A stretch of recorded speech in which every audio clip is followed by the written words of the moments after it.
I love that. Thank you so much. And that is so true. I think kind of something funny just happened. We just finally streamed to all of our channels. So for everyone that is just jumping on now and seeing that we're finally streaming, I'm not quite sure what happened. I finally saw the troubleshoot thing come in from where I sent a message to the support and they helped me. So I apologize for that little bump in to say that, but I just want to let everyone know that might be streaming like, what's happening? I've missed everything. I will take every session, all the sessions beforehand, the 3 panels that have been recorded. I'll put them on my YouTube channel later so that everyone will have access. So I apologize for that, but let's continue on with our final kind of topic that we're going to talk about, and then we'll be on our lunch break for the day. So yeah, I'm so glad that we're finally streaming. Oh my heavens. These are the technical things that we have to just kind of learn from and roll with the punches, right? But it's still going so wonderful, and I'm just thrilled about this. And I'm really excited about your opinions and your professional ideas about some strategies that empower neurodiverse students to exceed academically and socially. TJ. Ooh, I love this one. Reason being because there's a part I get in that, by the way. So one of my special interests is sports.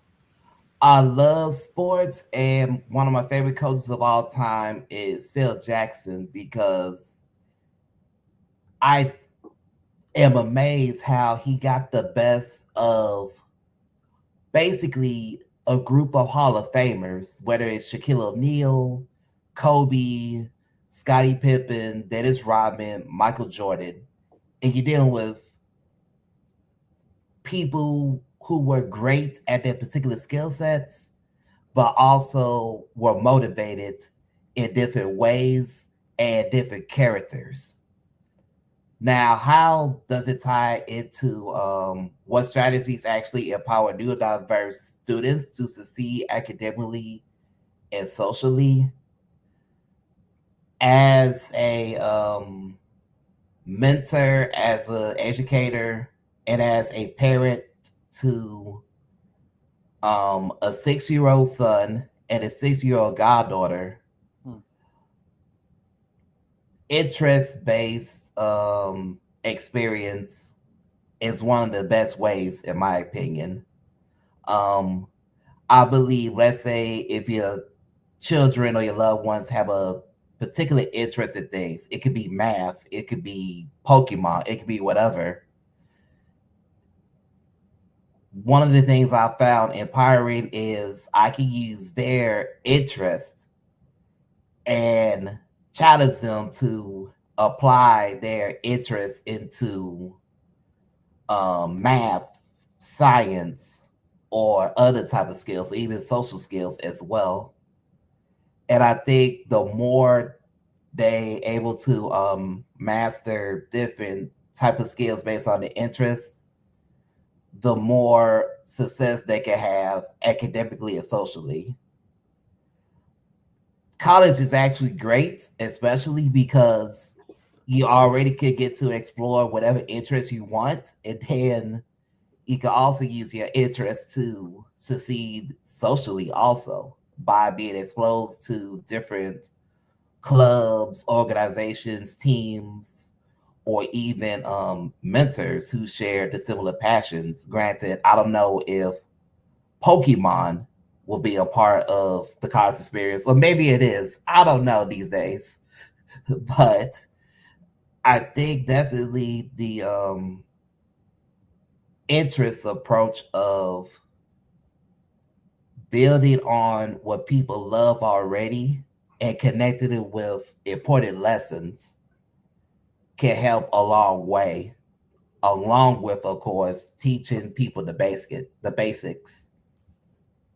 Love that. Thank you so much. That I think that there's not enough to be said about leading with strengths to help build challenges, yeah, you can really help a person thrive and then be so empowered when you show them that their strengths can help them be successful. Michelle, what are your thoughts on this?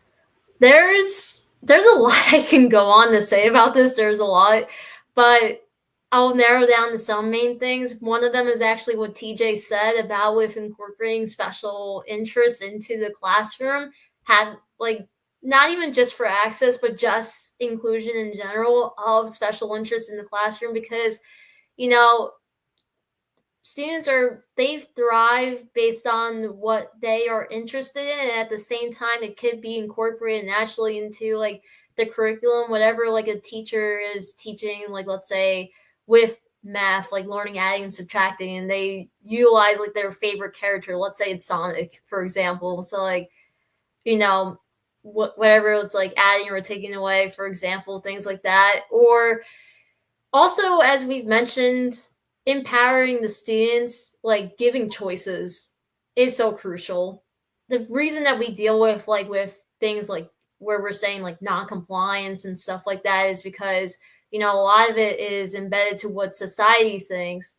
But when we're teaching like with autonomy and self-advocacy, that is very crucial, especially for the long run, that we have to teach those skills already, just because in the long run we have to do that for ourselves to navigate like with relationships, to with careers, to navigating anything in life really. And that's what should be in schools really, even as the child is learning from academics, like just giving them the choices of like where to sit, or like even like where they want to work, or if they want to do it by themselves, or they want to do it with a partner, or just even like what Lisa was talking about earlier, like chunking, breaking down the assignments and stuff, or even just in general having like embedded like brain breaks throughout the day. Because like from research that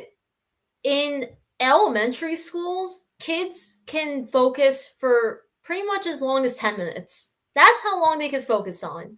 So for those 10 minutes, you could get that attention and then switch on to taking a break and stuff, like for everybody. So that way it's already included for everyone.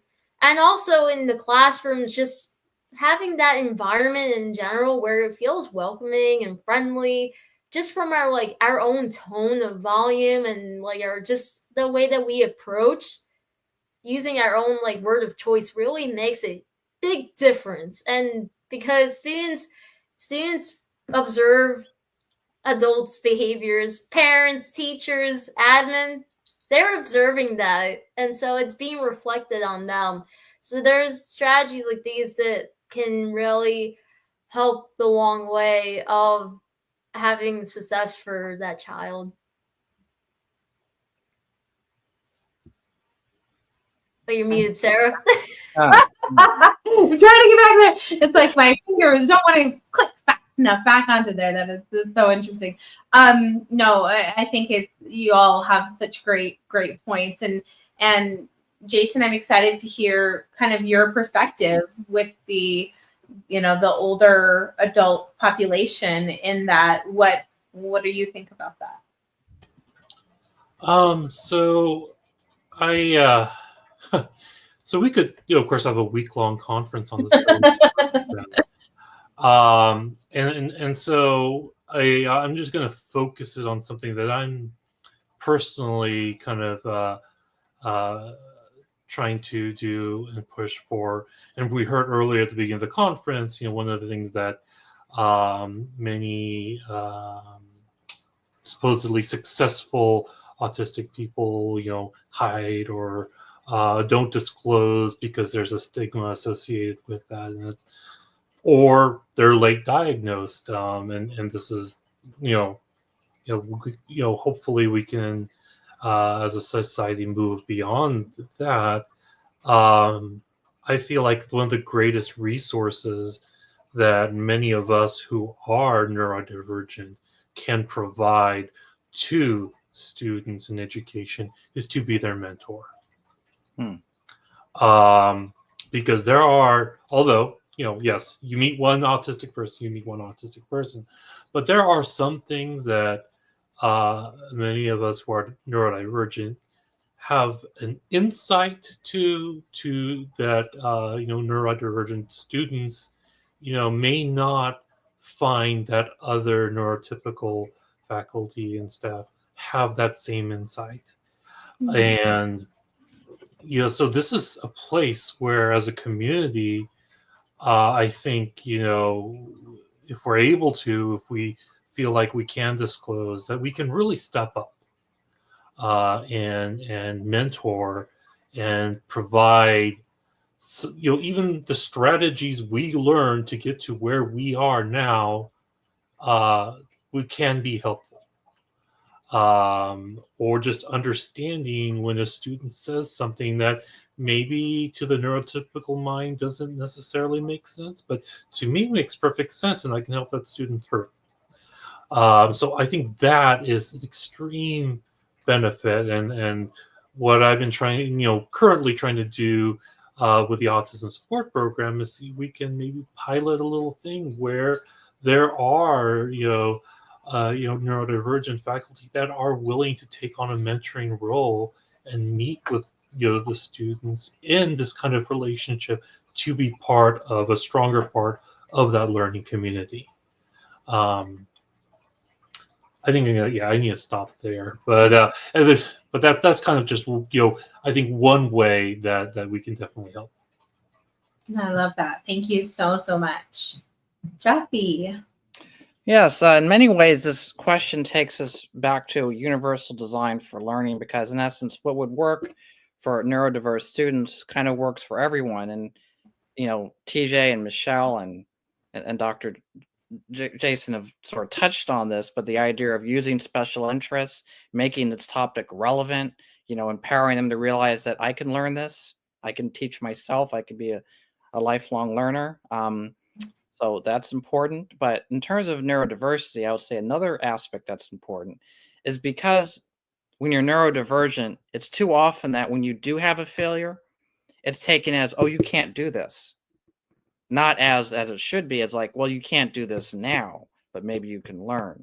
It's almost like the neurodiverse person needs to be given a growth mindset, or have a growth mindset that surrounds them. So that's not just, oh, he can't do math. Well, no, he can't do math now, but maybe we can teach him how to do math. And maybe if he failed this test, but it doesn't mean he can't learn. So we almost need to, I guess, to make someone successful socially and academically, is we need to give them a sense that they can learn even if they have difficulty. No, I love that. I think that self-value, worth, idolization is huge. And when we have an idea about ourselves that we can do something, most of us want to try real hard to get it done. And I think especially in the neurodiverse community, a lot of us are perfectionists, and we thrive to make it the best, or without mistakes, or of course cannot always get perfection. But yeah, I love that you said that, because it's so true.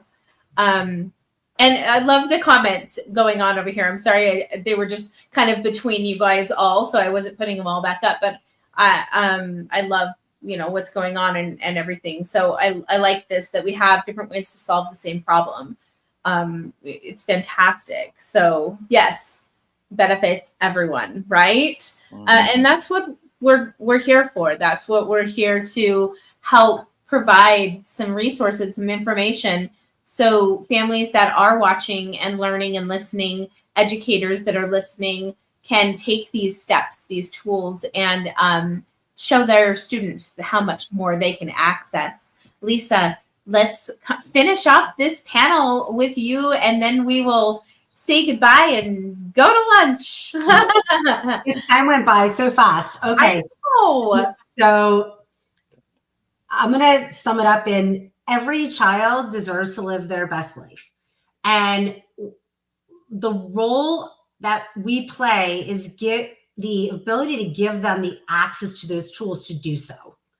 And that was the phrase that I used to use all the time when I first started doing the advocacy work with parents and students, because if we don't know the access is out there, then growing academically and socially is really not possible. That you can't get the strategies if you don't know they exist.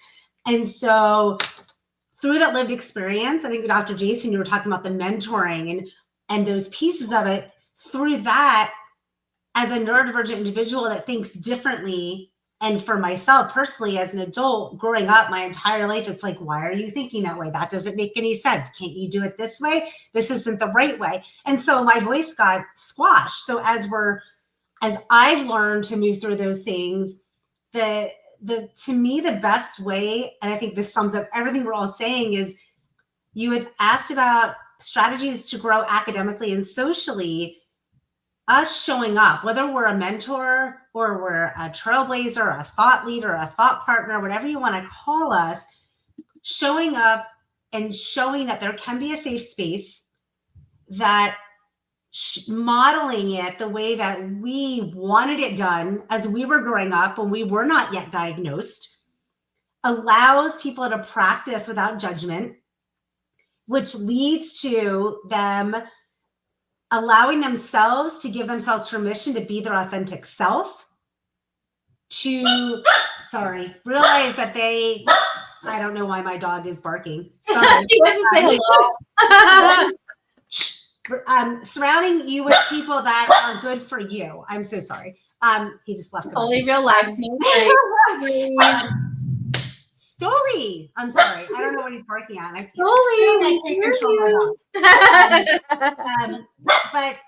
Now I can't think. But being able to ask for help, right? And being in a place where you're able to surround yourself with others who allow you to be yourself. Because then you're growing socially and academically, which is different from other people, but makes sense to you. And I'll be 53 tomorrow. And I was 48 when I realized, like, I don't have to be everything to everybody. I don't have to be a people pleaser. I don't have to be the fixer of everybody's life, including those right around me. But I lived in that space, and I see everyone shaking their heads. I think all of us here, likely, whether earlier diagnosed or later diagnosed, like a lot of us that are in this panel today, as we grew and learned, and I think that's one thing that COVID blew the lid off of, is bringing us in to allowing our voices to be heard and to wrap our arms, like link arm in arm. That's why, Sara, I'm going to just praise you for what you're doing here. And I'm so grateful to be part of this for a second time. But linking us arm in arm, we've all said the same thing, but in a different way. And it takes all of us to help create that change, which then drives the academic and the social strategies. Because one leads to two, leads to three, and then the change has to happen because we become the social norm. Yeah, I love that. Thank you so much. Now I'm going to go back to some of our comments here. Harry James O'Kelly said, I agree. It's so important for students to see themselves in these careers and being successful by seeing someone like them in STEM fields or all professions. The NASA N3 program and Vanderbilt program as well as professors in STEM fields were so valuable for my son, she said, which we all want our children to have mentors that are meaningful, that bring meaning and value to their lives. Thank you so much, Jason. It's my honor that you guys come to be with me. Like you said, like just join hands and all like bring it all, like more of us, the better we are. So happy birthday to you from everyone here today, Lisa. We're so grateful to every single one of you guys. I'm just like heartfelt gratitude for you all. Don't get emotional. Oh gosh, this is always me. I'm the sensitive one, by the way. But I just want to let you know. I love HSPs because I always was told I was too emotional. Don't cry. Don't be so passionate. But drama queen. Here we can do that. Just passion, not drama queen. Passion. I got the t-shirt. I got the hat. I got the, what else do I need that says drama queen on it, right? And then just to find out, hey, I'm just me. I'm not a drama queen. I'm just a little extra. That's why I don't need that extra H on that Sara, because I'm all the extra that needs to be. So, yeah, that's what I tell them when they try to give me that extra letter. Thank you guys so much Thank for you. your time today. Any last thoughts, questions as we kind of move out and onto the rest of our day? I just want to share a quote, actually, because it kind of describes what's happened on this panel today, and it's from Dr. Temple Grandin, if you guys don't know her already, that it takes a village to impact an individual's life. And that's exactly what we're doing with this panel and everything that each and every one of us that's here on the panel and in other panels too. That's what we're all doing that today. Yeah, thank you That's so true. much. So Thank true. you for that. Oh, this has just been so wonderful. I love it. It does. It takes the village. And, look at this wonderful room that we've created with one another, especially since some of us have never met. And now we're making these new connections. And I just cannot wait to stay in touch, keep collaborating. You all are invited to be a guest on the podcast if you already didn't know. So please just reach out to me and let's keep collaborating and making these changes. This is not going to be the last summit. We are going to keep on going. We're going to keep moving and keep bringing people to this platform and really just keep moving these ideas to where they need to be in the world. You guys are just absolutely wonderful people. Thank you so much for your time. And I hope you have a wonderful rest of your weekend. Yeah, you too. Yes, you too, Sarah. Thank you. So much. Enjoy yourselves. Bye. Enjoy the rest of your weekend. Yeah, well, happy more. Bye. Wow.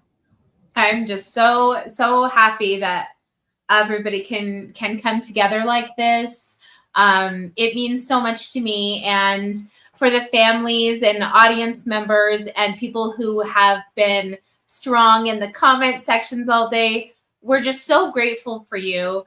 It takes a village, and that means us as the hosts, as the panelists, as the audience members, people who are just watching and making comments, or people who are just listening as they're driving. Thank you. Thank you for taking the time to show our panelists the value that they share with the world. So drive my face and go get some lunch. We're going to take this next, 50 minutes to take a break. I'm going to play some sponsor videos to thank our amazing sponsors for helping us put together this wonderful summit. This is the 7th SJ Child Summit, the 1 in 31 Connection Autism Summit 2025. We are so thrilled and honored to have everyone here with us today. Please take this next little time to refresh. Go get yourselves a little bite to eat, a little bit of lunch, tea, coffee, whatever you need. Go to the restroom. And we'll be back here at 2 p.m. Mountain Time for the rest of our panels this afternoon. We have some exciting panels to look forward to. The Advocates panel at 2 p.m. with our amazing self-advocates to help share their stories and living experiences. We have our family and community supports, and also neurodiversity in education part 2 panels on both of those. And the panel I'm really looking forward to and so excited about getting this information, our AI and innovation panel at 4 p.m. today. So please tune back in. I finally got the streams working. I'm so sorry for those who have been looking for us all morning long. I had to do some troubleshooting on StreamYard, but we are now streaming live on all of the channels, on YouTube, LinkedIn, Facebook, on some of our Facebook groups. So please go to these next, in this next hour, go to these pages. I'm going to go over and post some networking posts so that you can ask any questions, maybe ask questions for the next panels coming up so that you can get some of your questions answered if you have any. And we will see you guys back here in just a little bit.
Welcome to the 1 in 31 Connection Autism Summit.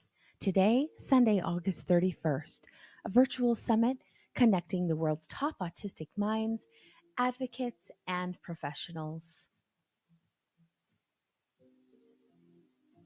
This year, we welcome new speakers, advocates, and expert panel discussions. I'm your host, Sara Bradford, also known as SJ Childs.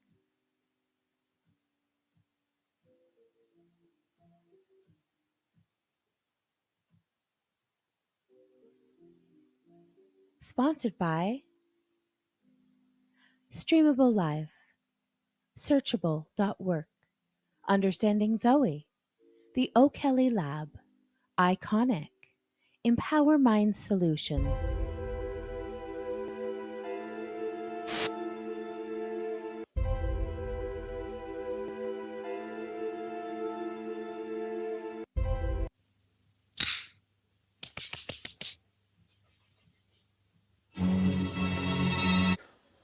Do not apply to it aboard. When you apply, you get sent to NETS. Nothing for you. Showing your worth through keywords does not make much sense. Because I'm good enough, I'm smart enough, and doggone it, people like me. And your value. This is where we fight! On this platform. Here, tell these people something they don't know about me. Let's keep it H to H. No one has ever done anything like this. That's why it's going to work.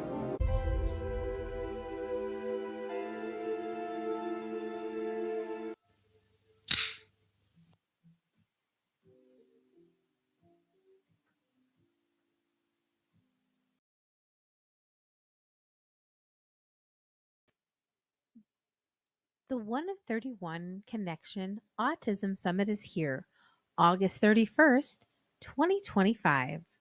One powerful day, 7 panels, voices that matter. Autism and research. Family and community support, panel 1. Neurodiversity in education, panel 1. Advocate story panel. Family and community support, panel 2. AI and innovation. Neurodiversity in education, panel 2. Proudly sponsored by Iconic, Understanding Zoe, Streamable Live, Dr. Kristen Williamson, and the O'Kelly Lab. Join us live August 31st. Watch free at the link below. Empowering the one, connecting the many.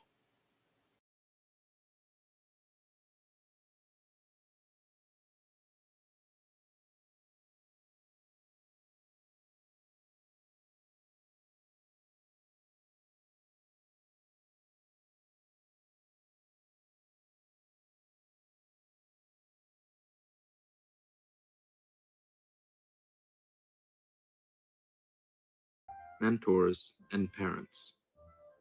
Thank you for working so hard on the monologue show. Thanks to all of you, we were able to put on a production unlike any other before it. Hopefully, more TUI productions will spring up after this. Directing you was never going to be something easy for me, since reading facial cues or even recognizing you can be a bit of a challenge, but you all did such a great job. I thank you from the bottom of my heart for being so dedicated. Sincerely, Jordan O'Kelly.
feeling like you're failing your child because you don't understand them.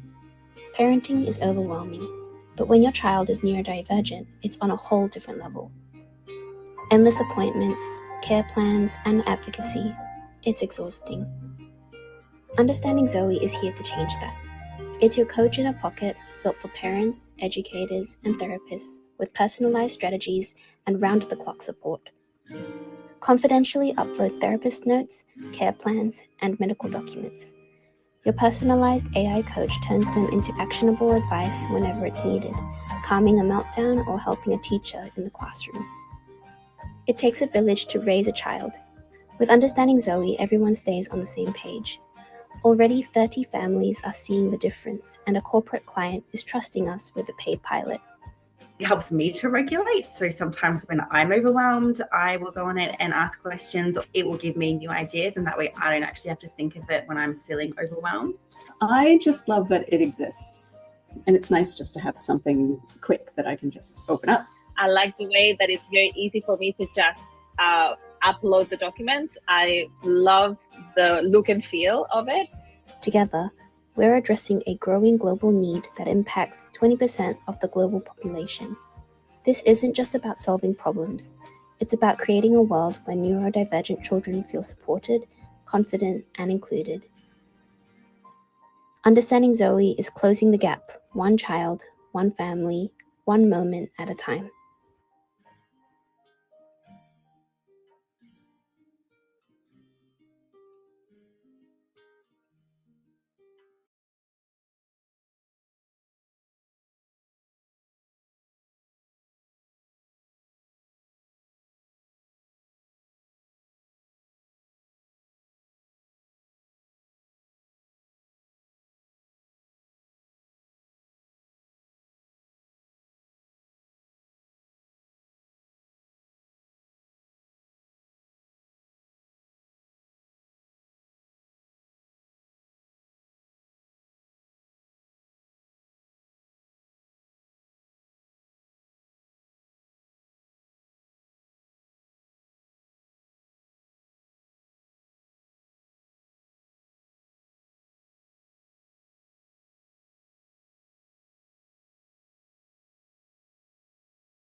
Welcome to the 1 in 31 Connection Autism Summit.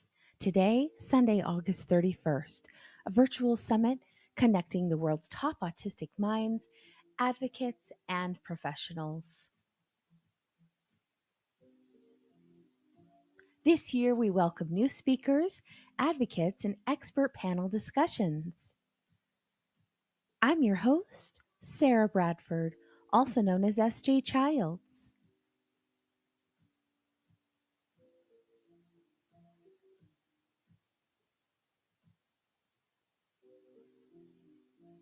Sponsored by Streamable Live, Searchable.work, Understanding Zoe, The O'Kelly Lab, Iconic, Empower Mind Solutions.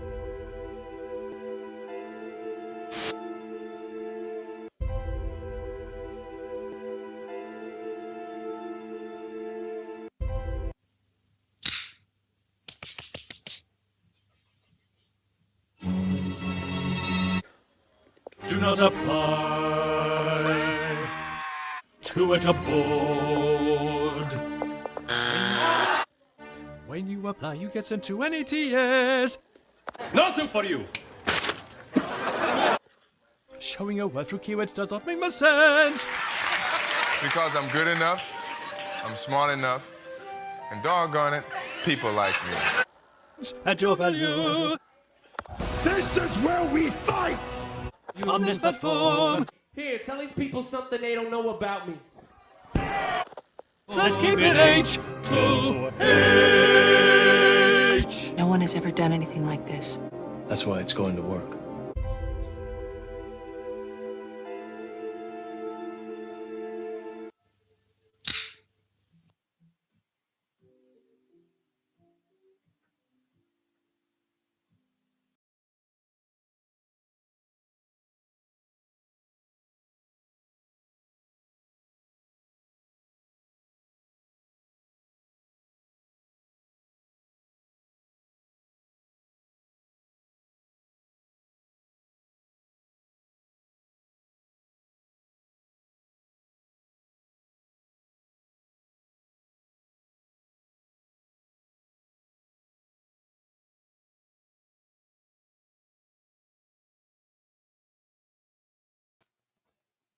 Welcome to Streamable Live, the inclusive streaming platform built for every brain.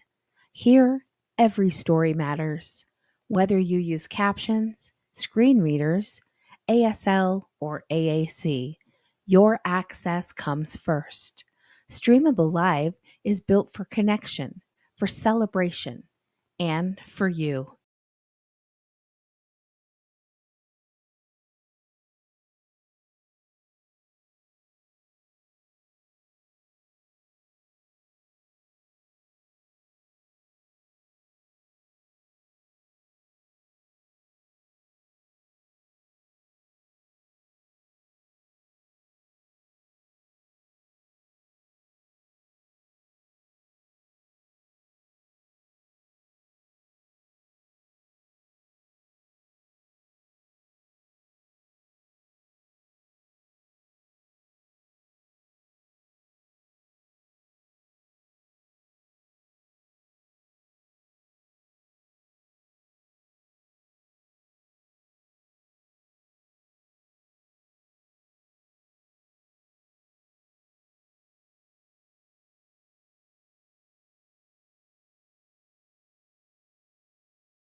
Welcome to Streamable Live, the inclusive streaming platform built for every brain. Here, every story matters. Whether you use captions, screen readers, ASL, or AAC, your access comes first. Streamable Live is built for connection, for celebration, and for you. Because we're not waiting for inclusion, we're building it. Welcome to the 1 in 31 Connection Autism Summit.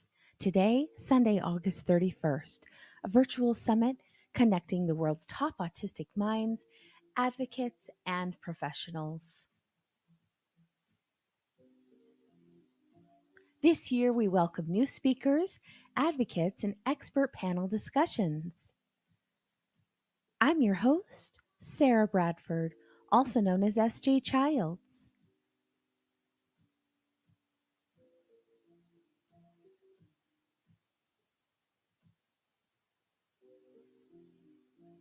Sponsored by Streamable Live, Searchable.work, Understanding Zoe, The O'Kelly Lab, Iconic, Empower Mind Solutions.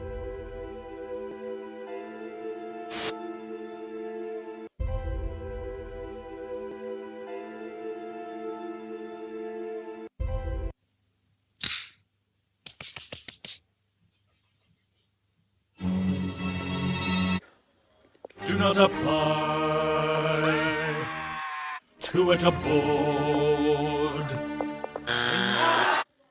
When you apply, you get sent to any TS. Nothing for you.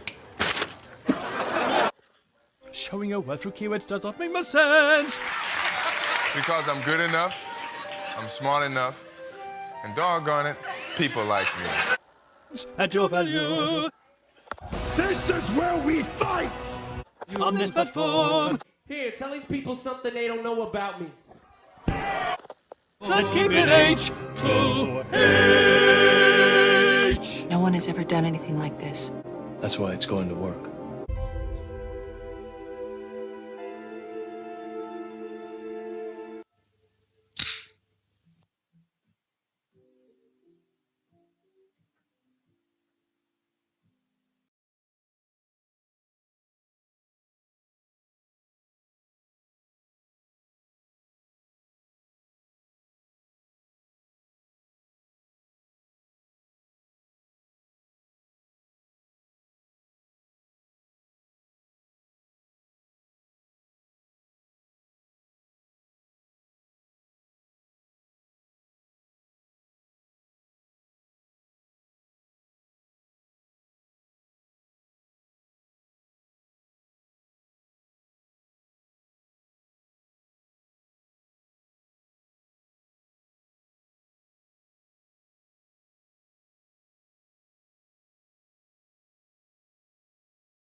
Welcome to Streamable Live, the inclusive streaming platform built for every brain. Here, every story matters. Whether you use captions, screen readers, ASL, or AAC, your access comes first. Streamable Live is built for connection, for celebration, and for you. Because we're not waiting for inclusion, we're building it.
The O'Kelly Lab is developing Jordan's book into a stage piece. It gets mentors and kids together working on a project where everyone's growing and learning. I was super excited. She didn't see it that way.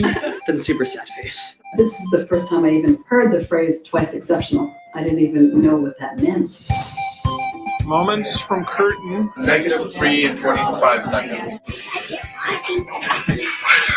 Are you excited? Yes.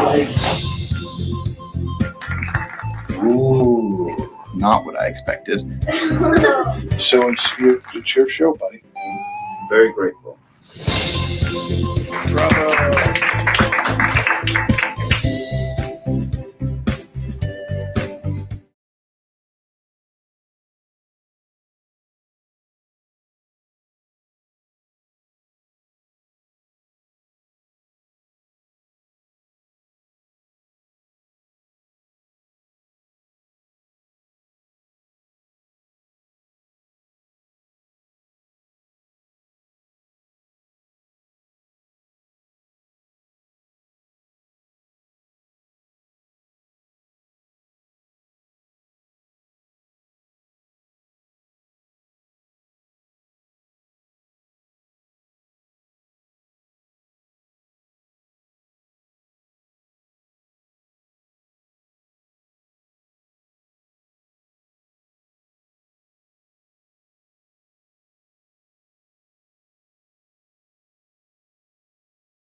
Well, hello.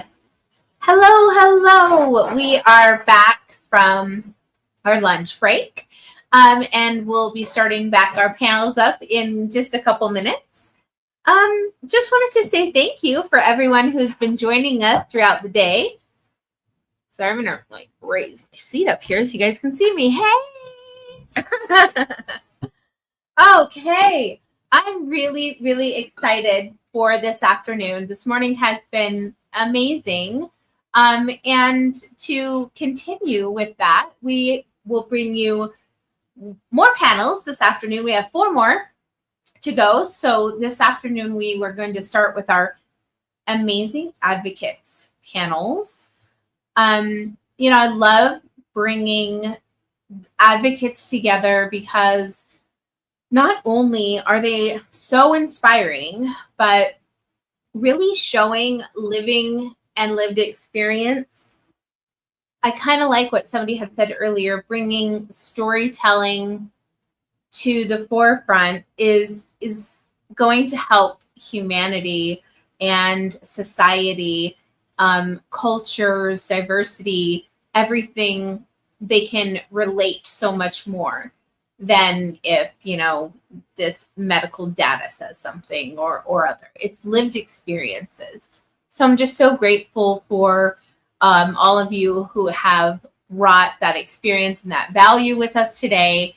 I have a special co-host that's going to join me for the next little bit. I'm so excited because she is not only an amazing colleague, but a beautiful, dear, heartfelt friend of mine, family friend. I'm going to be calling her probably for the rest of my life.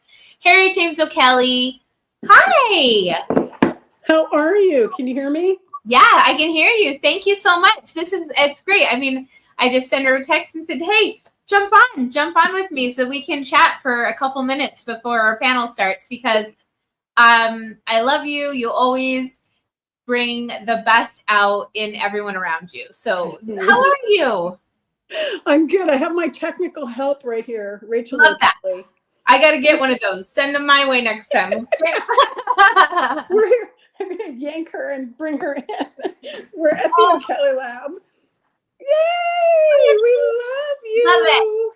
You're Oh so my gosh. awesome for families. And I mean, you've done so much for us at the O'Kelly Lab. We always learn so much by being educated by your panel. And you always bring on so many real, authentic people, and we can hear their stories, and that's how we learn. So it's been amazing. I'm actually eating a vegan lunch that I have learned how to prepare with our new chef, Arnella Barbara, who has been working with our family. And we found her and we're promoting her, and she's just helping so many families. You know, with the O'Kelly Lab, we're always looking for new things to promote and people to work with and collaborate with and connect. So we are having so much fun. I'm eating papaya with coconut yogurt, a plant-based meal. So we're really trying to get more healthy with our chef, Arnella Barbara. And then another fun thing I'm doing is I'm reading this new book. And I don't know if you've gotten it yet by Joy Carroll and Tim Yoder, and it's Yoder, I guess it's Yoder, Yoder, but it's the Neurodiversity Connection. So that's what I'm doing here at the O'Kelly Lab. I'm just educating myself and watching your amazing panel today. Yes, I love this. It's so exciting. I'm glad you're joining us because I love the energy. It's always, you know, fun to see everybody get together like this. Everybody is ready in the back. So let's bring on our amazing panelists because you know some of them and it's going to be exciting to chat with them today. Let me see who's ready to go. Martin. Yeah, Hi, Martin. So good to see you. And I'm excited to meet Andrew because I have not met Andrew yet. Hello. Dennis. Thanks for joining us. Good to see you, Dennis. Hello. I think I always surprise him a little when I jump on just chatting all the way already. Second or third time, I think I've surprised him a bit. So good to see you guys. Thanks for being here with us. Are you excited? Oh yeah, I'm ready for this. Good. You always are. You always come prepared, right? So fantastic. So hopefully you guys, had your kind of talking points that we're going to go over today. But before then, let's introduce you a little and hear a little bit about yourself. So we'll start we'll just go in order that we came on, if that's okay with you guys. And then Harry will have you say hello to, and then if you have anything else, you can let us know. But Martin. Yep. Hi, everyone. So my name is Martin. I am a jack of all trades kind of person. I am a music producer, a business owner, book author, speaker, award-winning advocate, Special Olympics athlete, you name it. Oh, I love that. And, I'm so excited that kind of through you, I realized, hey, maybe I should find out about Special Olympics in my area. And now we have a golfer in the family, and DJ is doing amazing at the Special Olympics team here in Salt Lake. And I'm so excited, Martin, that he has a chance to be part of something. I didn't realize what we're missing. It's really fun, and the great part about it is everybody is like rooting for each other. There's like no judgment, and everybody can have their true light shine. It's so true. It is so true. It's a beautiful community, that's for sure. And we have wonderful people, of course, coming in in our audience. Stephanie says Martin with a little heart emoji, and Carol. Thank you so much, Carol. She's excited to be here, and we're excited to have you here as well, and to introduce Andrew. So, Andrew, thank you so much for being here, and tell us a little bit about yourself. Hello. Thank you for having me. So I'm 23 years old. I graduated from the University of Wisconsin-Madison in 2024. And right now I live in Washington, D.C. I am from San Diego originally. So I'm currently on the job hunt. I'm thinking about going to law school and but also exploring other areas. So I'm currently searching for jobs and the legal, government relations, policy, or business compliance, and just exploring like different opportunities, like in DC, or like, and also like expanding like into New York as well. Kind of just looking around the East Coast. So yeah, that's like kind of like what I've been doing right now. And yeah, like it's my first time speaking with this panel, but I've spoken at other panels such as the Global Neurodiversity Conference. And yeah, like thank you for having me on again. And I'm excited to speak about my experience like growing up and like how I manage myself. Oh, we're so excited to meet you and have you here, and bringing, new people together is just so much fun, and opportunities will probably come out of this. I have a feeling for you, Andrew, because I know some people who are watching are connectors of connections. So they are going to be reaching out to you and saying, what kind of job do you want? Who do you need to be connected to? Let's get you in there and we'll, help you move forward. So thanks for being here and sharing your time with us. Dennis, thank you for also coming in and sharing. Tell us a little bit about yourself and share with the audience, a little bit more about you. Yeah, thanks for having me here. Yeah, my name is Dennis Tran. I'm based in LA. I'm go pronoun he, him. I'm late identified autistic age year, like for the past 5 years. It's been a 5-year journey. I built a multifaceted career like in media, entertainment, tech, healthcare, philanthropy. And so for the past 5 years, I kind of been in the advocacy space as a speaker, storyteller, writer, content creator. And I have spoken like many different places, like at different universities, UCSF, COA.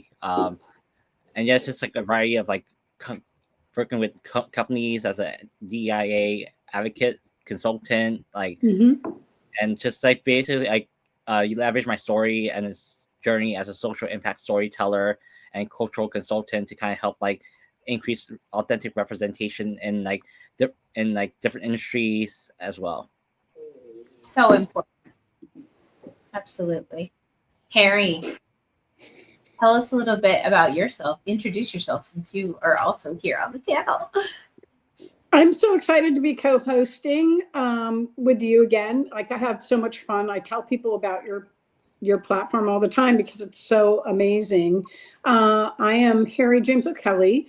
I am one of the creators of the O'Kelly Lab, and we started that. It's a grassroots effort with our family because we found that our kids who are twice exceptional, that's pretty much our brand, were diagnosed as autistic, but they weren't seeing any of their strengths. And so we just basically realized that we needed to do more as a family for our community and help our students and other families get out there. So we started doing all kinds of different things. We have a documentary that's streaming called O'Kelly Legends TUI Behind the Scenes that we did a few years ago. And we've, done the festival circuit, and it's gotten distribution. It's on, the internet as well as it's been on TV. So that's pretty cool. I'm primarily a filmmaker. So is my husband. Two of our kids are going into media, and one of our kids is actually going into the STEM field. So it's just been an amazing journey. And now that my kids are kind of, they're advocates, they're all advocates also. And we're constantly looking for new projects. So if you have any ideas, please reach out to us. We're the O'Kelly Lab at gmail.com. And we're putting up a new website actually now that'll be up and running. Our newest project that we're working on, and I was just telling Sara about it, is working with a chef, a vegan chef. Her name is Arnella Barbara. And I'm eating this amazing healthy food that we made. And it's just so fun to just explore kind of getting healthy as a family. And we just thought, oh my gosh, we're doing it. We're gonna put it out there. So we're working with Chef Arnella, and we're having a blast making all this really healthy stuff. And the other thing I was gonna share that I just found out about was this new book that just came out. It's on a soft launch. It hasn't even officially like launched. And it's the Neurodiversity Connection. I'm sure if Victor Lamb he's the most amazing assistant. If he's out there, he can put it in the chat for you, or maybe Sara. But it's by Joy Carol Young and Tim Hodder. And it is just amazing. And it's also something I wanted to talk to you about, Martin, because it really is great it's really helping community partners to connect with our community. And so I think this is a good one for you to read also, because you do so much amazing work with our community partners in creating autistic friendly communities and getting your work out there. So I'm so glad to be here and getting a chance to co-host with you guys. It's just so fun. Nice to meet you. Ready?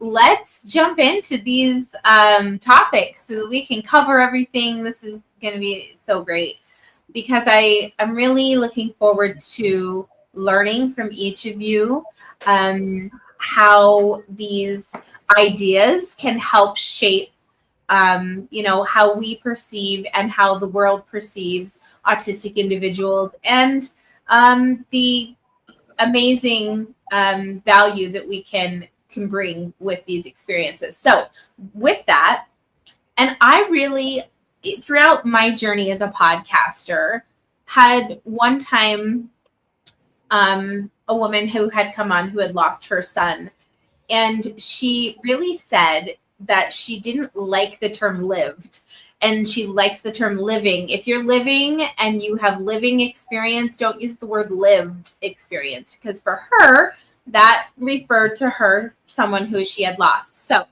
I love that. So I just was going to, preface that I'm going to say that while we're moving forward. Why is your living experience essential in advocacy?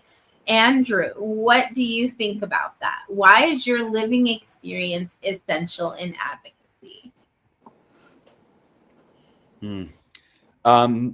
So I'd say the experience that you're living is essential because I've kind of just realized the older you get, the more like you experience life, you learn a lot more about yourself and like how to manage yourself and like knowing what you need. So yeah, like once you're figure out like what exactly like you need, and then like the more you experience, the more you figure things out, you're able to like help like find ways to advocate for yourself and find the best ways to ask and make sure that you're able to know like what you need and just like ask and like and even like use it to help others as well. Absolutely. It's really hard sometimes to figure out through life what is best for me. What do I need? How do I ask for it? That's the even harder part. You're so right, Andrew. And once we can kind of start building those strengths within ourselves, and really like feel empowered, that's when we like feel confident enough to ask for the supports to kind of stand up for ourselves more. And I really like that you said that. That's fantastic. Martin, what do you think about that? What is your how does your living experience help your advocacy? It took a lot of time to know for sure, because when I was diagnosed at the age of 5, I really didn't want to accept myself as being different from others. And so there's a lot of times where I got bullied a lot, of course. I mean, nobody knew about how it's totally okay for us to not have eye contact. I mean, I was sent to detention multiple times by teachers because they didn't understand that lack of eye contact doesn't mean that I'm listening. It's I'm able to learn the material better. But fast forward to when I released my book, I was able to understand, like, you know what? I am meant to be an advocate for my people, you know? At first I thought it was going to be negative, like negativity, but parents started reaching out like, oh my gosh, this is so amazing. And now fast forward to today, it's like,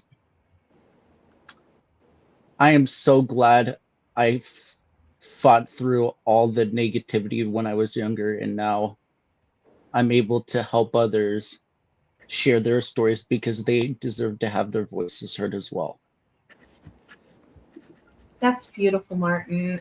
I agree with that, and I relate to a lot of that. And you know, some people sometimes look at us just as human beings, if you want to say, and think, oh, you look a certain way. You probably didn't go through that. You probably haven't gone through anything like tough or anything, but no one can tell from the outside. Well, I mean, what you've gone through mentally, that's the truth. I mean, unless you physically show it, but right. Not a lot of things like that, you know, are seen on the outside. And so our own personal overcoming challenges and things is so important when we can help a family to also resonate with that and say, it's okay for you to just see your child for themselves, not have expectations of what you hoped or what you wished or what you thought it might look like, but who they are, like who right now in front of you, that's the person that you should be connecting with and appreciating and showing that they have value just as they are. So I love that. Dennis, what do you think about your living, experiencing? How is that affecting your advocacy? I think for me, it's like living experience. I kind of think about like in two parts. Like one is intersectionality, how it ties to play into like being multiply marginalized communities, such as being in a growing up in traditional Vietnamese Southeast Asian community, being part of low income community. Also kind of being a part of like having other disability as well, in addition to my autism ADHD, and just kind of been and then also having had those like nuances becoming in the queer me as well, and just like kind of having all these identities intersect with one another is like one way I can see how like living experiences, like kind of understanding these challenges of like what it's like to live in different, like being affected by different like factors that like and systemic barrier that kind of influence like how you navigate a disability or neurodivergence. And it's one thing that for me, it's like it took me a lot longer of a cultural context to also embrace my disability. When I was diagnosed with glaucoma at 17, I didn't see anyone like myself, and it was like hard to communicate that to my peers who go to school, where it's also like people didn't know how to respond to disability. So I kind of kept it to myself because I didn't really see anything reflected in media or anywhere in the society. And then in my own family, I kind of noticed how there's a lot of stigma and there was like a lot of shame around it, where it's considered bad luck or a curse to have a disability. So kind of for me, it's like I didn't have nowhere to turn to but myself. So it kind of felt like I had to kind of navigate through the silent battle, the mental health challenges, and the various battle that I had to have. And then the other part is like sharing storytelling and just sharing my stories and live experiences to connect with other people and resonate with other people who are also sharing the same journey as well. And that's how I kind of come across becoming an advocate through storytelling, be able to resonate with other people, do stories that they share, and do how we kind of connect with each other through our lived experiences and reality that we kind of face, and then see other people doing the same and representation as well. I love that. And it's so important too. And I think that we're hoping that our media representation and things like that are getting better, but definitely we're going to keep seeing these stories from real people that have these experiences just like yourselves. And just like I had said earlier, when we had the research panel, there was so many things that needed to be researched when we said, well, what do we need? That I just kind of joked with them, look, I'm going to use the transcription for this. We're going to send that to the research companies, and then they're going to have this whole list of what we need. So at least we have a measured outcome of what we can get there. But yeah, I think that you guys sharing is so special and so important. What can I jump in? I really think this is amazing, and it says a lot about your panels, because you're always like the fact that you brought the research into this, into this summit, and you're bringing in the advocates' points of view, and storytelling is definitely. I agree with you, Dennis. We're going to be doing something with neurodivergent storytelling. I'm a big storyteller, and that's one of the things we're going to be doing. We do that with our Neurodiversity of Kindness show that we've been producing, and we're going to do more because we do think it's such an important aspect to tell our stories, have our point of view.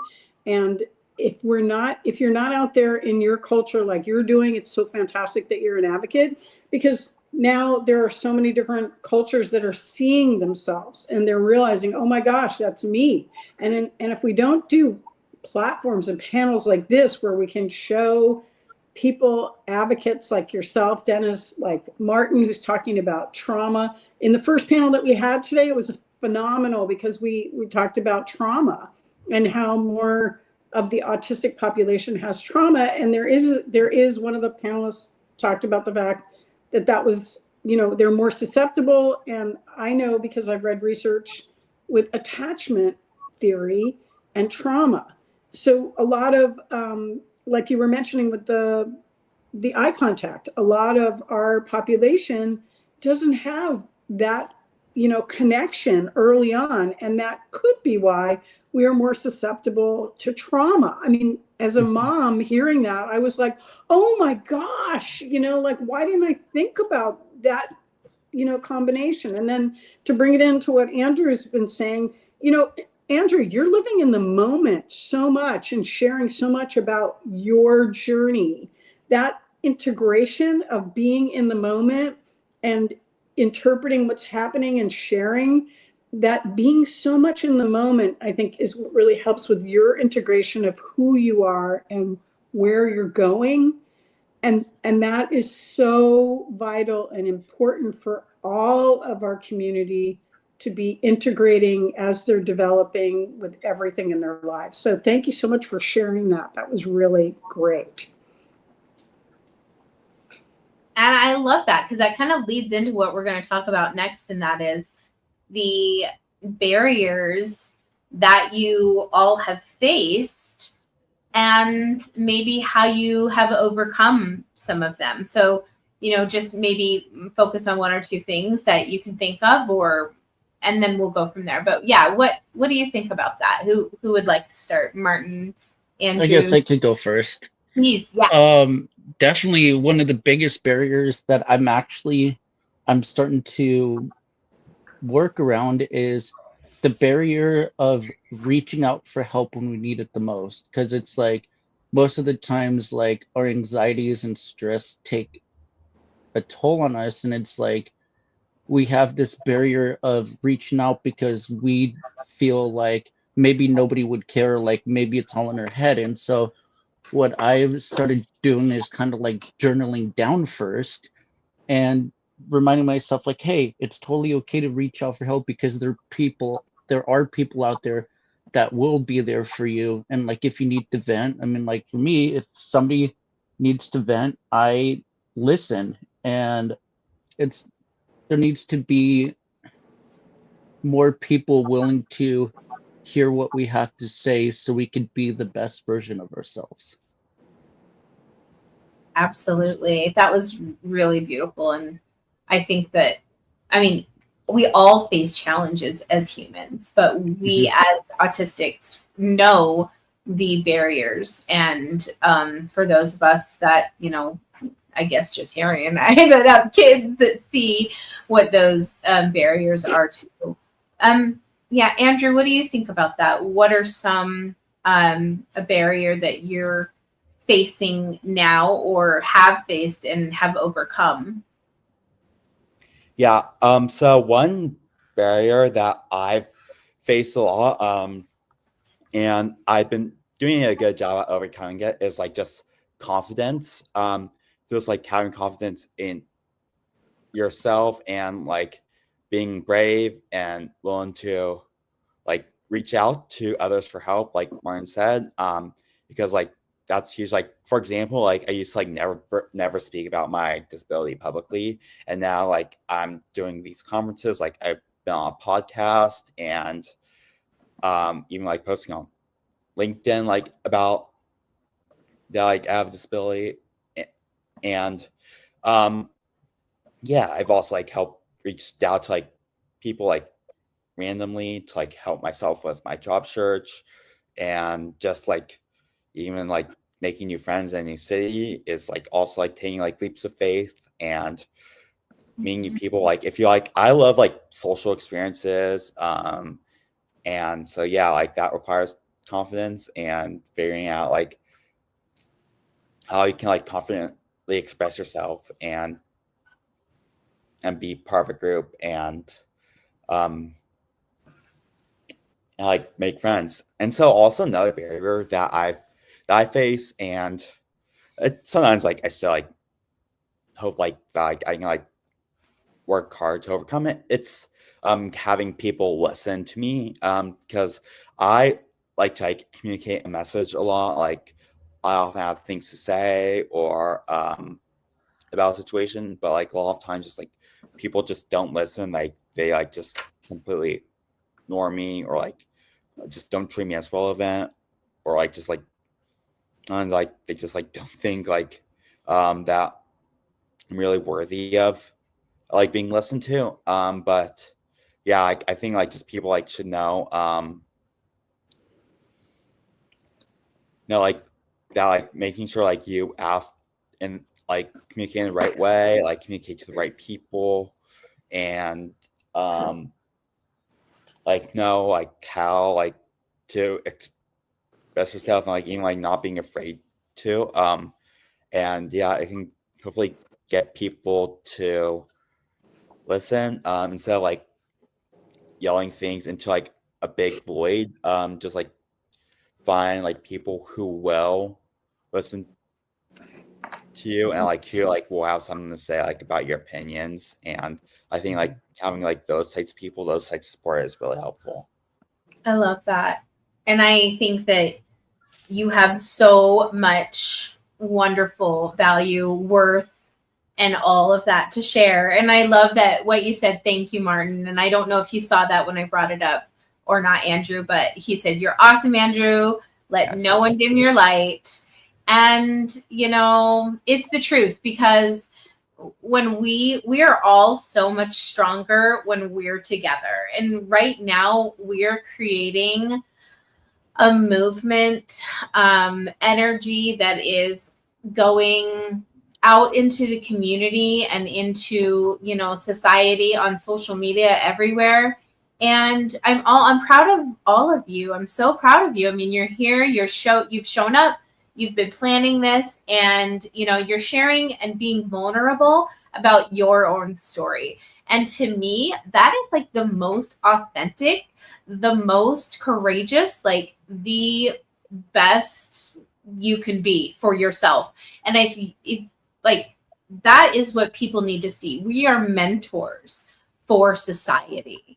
So don't forget that. Like, you are literally mentoring a whole community of younger people, knowing that they also have a voice and they're also worthy. So thank you so much. Yeah, I know, right? Get your Kleenex boxes. I know. I just had my Kleenex. I was just Dennis saw me. I was, you know, as you were speaking, you were just so empowering and so vulnerable and so authentic. And that's the feeling that I had when I first heard Martin speak. I first heard him speak at the Cannes conference last year in person, and I was just like so overwhelmed with his just how genuine he was about his journey. And I think that's what's really important. Don't be afraid to be vulnerable and say what you're going through, because you're going to help so many people. And I don't know, we just did a panel and they were talking all about mentorship. So I don't know if you have a mentor, but I know a very wonderful job coach, Jacob Levy, who has clients, and I know he has someone on his roster that would be an amazing mentor for you. So besides building your community like you're building here and having more people that are just like cheering you on, you might want to reach out to Jacob Levy and connect with some of his people. He has some wonderful mentors, as well as people that he's working with, that he's coaching. And I love this comment. And I think that this is also important for you to see, because hi, Maria. Thank you so much for being here. It's just an honor to have such a wonderful community. She says, "I'm a parent on here for the first time joining. Thank you for bringing our community together." And she's going to be able to learn so much from your experiences and what you have to say today. Dennis, are you ready to come on and share with us? We'd love to hear your kind of what you are facing as barriers and how you're kind of overcoming them right now. I think in terms of barrier, I think I faced multiple barriers, but I kind of felt like it stemmed from being late identified or diagnosed with like autism ADHD, and didn't really, and having the years of delay and didn't really know I was struggling or anything at all, or kind of silently suffering. So it was only until the past 5 years that I kind of come to terms with my neurodivergence and kind of come to terms, have a language to actually understand what was going on. And I think for me, it's just kind of living life just one way your entire life, 20 plus year, and didn't know why you're struggling, didn't know why you're facing all these challenges with social connection, with like job opportunities, and just like and even access to healthcare, and kind of not even to advocate for what your needs are because you didn't know or didn't really have anything. So for me, it's something I kind of like face as someone who's come from like the BIPOC community as an Asian American person. Like, it's also like there's low resources, no opportunity, no nothing. There's like kind of not a lot of resource out there, or like lack of research, data, information out there for myself. So of course, it was also like I didn't really have anything to kind of rely on. So of course, so it only took me so it was only 5 years, like back in 2020. That was when I kind of went through my diagnosis, when I was like, I kind of have like someone who has kids or family with autism. That's how they can make a connection to me to kind of seek my diagnosis. But other than that, I would not know, because I didn't really know from cultural context what autism was. And of course, like there was like a stats on there that Asian Americans tend to have like higher autism rate, but like because like people it's often very stigmatized and stuff like that, it's not necessarily accessible. So of course, like for the past 5 years, I kind of been able to rewire my thought process, understanding rewiring my difference is not less, but just like it's just different. It's being different is okay. And so it's like looking back, like how much I accomplished over like the course of like my 20 plus years, and now I'm in my early 30s now, it's like kind of like, yeah, how much I've done in survival mode, but also like just navigating through like, okay, like I have the language to advocate for myself, but also kind of understanding more of like the systemic barriers, like access for people with disability that people face, like when asking healthcare, where they're talking to doctors who don't understand them, because like, there's like healthcare systems that aren't trained with to serve people with disability, and especially we're in a world that isn't designed for ourselves. So of course, like access to healthcare, mental health challenge, which is something I struggled with for years, and living with CPSC, like which something that didn't come to light until like the past few years that we have more understanding of it. So those are the types of things. And then when it comes to even employment, whereas like I kind of realized that like a lot of time I get turned down for jobs because of like how I work and think work very differently. Like I accomplish a lot of things in a short amount of time, but then I don't need 5-10 years of experience to get something done. Like, and I think that's where I kind of realized my brain should work very differently, and I just have things done. But I realized how much the job always like kind of gatekeep to, oh, you need a 5-10 years experience, you need a master. But like,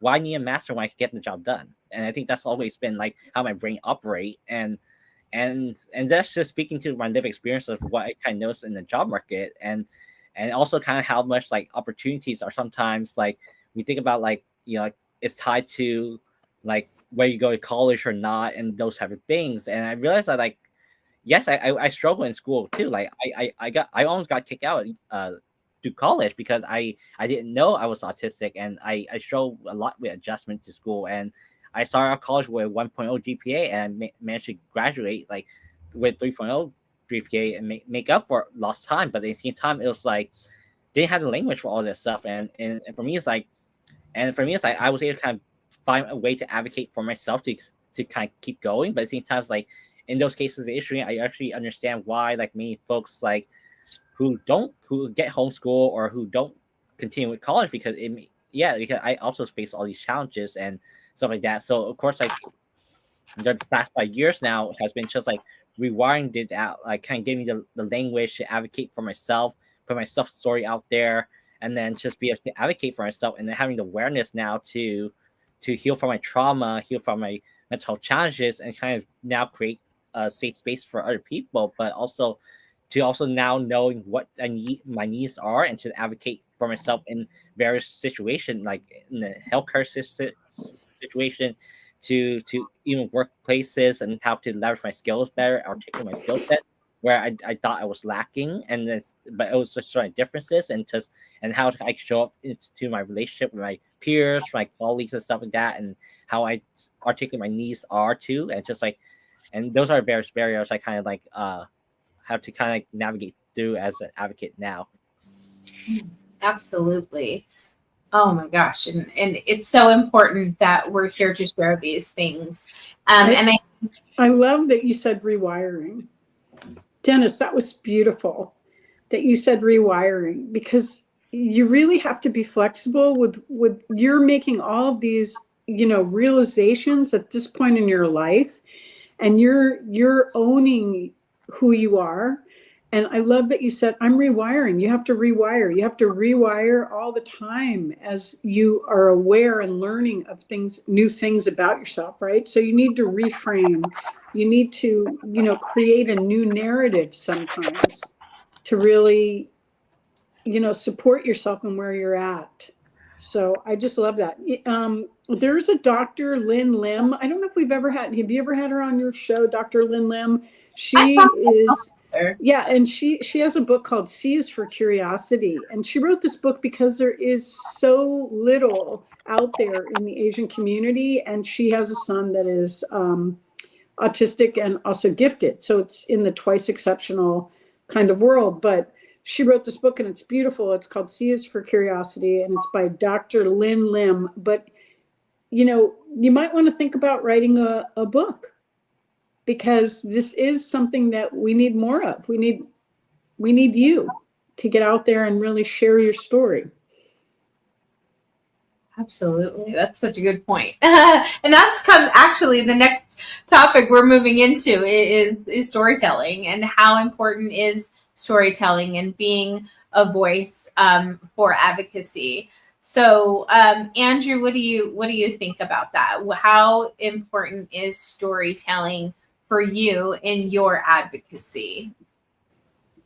I think storytelling is extremely important because you can like tell your perspective, and you can like tell about like the experiences that you've had, like positive, the negative, and the ways like you figured out tough situations, and how like you've lived like being like neurodiverse, like being an outsider, and like how I've been able to manage that. So yeah, like I guess like a lot of times like you have a good memory about like things that happened like that were probably because like you had autism, and like it affected you in a way differently than other people. Or like it could affect you more, like you think about more like than other people would have, and like could have like set you back, or might like have helped you develop a fear. But yeah, like just being able to like share your experience is huge, because it can like help others understand you, and help you like get out like what you think, and then like validate it, and like people will help you, and like you will help you, and like you can like navigate from there and figure out the best way to go forward. I love that. And that's exactly, what we're here to do. So I really appreciate that. You said that. Martin, you are already a storyteller. So let's preface that first, that you've been storytelling in the literal and, every sense. So how has that been in your advocacy? Talk to us about that. Oh, it's been really great, because when I started accepting myself for who I was, I started making a name for myself. I mean, to be fair, like, hopefully this makes sense. For me, it's not about the recognition, it's about helping others find themselves. And so when I talk about storytelling, that's why I step out of my comfort zone and always share my social media handles, because when you view from our side, it's like the world through our eyes that we see it, the positives, the negatives, and everything in between. And it's like, is it easy? Sometimes no, it's not, because there's days where you really don't want to share. But the beautiful thing is, when you start to see and share what you have, the world starts to be more aware and beautiful, just as they see us. And I urge and encourage people to share their stories, because there's nothing to be afraid of. Everything is just, it's always great to hear other advocates with their stories, and that's why I always urge others to follow Autistic Voices on social media, because you get their true, authentic self that others probably won't get to see in person. So that's kind of like what I think of it. Like, I see storytelling as the world through our eyes. Love that. Absolutely. Dennis, what are your thoughts about that? I think in terms of storytelling, it's a way of connecting with other people through stories and through live experiences of like hearing what other people gone through. Like I think for me, it's like I think before I became a storyteller myself, I was also like consuming a lot of content, like watching movies, playing video games, kind of like following a narrative, like driven stories about like kind of like what characters are going through, what characters are experiencing, and just kind of having those early experiences. And then, of course, like consuming early content creation, YouTube area during the 2010, 2011 area, which was peak for the Asian community as well in that space, but also like just more and more content creators, like who share their story on mental health journey, challenges, and who kind of shares their lived experiences of like what they're going through, work, having a career, and those type of things kind of helped me understand myself and what I was going through, even though I didn't have the language for all this stuff. And then for also when I kind of got the language, I kind of been able to share my story to kind of connect with other people, and that also kind of like opened doors to me connecting with other people and sharing their story. And so it's like everyone resonating with each other. So I kind of felt like it's a way for connecting with one another, but also a way to let people know that they're not alone in this world and they're not like going through something by themselves. And I think that's a way that like help with overcoming mental health challenges, and just be able to kind of help a sense of connection to other people, also kind of showcase other representation out there and other advocate for people to kind of look up to and just see that like, hey, someone could do this, then I could do this too. And so it's like it's kind of be an empowerment source of that, and also kind of help like other people like navigate their own life and their own challenges that like they may never had, and especially people who may not have access to like a lot of resources or community or support system. So kind of it's a way for people to kind of build that along the way with stories. That's fantastic. I totally agree with that. And just kind of an add-on, and Harry, I'm getting to you in just a second for you to share too. But go over to LinkedIn, Facebook. I think I might have done one on Instagram, but in the posts are networking posts to continue these conversations, to go share your social medias, to make sure that you're connecting with everybody, share your projects that you're working on. This is all about showcasing and highlighting my wonderful friends that I brought to my playground to play with me. So thank you so much, you guys, for being here. Harry, you are also a storyteller, and tell us why that and how you use that in your advocacy. Oh, I muted everyone for a second. Whoop! Here I am. I'm back. Well, clearly it's really important to have a mic if you're going to be a storyteller. I can say that. Well, storytelling is, I'm a filmmaker, so storytelling has always been important to me. But, lately I'm really finding that, I'm enjoying working with the neurodivergent population, and there's so much talent, and I just feel like they haven't been valued, and they haven't been showcased, and they haven't been highlighted. And we need to, raise everybody up and show that they can be employed. And so a big part of the storytelling for me is, getting the word out there about people's strengths. And when they tell their story and they talk about their strengths and what they're, good at, or what they want, what their dreams are, they can, I like to see them achieve that. So that's a big thing for me. Also, I was listening to what Martin was saying, and I realized that you're part of Dr. Andrea Finnegan's research project, the autism culture, I think it's Autistic Culture 101, and that's online. And that's just such a fantastic resource because it is storytelling. She did a research project where she took advocates and regular autistic, individuals, and shared their points of view, their stories, their sound bites basically. But it's so valuable because it's coming from them, and you're hearing their voices, and you're not seeing who they are, which is even cooler. I love the way she did that project. But that's something that everybody should go online and look up and follow. And Martin, you're amazing in it. And Daniel, another advocate that is, Daniel Durrani, who is on your show before. And my daughter is also in that, and she's going to be speaking on a panel with Martin and Daniel and Dr. Finnegan at Stanford. So there's always, oh, good. My daughter's putting that in the thanks, CO Kelly Lab.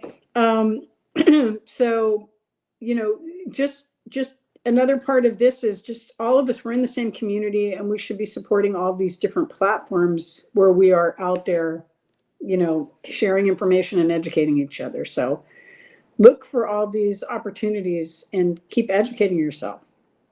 I love that. Well, I can't believe it, on our final kind of topic that we're going to discuss. And I'm really excited to hear the advice that you all have for the next generation of advocates and how they can be better empowering to themselves and use their voices. So, Dennis, let's start with you on this one. What advice do you have for the next generation of advocates?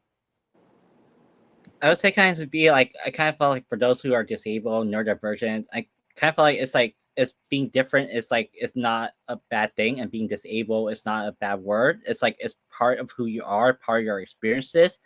I think it's kind of, and also kind of being able to embrace what makes you you, as opposed to like, there's no point of like comparing you to another person, because everyone have their own unique way of living and just being. And I think like how society always, you know, want us to be the same, or like kind of prioritize the same, but I kind of felt like it's okay to be different. And I think that's like something that I kind of struggle with for a long time. But sometimes I struggle because I was like, oh, just because my experience is different doesn't mean that it's less than. It's still valid. I think people have experience just be able to own their uniqueness and own their strength in their own way, wherever their interests are, wherever their passion in, and just like own that part of themselves. Because I think that's what that kind of led them to become like who they are and what they can contribute to society as well, and just be themselves. I love that. Thank you. Andrew, what about you? What is your advice for the next generation of advocates?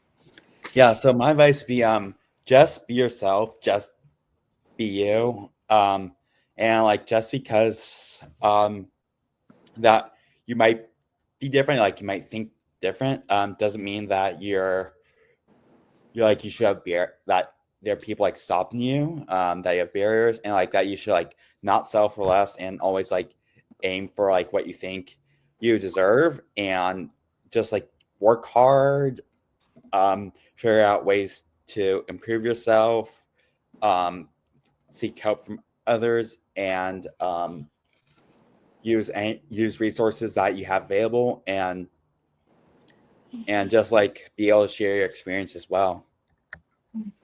That's so great. Absolutely. Martin. Oh, this is going to be a good one. Okay.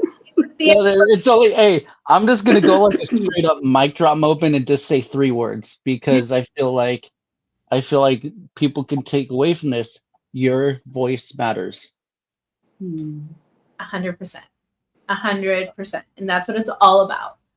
And this summit, 1 in 31 connection, that's what we've done today. We were bringing 31 autistic advocates together, and we're all connecting, and all of our voices matter. And every single one of you has just like surpassed all of the expectations for just being wonderful humans. Thank you for your time and for sharing with us. It's so nice to have you all here. I'm so glad. Yeah, Martin, thank you for putting your socials over in the comments, and please feel free to do that. Share May I share one final thing? It's super quick. 10 minutes. Let's keep going. All right. No, this one's good. I was trying to find it. I usually end with like quotes and stuff, but this one kind of resonated with tonight because the word understanding was brought up. So I urge you all to embrace the spirit of understanding. Let us stand together with the autistic community, not just in solidarity, but in active support. And together we can build a world where everyone, regardless of ability, can thrive. Absolutely. Thank you so much, Martin. That's beautiful. Yeah. an advocate, but I'm, speaking from a parent's point of view, and I really make it clear that I am, talking from a parent's point of view. And I would, if I was going to say something to the future advocates that are out there, I would say create your team, create a team earlier. Don't, I wish I would have created more of a community and a team for my neurodivergent children earlier, because when you're taking all that on as a parent, it just drains you and destroys you. And you know what, parents, we're not going to be here forever. So we need to advocate until our children can advocate for themselves. But once they can take over that independence and that advocating for themselves and writing emails to their teachers and doing everything, and it empowers them, and it takes so much off of our shoulders as parents, because we don't feel like we have to do it all, and we don't have to do it all. We really need to be coaches and be mentors to our children so that they can then support themselves. And that's, I think, the proudest moment is, as I'm sure Martin's mom, I'm sure Andrew's mom, I'm sure Dennis, when you started to advocate for yourself, I'm sure your parents and your families were just like, oh, so proud and so relieved that you're building your independence and being able to speak for yourselves. So I think that's a really big, a big thing to look at. Create that team earlier, create that mentorship with someone that is doing what you want to do. If it's law, find a lawyer that you can work with that's a disabilities lawyer or someone that is disabled, so you see yourself and you have that person other than your family that you can confide in or ask questions, and have that for lifelong. And then expand your community lifelong, expand your community so that you have tons of support. Because like you were talking about earlier, it's hard to ask for help, but a lot of times we don't even know when we need help. And we need that mirror of people that are around us, that love us, that see our strengths, to say sometimes, I'm here for you and here's how I can support you. So I just love this panel. It's been awesome. Thank you for inviting me. I'm feeling the gratitude. I can barely keep myself from crying right now. I'm having just such a wonderful time, as always, on your platform. Sara, thank you so much for having the vision to create this and bring us all together.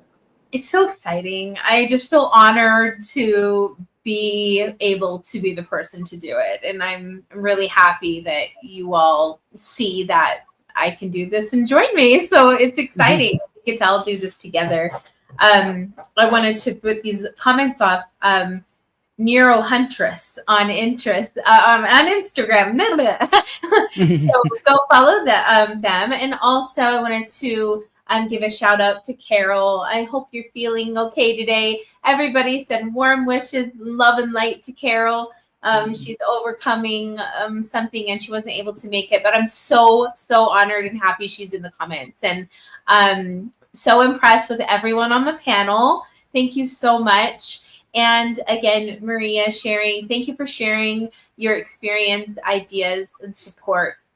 And this is from a mom, and you guys know how important that is, that you guys are sharing these stories with someone who is looking for this exact support. Stephanie says, thank you so much. This was amazing. You're all amazing.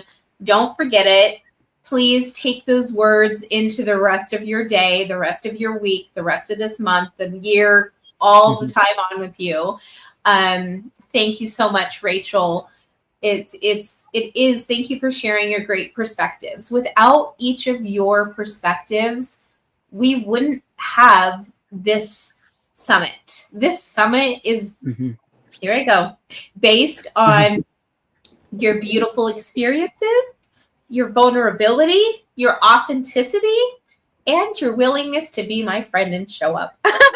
So I just honor and give grace and love to you all. Thank you so much. Awesome. Thank you again. You're an awesome host. I'm just letting you know. You're awesome because I know it's like running an online conference isn't easy because of all of those issues with technology, but you persevered, and now it's like, you're doing really good. Thank you, Martin. And Yeah. I appreciate that because you've been someone who has been with me since the beginning of them. Yep. And you and Michelle, and probably someone I might, I'll be leaving out, Harry, especially, guys have been with me for so long. And it's people like Dennis and Andrew that I want to bring along and invite new voices and see new faces and bring new people in, because we're not going to all be able to learn from one person. This takes a village. This takes a community. And we have built something so special here. So just so proud of you all. And I hope that you find really amazing connections and opportunities through this. And I want to hear about them. For sure. So thank you guys so much for being here today. This has Have been a great rest of the day, everybody. Keep listening, keep learning. We have a great community thanks to Sara. Oh, I love it. Thank you. No, it has been just incredible. And thank you also, Harry, because throughout so many of these summits, you've reached out to advocates and have provided opportunities or helped them to see the opportunities that they could get. And what I really love about you is that you ask nothing in return. You want them to be the best version of themselves. And so I'm just like, I'm so proud of you. So thanks for joining us. Thanks. Thank you for having me. I put my link in the chat. So if you have anything, and if you have like anything to offer, like in terms of jobs or just support in general, just feel free to connect with me. I definitely want to introduce you to Jacob. I can't wait. I volunteer on a job club, and I'm always looking for opportunities for everybody, but I've already got my eye on you, Andrew. I used to be a paralegal, and I'm a left of attorneys, Andrew. So we're gonna get this, definitely. Thank you, Thank you, everyone. Absolutely, thank you so much. Thank you. Well, our next panel is just up right around the corner. So goodbye to our wonderful advocates. It was so lovely to have you guys here. Thank you for joining me. I can't wait to stay in touch, and we'll collaborate more in the future with all of you. Bye. Wow. What an amazing panel. Oh my gosh, that always gets me, the advocate stories that just, they're so vulnerable and have so much to share, even when it comes to their challenges. And that's really something that people, especially our audience members, can learn so much from. So grateful for them. Our next panelists are here in the backstage. I see a couple of them now, so I'm excited to bring them up if they're ready to come on up. Hi, Mary. How are you? So nice to see you. Great, Sarah. Thanks for having me here. Pleasure to be here again. Yeah, it's wonderful. Hi, Robert. And hello. Gina's here. Hi, Gina. And Gina's here in my neck of the woods out here in Utah. So I have a community neighbor finally. Oh, it's so nice to have everyone. We do have, let's see, actually, I think this is all. I think Carol was on this panel, but she had to, that's it. So she isn't going to be able to make it. So it's just us three, and we will make this fantastic. Let's start out with just some wonderful introductions for this panel, community, family and community support. Marianne, hello. How are you today? Doing wonderful. Thanks. Thank you. I love it. Carol says she's here with in the audience to support us. Love it. Go ahead, Mary. Yeah, so I'm Marianne Hughes. I'm in Houston, Texas. I'm the mom of 2 young adults on the autism spectrum. I've got one who's about to turn 23 and one who's going to be 25 this year. And so listening to the last panel is very inspiring in terms of things that my kids can do in the future as well. They're different abilities and different talents. So excited for what the future holds for each of them. But what I do is I went through divorce several years ago, and so I decided to take that experience and help other families who have a neurodiverse child or different abilities, and help the parents when they're going through divorce and co-parenting. So I'm excited to be able to be a resource there and support them along that journey. Yeah, a tricky time for families, and truly you're one of the only people I know that's in this, space helping with this type of situation. So really great work. And I know you do a lot in Texas where you're at a lot of fairs and conferences, podcasts, and speaking. So yeah, you're really helping and reaching so many families, and we're so grateful to have you. Gina, I'm so happy that you are with us here, and tell us a little bit about yourself, introduce yourself, and how, what's going on with this. Yeah, well, first, thanks for having me. And as you said, I'm in Utah. I have 2 kids actually on the spectrum, and they are at opposite ends. I am also a nurse, a photographer, and a working mom. I say that because that kind of all adds up into who I am and why I do what I do. My son in particular has profound autism, level 3, and he's nonverbal. He has suffered many, many inflictions that has caused a lot of stress. We were one of the unlucky families, I guess, to have a lot of doors slammed in our faces, have a lot of things not work, have effort after effort just look like it was not going anywhere, which caused a lot of stress financially, physically, mentally, the whole bit.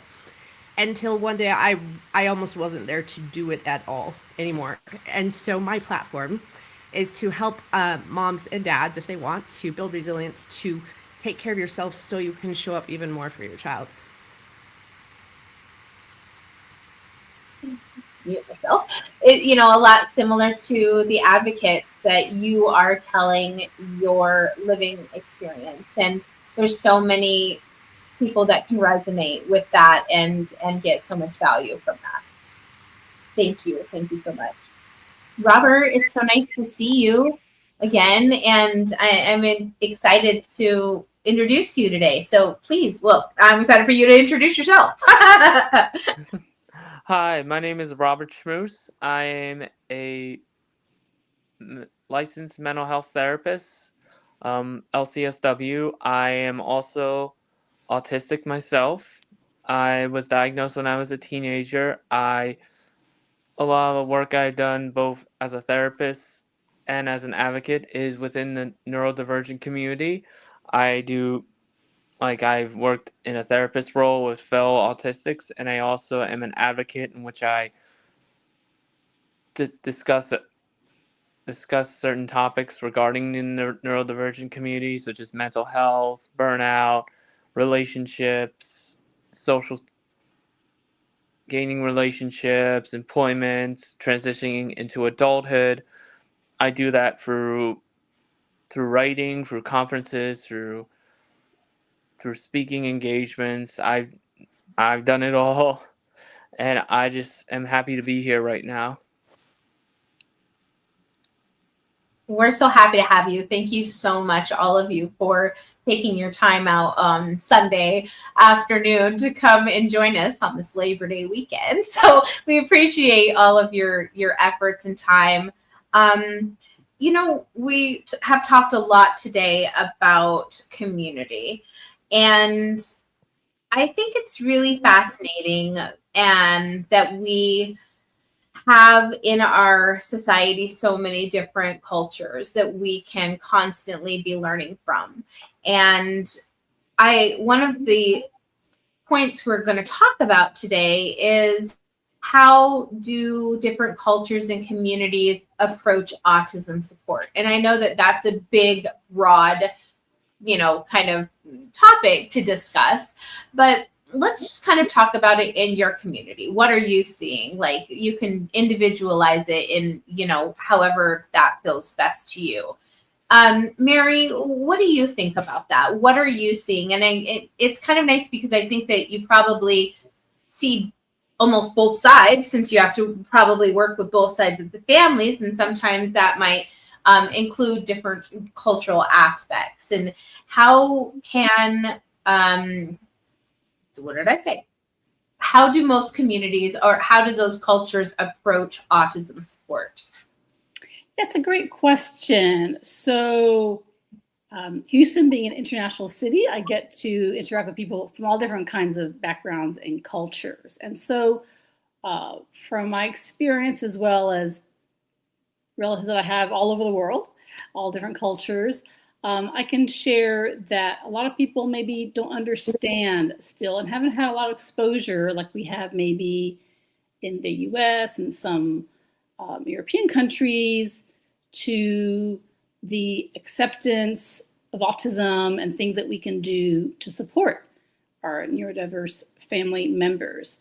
There's a lot of people still who really don't understand what autism is until they have a family member maybe that's diagnosed, and that's when they'll be more aware and more accepting. But what I see a lot with different cultures that maybe that's not the norm to be involved in those type of situations is that they're maybe afraid, they don't understand. They're maybe, if it's a child is young, maybe when they're diagnosed, they're like, well, maybe they'll outgrow it, or let's keep them at home. We don't want to tell people about the diagnosis. And I think that's hopefully changing, but it's going to take people to take their kids out in public, to not be afraid to try different things, social events and opportunities. Sometimes it can be overwhelming to take our child when maybe they're having some behavior issues or having trouble communicating out in public, but we have to be accepting of them, and then the more people will see them in the community, then the more they'll understand and be able to share that with their own families. And I guess in terms of divorce, sometimes how that's handled, depending on their culture, or even if they're not of different cultures, sometimes people see the challenges differently. Some mother and a father may see the same child in totally different ways. Some may be in denial of the autism or what that means for them in the long term.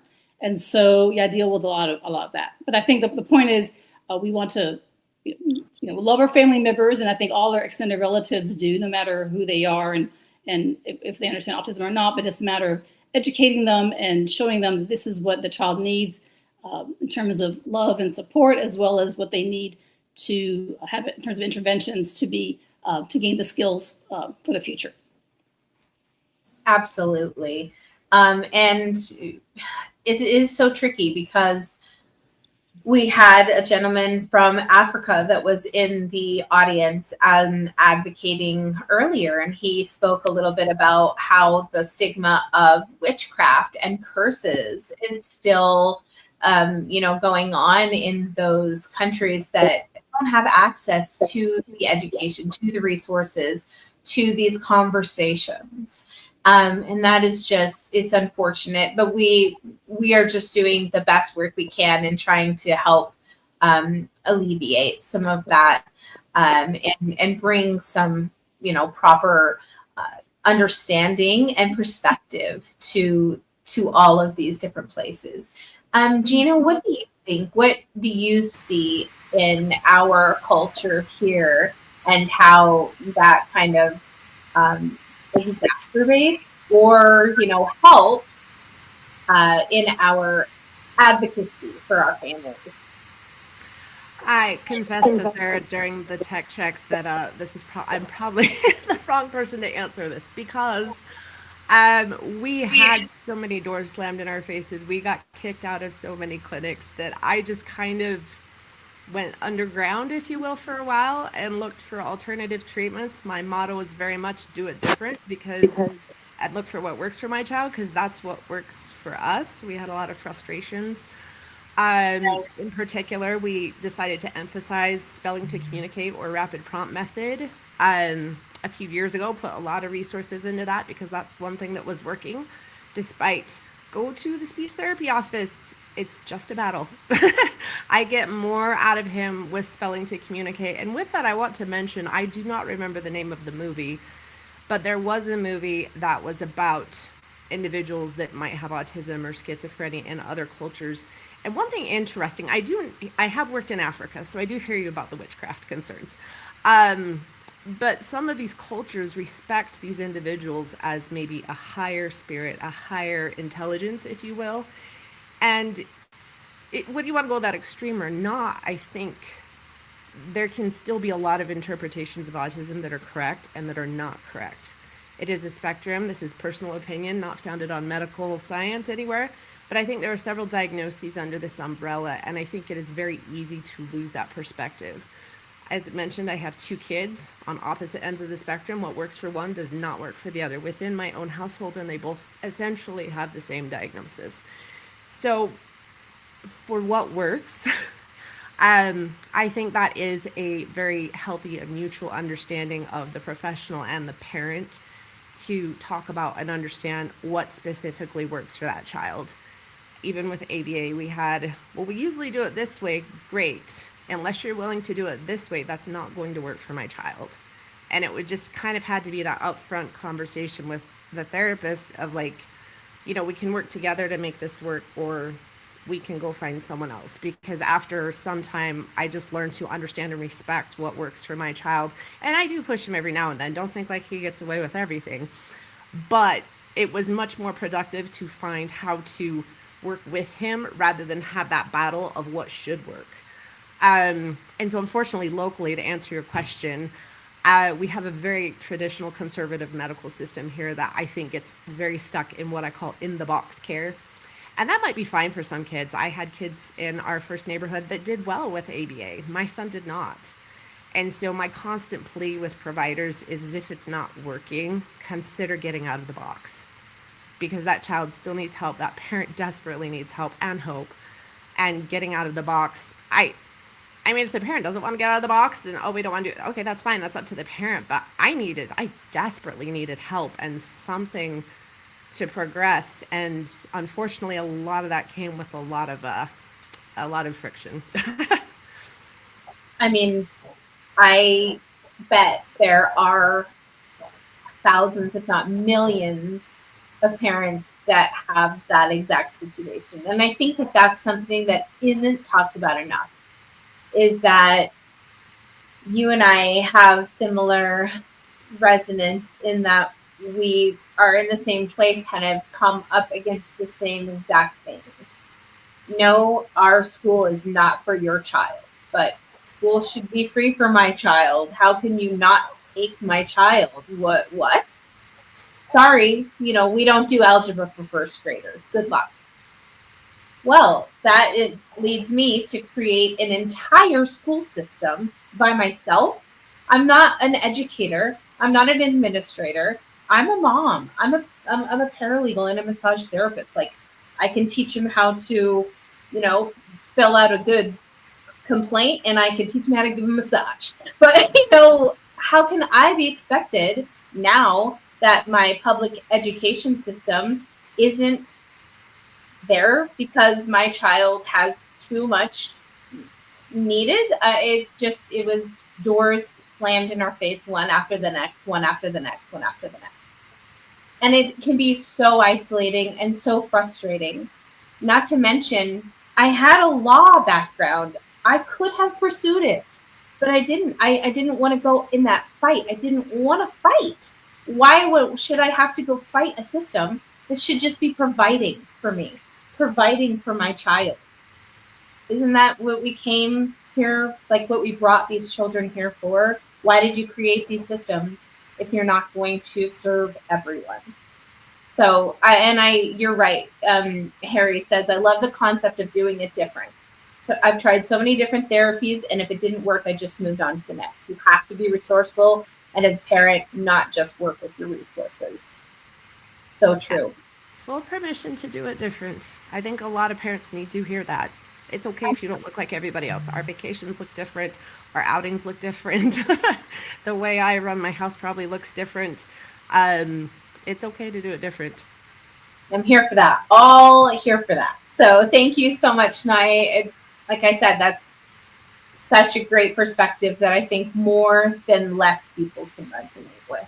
unfortunately. Robert, what do you think about that? How do you see the community and cultures approaching autism support? I think, you know, when it comes to the community, there's always a saying, start at home. And I think like once you start at home, and the thing with advocacy is that we have to focus on what the needs are, like, and listening to the autistic community. Like, for instance, especially for autistic adults, they need things such as, you know, ways to help them get employment, ways to help them, you know, maintain relationships, to live on their own, and to really know those basic skills and know, okay, well, what are we going to do to reach them, and meeting them where they're at. For example, like there's many autistic individuals who need to get a job, need to get employment, and for that, what they would do is the best thing for that is to really see what kind of employment do they want, what kind of employment like they feel would be successful, instead of pigeonholing them into a certain category. Also, another thing is to really understand, you know, like accepting who they are. Like, for instance, there's a thing in the neurodivergent community called masking, where instead of like having them utilize their autistic characteristics, they are basically told to suppress them. And in this type of suppression, it basically tells them, for example, if you're stimming, despite that type of stimming helping you to manage your like emotions and feelings, and helps like manage your stress, it's now considered wrong to stim. So you have to suppress it, mask it. However, that you know, does more harm than good. And hearing from the autistic community what helps them get through day by day is something that really will help the community know how can we help the autistic individual. Absolutely. And it's so needs to be understood that it is individual. And as you know, it's been said throughout the day, if you've met one autistic, you've met one autistic. And it's not much more can be said about that than that. Exactly. Yeah. And I love that we've brought together such a wonderful panel, because each of you are doing in your own way a grassroots effort of your own. And I'm excited to bring those to light, showcase that, and talk about that a little bit. Marianne, talk to us about special needs transitions. Hopefully I said that correctly. You tell us about it. And correct me if I'm wrong, but yeah, tell us all about those things that you're doing and how you are making a difference in your community. Sure, yeah. So my company is Special Family Transitions. And I use those words because I want to involve the family. It's not just one person going through this, it's the whole family. And then transitions, because at some point, it's not just divorce, but it's also your life after divorce. It's the co-parenting, and it's a lot of transitions that have to do with that child in terms of getting out of high school and things after that. But so my focus right now is really working with the parents. Usually it's the mom, sometimes the dad, and sometimes both. So I'm trained to be one of the first certified special needs divorce coaches, but I'm also trained as a mediator and also trained as a parenting coordinator. And also pre-mediation divorce coach. So I look at it from all kinds of perspectives. But my point is we want to do what's right, not just for now, but what's going to set us up for a successful future, whether it's for looking at it from the child perspective, which is the most important way to look at it, but also going through the process in as amicable fashion as we can. Because if we start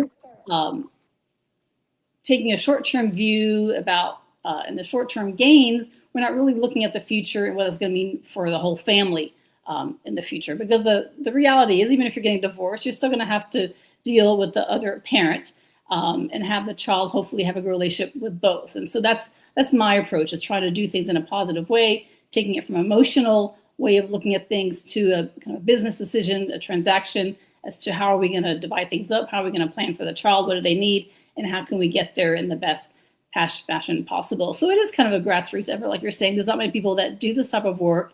I'm the only one who does it exclusively for families that have autism or different special needs, whatever you want to call it.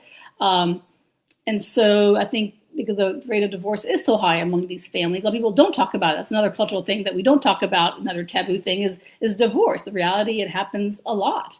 And not to say it's because of the child, but because the marriage can't withstand that extra stress perhaps that is involved. Like Gina mentioned about the day-to-day things that you have to do. And so, we want to make sure that we're all looking at this in a way that we're trying to do the right thing for everybody involved. No, I love that you said that. And I think it's a great grassroots effort. And it really isn't, like I said, I don't know of any other divorce coaches that are doing this in this area. So I think you're doing amazing, amazing work.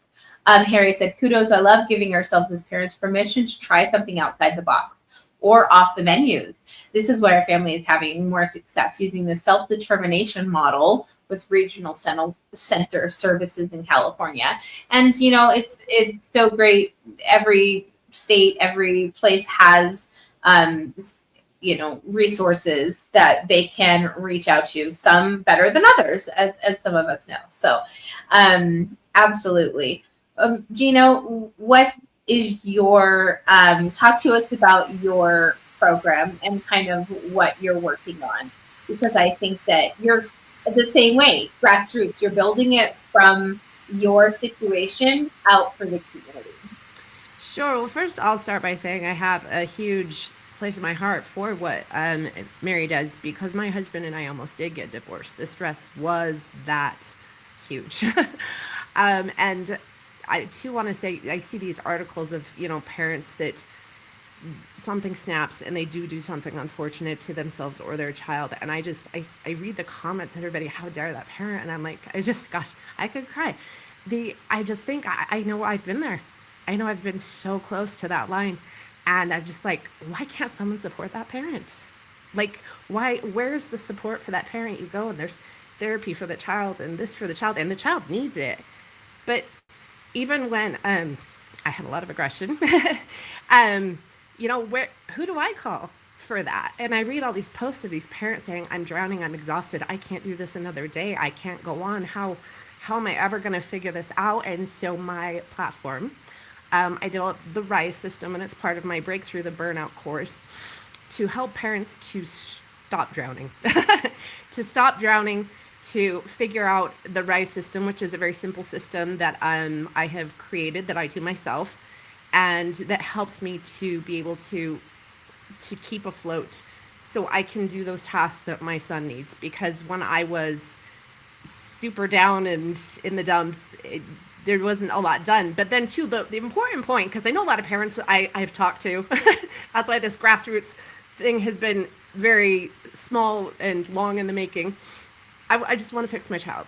I want to help my child. And I get that, and I respect that so much. But we found what helped my child when I stopped drowning. When I had more bandwidth to give him what he needed, when I had more bandwidth to notice those little clues he was dropping, when I had more bandwidth to tell the insurance, no, we're not going to do it that way. And so just with the RISE system, parents can stop drowning, and then they can attest to those little things that their kids need even more. And not that like, oh, you have to do that to be a good parent. I wanted to provide that support for parents that I so desperately needed, and that I see is still needed out there. Yeah. And this is exactly a wonderful place to share that with hopefully so many people being able to listen. And make sure to share your links in the comments so that everybody can go and follow you guys and reach out to you if they need support. Parents, if you're listening and you feel overwhelmed and you need support from Gina, please reach out at Spectrum Lane. Please reach out to her and get some ideas of ways you can support yourself, because we can only give what our cup is when our cup is full, and we have to provide that to ourselves with self-love and self-care. And that comes with understanding when you need help and when you need to ask for mentorship, for coaching, for just someone to listen or someone to just validate what you're going through. So thank you so much. I want to just point out one thing. People say like it is selfish to take care of yourself. It is selfish to address your needs or whatever.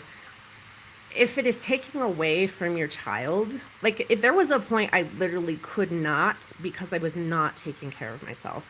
So like there needs to be something, and you should never feel guilty about that.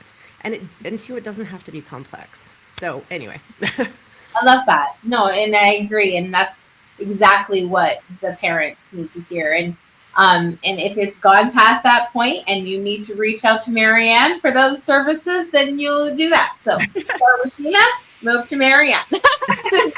I love the Gina's RISE system. I also have a RISE in my framework as well. So, yeah. Oh, great. Yeah, you guys got to get together and talk about that and see how you can share and support clients with one another. Definitely. Robert, I'm excited to hear about that for you, and tell us those things you're working on and those grass movements that are making an impact, or programs that you believe in and share. Oh, I think you're muted. Let's unmute you. There we go. Thanks. So first of all, I just want to say, Marianne and Gina, I 100% am behind you with what you're doing, because I believe 100% with self-determination. And that goes along with a lot of things that I want to advocate for. For example, like self-determination regarding our mental health, knowing what is going to help us get through the day, what is going to help us through the struggles that we go through. And that is something that I'm very 100% for. Like, and it all goes down to self-determination, knowing what is the individual feeling, and how and what can we do to help them reach that goal, and what do they feel can help them. Really, that to me, that is 100% the way to go. And just especially in regards to how to manage ourselves and mental health and how to gain employment, I talk about, loving our interests, the things that we're interested in, is something that helps us get by, and it could even help us with getting employment. And also knowing what the individual feels will be successful for them. For example, like if there's certain types of ways of working in an environment that could be based on like sensory, based on special needs, that is something that we need to go and advocate for. That is something that is great for us, and that is something that we as autistic individuals would need to focus on, is what we feel would help us. And a lot, I talk about like masking, I talk about employment, I've talked about, really like knowing that not everyone is going to succeed with one type of therapy. Knowing that it's individual first, and nothing about us without us. I love that so much. And yeah, thank you ladies so much for putting those your links into the comments. Robert, please do the same too. And I love this. Spelling to Communicate has helped us learn so much about my son. That's, one thing that I didn't touch on, unfortunately. Now I wish I would have, is non-speakers more, and how we can be more supportive in that community, because it is that's a big one. We're gonna have to do a whole 7. Absolutely. Let's what is our next one we were going to? Okay, great. How can we bridge the gap between professional services and family-led supports? And I love this one. Mary, what do you think about that? I think a lot of families don't know about all the supports that are out there. So there's great professionals, there's great programs, but if families don't know about them, it doesn't do any good. And so one thing I found that's helpful for myself when I was trying to find my way and find resources, but now I attend and participate, is going to special needs resource fairs or transition fairs or disability fairs that are put on by different organizations. For instance, where I am, the school districts each have their day they put on an event, and sometimes nonprofits will put them on, sometimes other companies and other organizations. So definitely look in your community and see what's being offered. Sometimes it does take work to research and figure out what's going on, or start following people who are kind of more in the know that share these information and kind of see what events are going on that might be able to help you. Because, I mean, literally we go to these events and there's companies that people have never heard of, services that, like mine, that maybe people don't know about, right? And Gina's, for instance, as well. But there's people out there that have put a lot of work into this and want to help. And so part of it is the families find information, but part of it is on us as businesses. How do we share that information? And platforms like yours are great. You've been so wonderful about spreading the word and getting all these experts together, all different fields to share information. And I think it's a combination, but definitely we also need to be working hand in hand to jointly develop things. If there's a need, let's share that need. So hopefully somebody can share that maybe that service exists, or maybe start creating something like mine. I created out of a need because it didn't exist before. And so in addition to my special family transitions, I started with another colleague of mine who does some of the same work I do. We started a new website called divorcewithspecialneedschildren.com. And so there we were trying to pull together people who do have experience, because that was the big challenge I had in my divorce, was trying to find people, okay, who are the financial experts, who are the different experts, mental health and so on, that can help me and my child get through this process. Like you said, sometimes it's hard to find mental health professionals like Robert who understand this and can help us find our way to the next steps. And so that's the goal there, is to be able to share that with others, that these resources do exist. Mm. Absolutely. I appreciate that so much too. And Robert, remind me where you're at in the world. Oh, we got you muted again. Hold on. Okay. Nope, I muted. We must have done it at the same time. Go ahead, unmute yourself. Oh, can't unmute. Okay, hold on. What? It says because you muted yourself. Okay, you unmute yourself. There we go. Yep. Well, where I'm at, I am in eastern Pennsylvania, just outside Philadelphia. Okay. And I was just wondering, because Harry was saying, I'm going to reach out to you about speaking at our job club. Thank you for sharing about employment. I love that. So Yeah. Let me put in the comments my email. Great. Thank you. And please, share with us your thoughts about that, and then Jana will have you finish that topic up. Okay. So I guess let me go back to how can we bridge the gap between professional services and family-led supports? I think, for me, it all comes down to communication. Really just speaking with the families, meeting them where they're at. It might sound very simple, but in reality, I've met with families who said it was not simple to have, because that communication wasn't there from the professionals.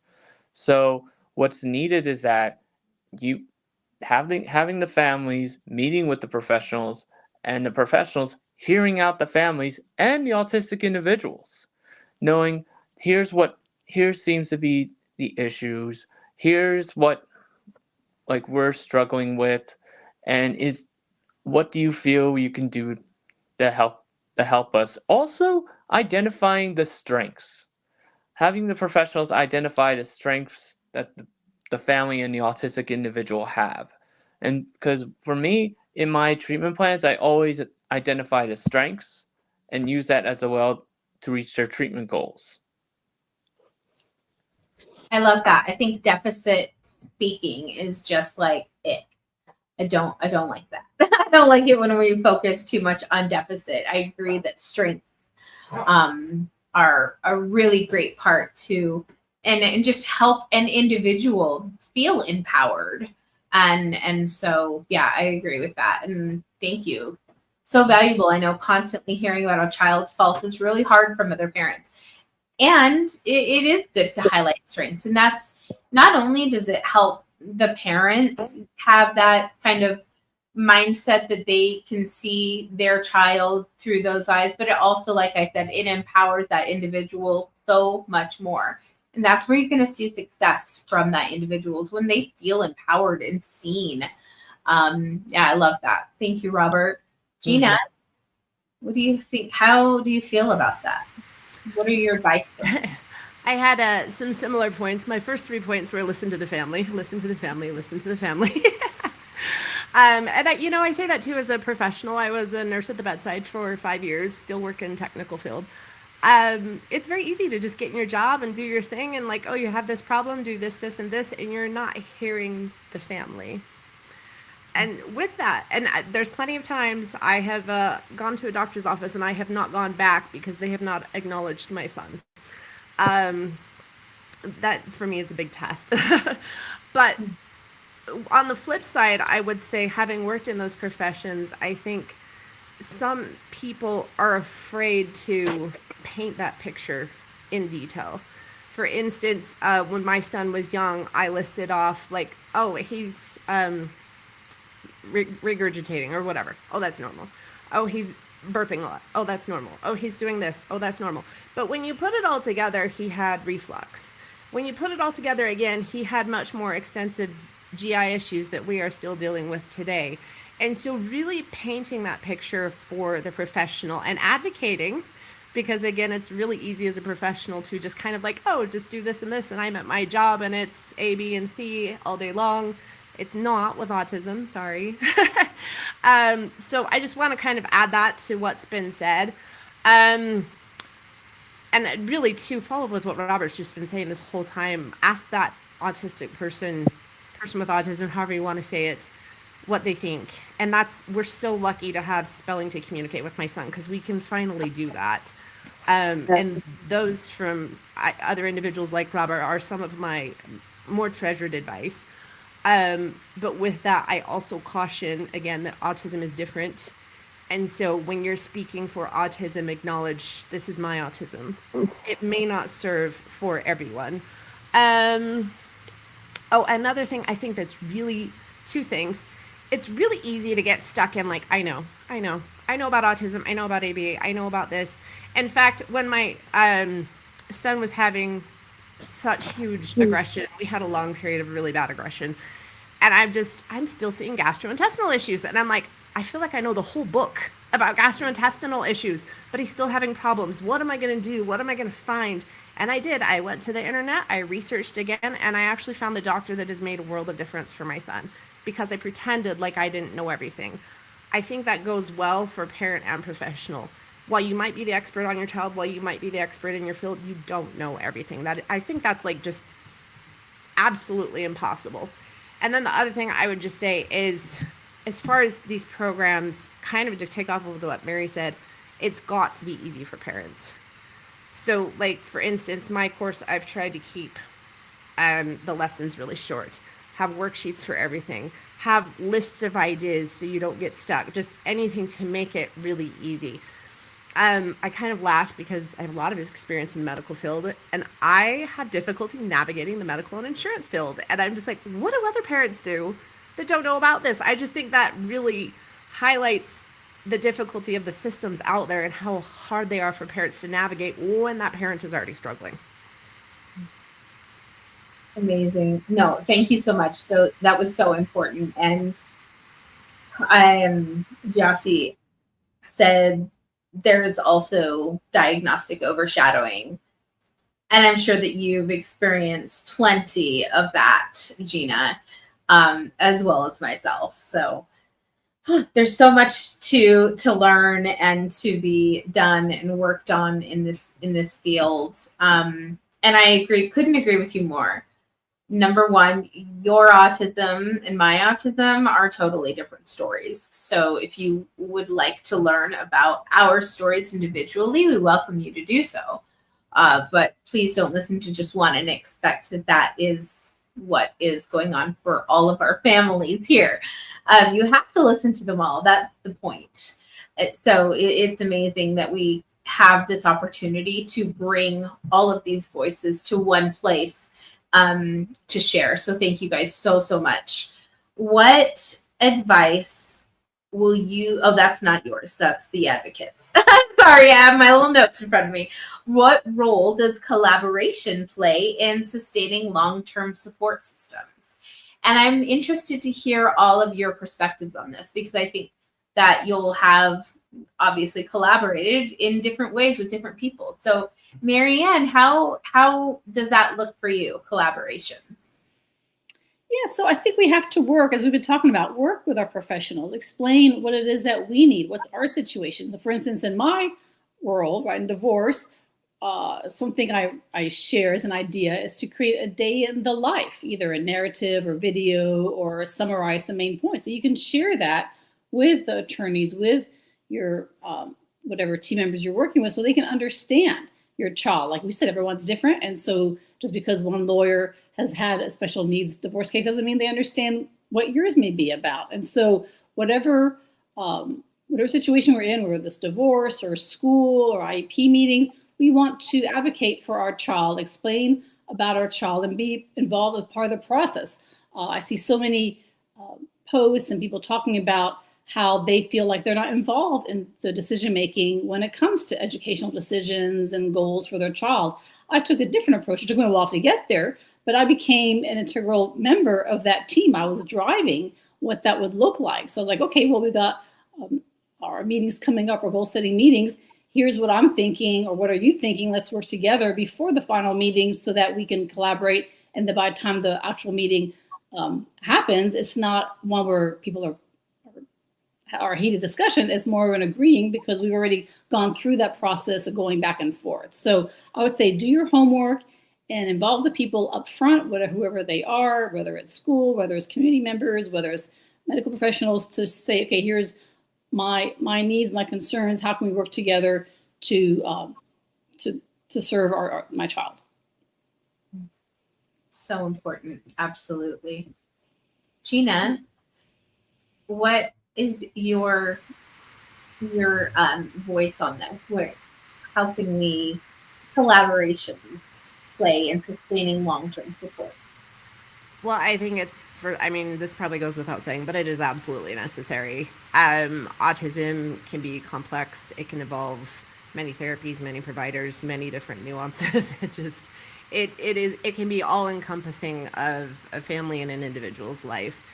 And so a couple notes I would say on that is having a point person has been super valuable for me in certain situations. And I did have the opportunity, which I might add to my services soon, but I used to be a care coordinator for a company, and I was the company's subject matter expert for cases that have autism.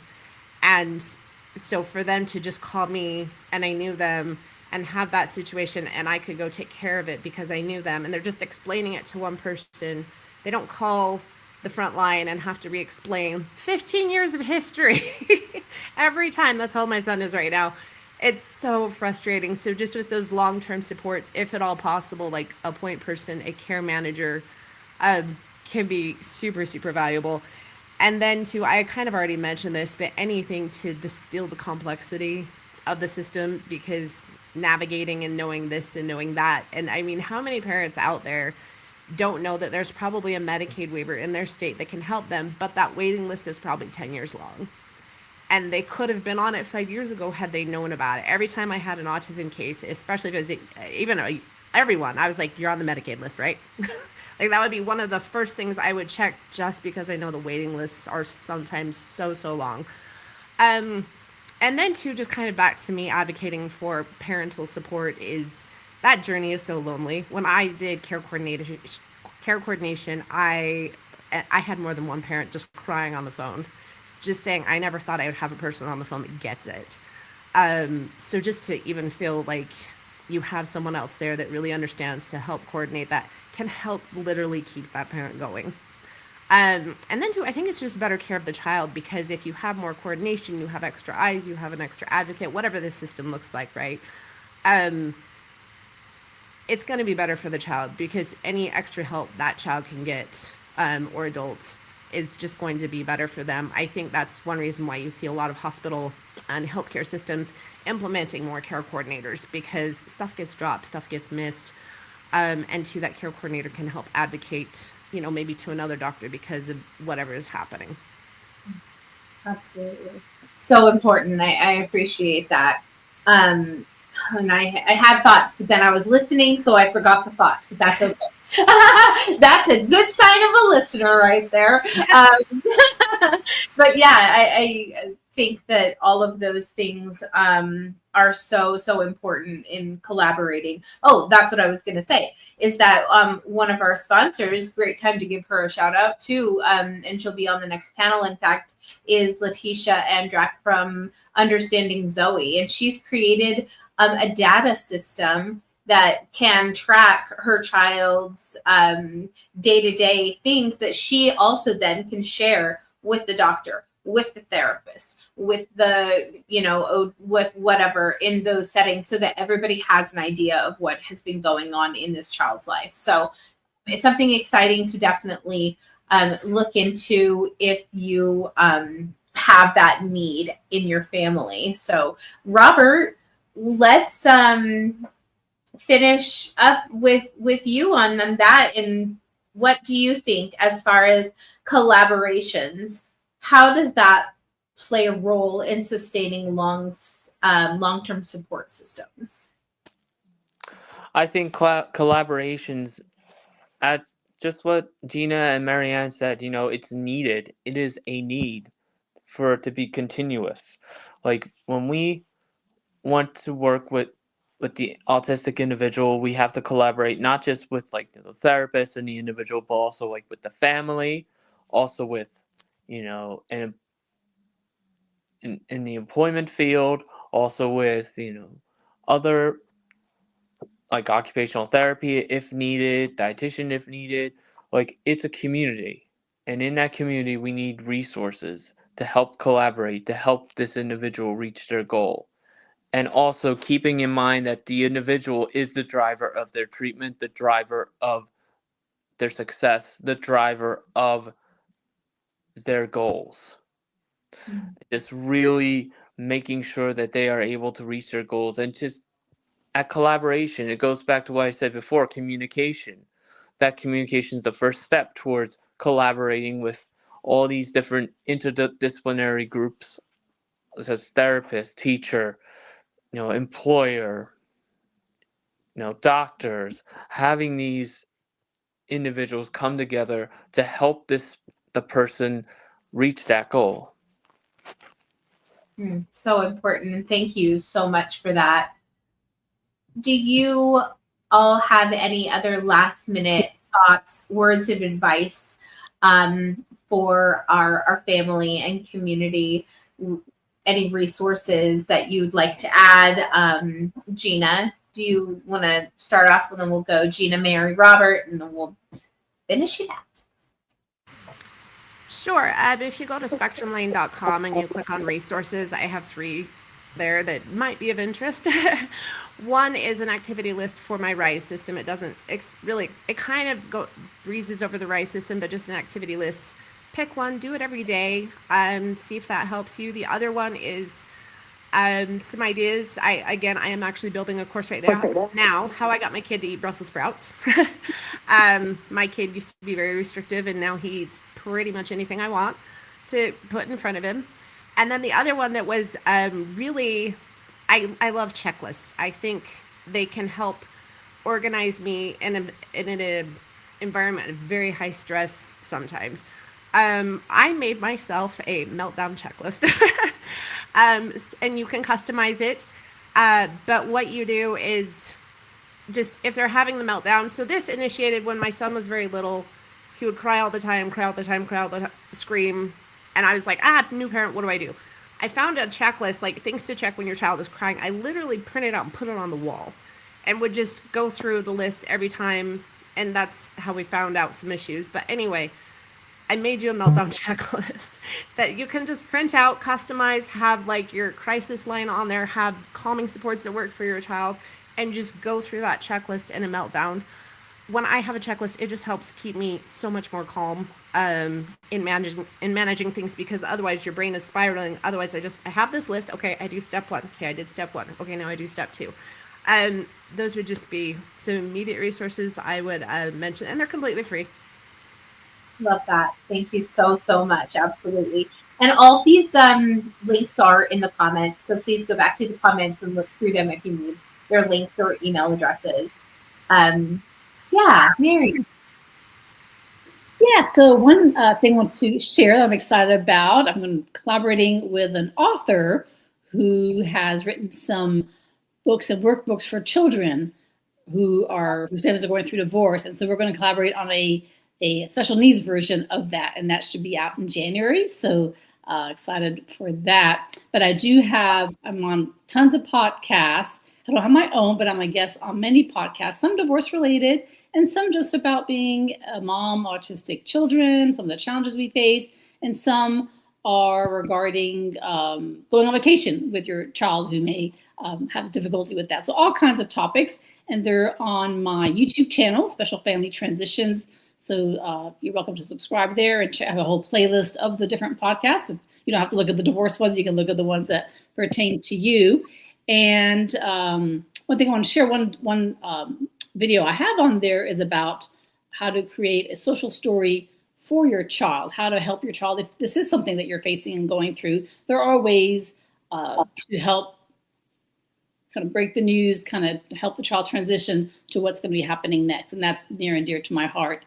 It was hard to find a mental health therapist to help in that effort. And so I took it upon myself to support my family. But now, like I said, this other website we have, for special needs children, we're actually going to have a summit in January to bring in all the experts that we have to share information. That'll be a free event also. So definitely follow me on my platforms. We'll be sharing about that event, about the information that anybody can to get for free. That's wonderful. Thank you so much for those resources. Again, we're just touching on so many different aspects and areas that are really, really important and valuable for families. Robert, finish us out with this last panel and tell us about the advice and projects that you have going on. Well, I've been doing on my Instagram page, which I have in the comments, I've been doing weekly neural tidbits where I talk about certain things that help individuals, autistic and neurodivergent individuals, whether it be like mental health, unmasking, things such as that, like little helpful tips. I've also been writing articles, and one would be coming out on the Autism Spectrum News, supposedly by the end of September, and I'll be speaking at a symposium at Hertzwig University's virtual symposium in October. So doing a lot of that. Congratulations. It's so exciting to hear about all of these projects and things that everyone is working on. And we're here to support you all. So I think the most important thing that was kind of touched on is sharing. Just share. Share with your communities, share with your clients, share with your families, your neighbors, who, will then hopefully share as well. So yay. Thank you guys all so much for being here, for taking time out of your weekend. Harry says, yay, everyone follow these awesome experts. Yes, please do. We appreciate all of our panelists and all the audience members that have just been wonderful. And we've had such an engaging summit all day long today. And so I invite you guys to also go to the audience after you're done here as speakers and join us in supporting the next two panels that we have coming up. So excited. But please go and support Marianne, Gina, and Robert on their journeys. And thank you guys so much for the value that you've brought today. Thank you for having us. Yeah, so glad. Like I said, I just open up the doors to the playground and invite my friends to join me to play. So thank you guys for coming. It's been great. Hey. Thank you all. Great discussion. Appreciate it. Bye. And make all the connections. That's what it's all about, making all of the connections after these panels. That people find so many great opportunities with one another. So please feel free to, reach out to each other. Mm-hmm. Excellent.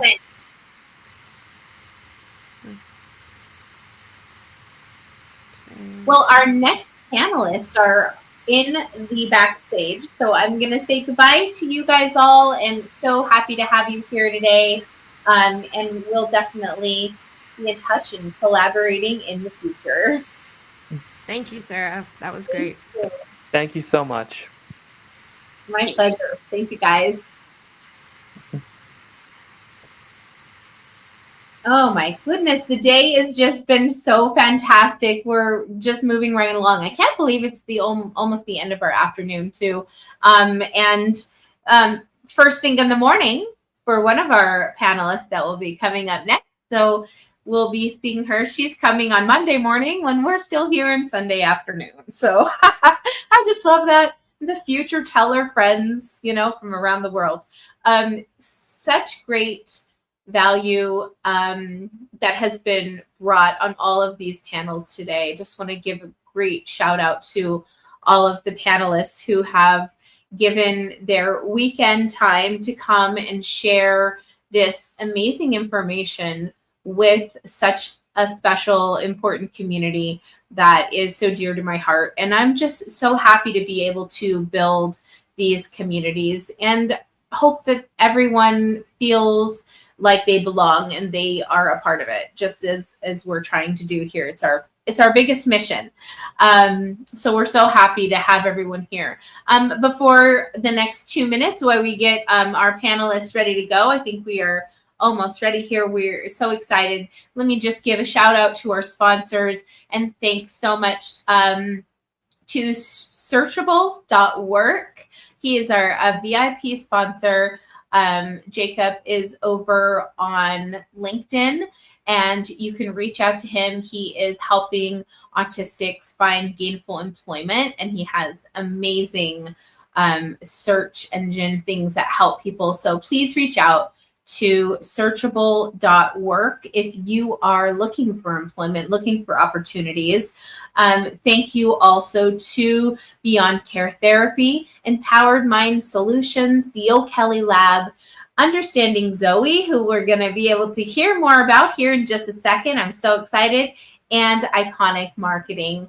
Thank you guys so much for sponsoring us, for seeing the importance and the value of this summit, and for wanting to be a part of it with us. We appreciate you so much. If you guys are ready, I'm excited to bring our next panelist up on the stage with us. We have Derek Krager. Hello, Derek. So nice to see you. Great. Thanks for joining us. Hey, thank you for the invitation. This is awesome. Absolutely. Liam Murphy. Hello, Liam. So nice to have you here. And thanks for joining us. Thank you for the opportunity. Yeah, I'm excited to have you all here. Letitia, it's great to see you. Good morning. Good morning. Thank you for having me. Here's our friend from Australia. So we have this amazing panel put together for you guys today with some incredible information, resources.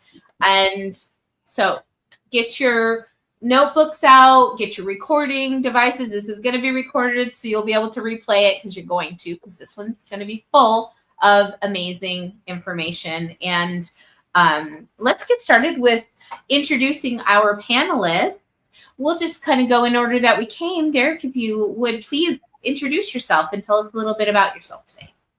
Yeah, certainly. Derek Krager in Indianapolis, Indiana, USA. And growing up autistic with ADHD and dyslexica, and I guess pronunciation. My journey was turning confusion into clarity, and that became the foundation of everything that I've built. I'm an educator at heart, and after building Amazon's highest rated employee training program, I realized the future of learning isn't about more content, it's about delivering the right knowledge just in time. So today, I'm on a mission to bring human first AI to the world, empowering companies and their employees with voice-based mentorship that trains, guides, and supports people in real time. And I'm building tools like Pocket Mentor to make sure that no one's ever stuck waiting for help again. That's great. Amazing. Absolutely. And hopefully you guys have some, have some things you can share with us, resources, things like that. If you have them, I did play our Understanding Zoe video today, so hopefully people got a little bit of a sneak peek about what that's about too. Liam, tell us a little bit about yourself. I know this is the first time we've been able to meet online, and I'm so excited to meet you. Thanks so much for being here. First, thanks for the opportunity. It's nice to meet the other speakers here. My name is Liam Murphy. I'm in Denver, Colorado. I'm the Director of Development for TACT. TACT is Teaching the Autistic Community Trades. We're the only autistic trade school in the United States. We focus on 6 different platforms, from automotive, welding, carpentry, electrical, EV, cybersecurity, tech for trades, and we just opened up culinary. So our job is just to give these kids the tools and the empowerment, and then we give them the guidance of employment. And last year's employment that we did was 82.4% at an average hour salary of $22.36. So it was a good year for us. Amazing. Thank you. Thank you. Thank you. Thank you. That's exactly what we want to hear. Tisha, thank you for joining us on this. How is what's the weather like? Are you in fall right now or spring? Spring is coming. So hello everyone. I am Laetitia Ondrac. I am the co-founder and CEO of Understanding Zoe. My background is in big data and AI. I used to be a general manager for one of our leading telecommunication company here in Australia. I grew up in France. You may notice my accent. I moved to Australia 11 years ago. And in France, I was a strategic consultant. So I was working on everything innovation and how to transform organizations to make them work better and faster and more inclusive. My special interest has always been technology. Even though I'm a woman, I identify as a woman. I am autistic as well, and I am very grateful for this opportunity, Sarah. Thank you so much. Do you want me to say about Understanding Zoe? Sorry, I forgot about this. So Understanding Zoe is an AI-powered platform which is all about supporting parents, teacher, educators, support worker, everyone who surround a child who is growing up as autistic or ADHD or dyslexic, dyspraxia, anyone who is under the neurodivergent umbrella, to make sure that everyone in the care village shares the same information, and it's powered by AI, and we correct all the biases that are in AI, because unfortunately there is a lot, and we don't see all of us as part of the algorithms. Absolutely. Oh my gosh. Wow. Powerhouse of panelists. Let me tell you, it is going to be such an incredible conversation today. Thank you guys so much for your time and for all of the education and work you've done to provide this for us today. It's just such an honor to have you each here. We're going to start off by discussing how technology is transforming accessibility for autistic individuals. And I think it's so fitting for this panel. And Derek, please start us off and talk to us about your ideas with that. And then, of course, your own personal experience and what you're working on.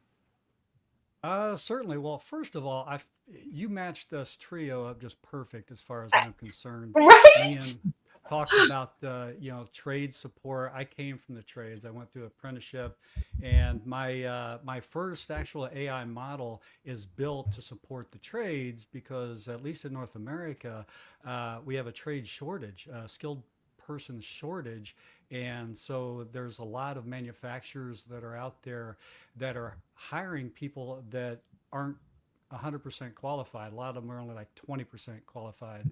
So what I build a voice interface that keeps the hands free and the eyes free, that somebody can just talk to, just like we're talking to now. And that's how I use AI. It's in a product that people can just dial a telephone number, tap a button, and it could be like me calling up Liam and say, "Hey Liam, I'm working on this Chevy, 57 Chevy for the first time. Can you talk me through changing the air filter?"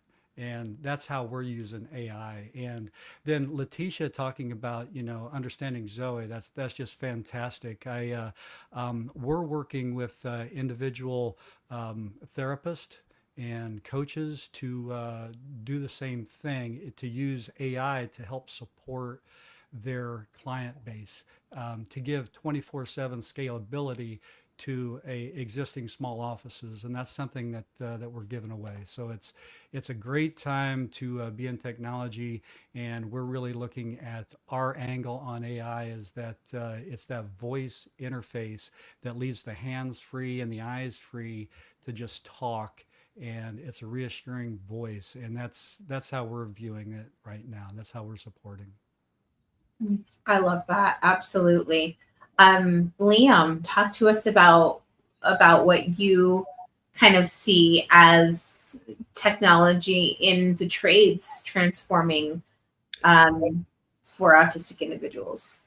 Well, we always say, please don't take this the wrong way, Derek. AI is not going to take away an oil change, but I know we all have EV cars. So we're hands-on. The kids say, or the young adults say, if your hands aren't dirty, you haven't done anything all day. So based on some of the technology that we're talking about is we have cybersecurity and electrical.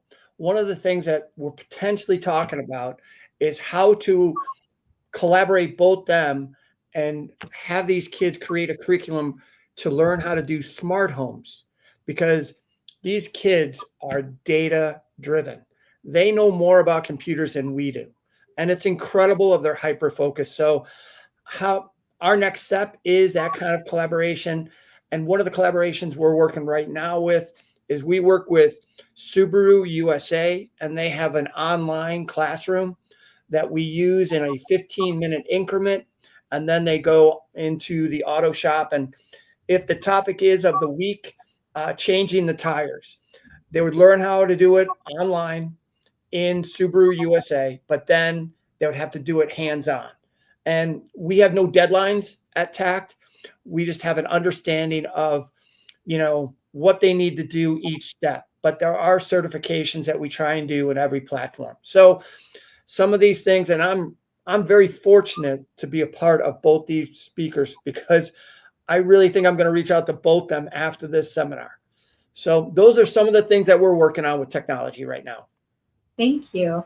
And those things are really important, even though we say technology, we're not always just talking about AI. We're also talking about, like you said, these companies that are using their websites and forums to also help with training and services.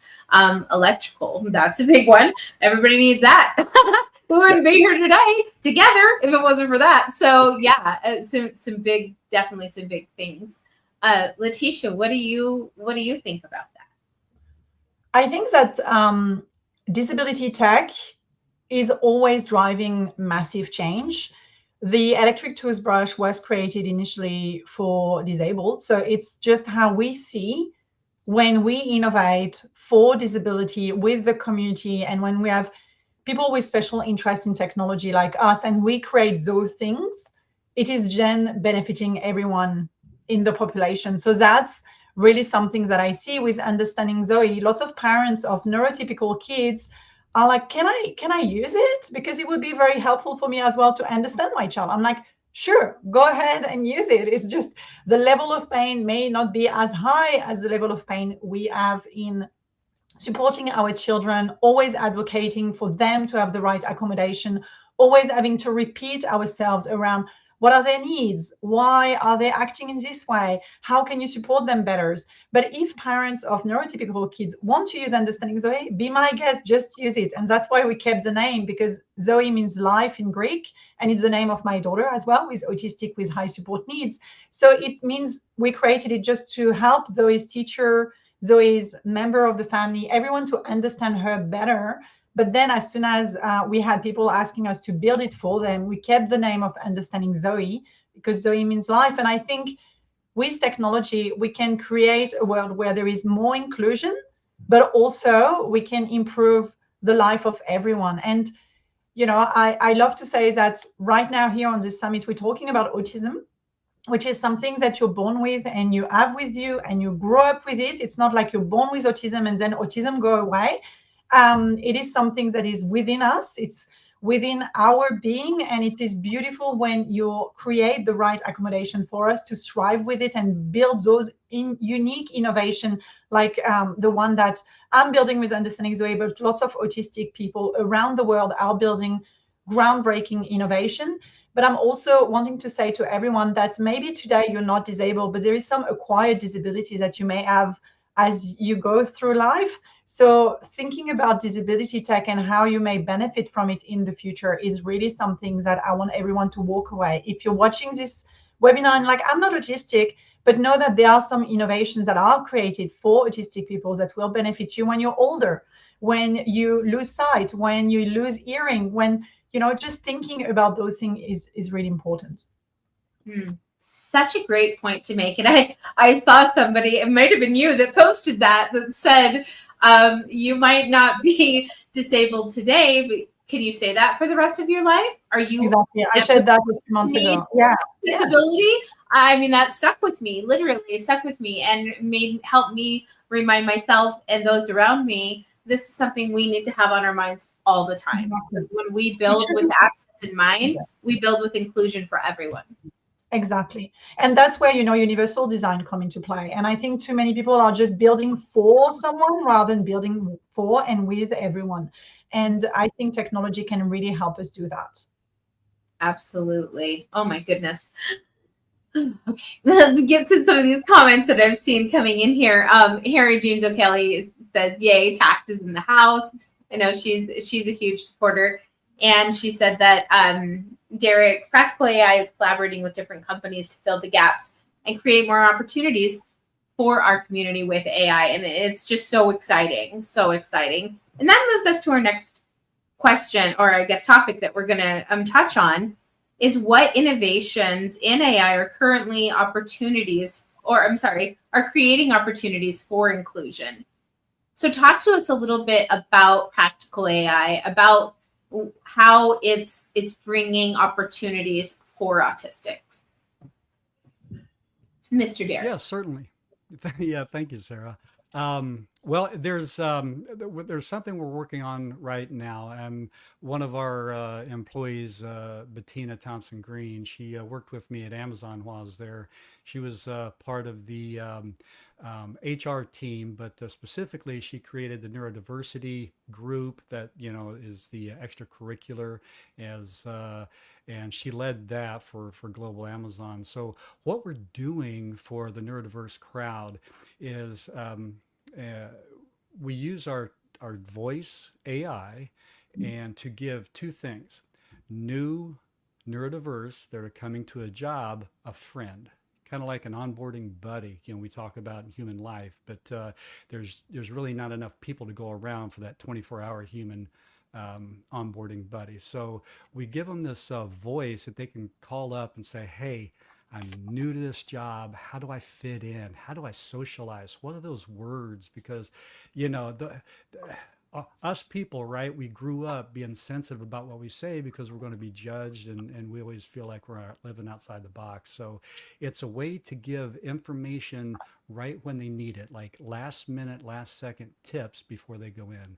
And the flip side of that coin, Sarah, is that we give the same technology to the managers, the supervisors, those that are, you know, otherwise great people. They just don't have the experience interacting with the neurodiverse crowd. And when we say neurodiverse, we must first acknowledge that just because we share a label doesn't mean we share a personality, a temperament, even a skill set. So we're all truly unique. So it's a way for the managers to call, and it's like a brush up coaching before you go into that one-on-one with either a new employee or an ongoing employee that might be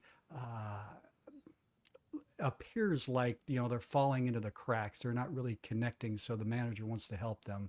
So it's that last minute advice, so when the two get together they can have true meaningful conversations with those barriers dropped. So important too.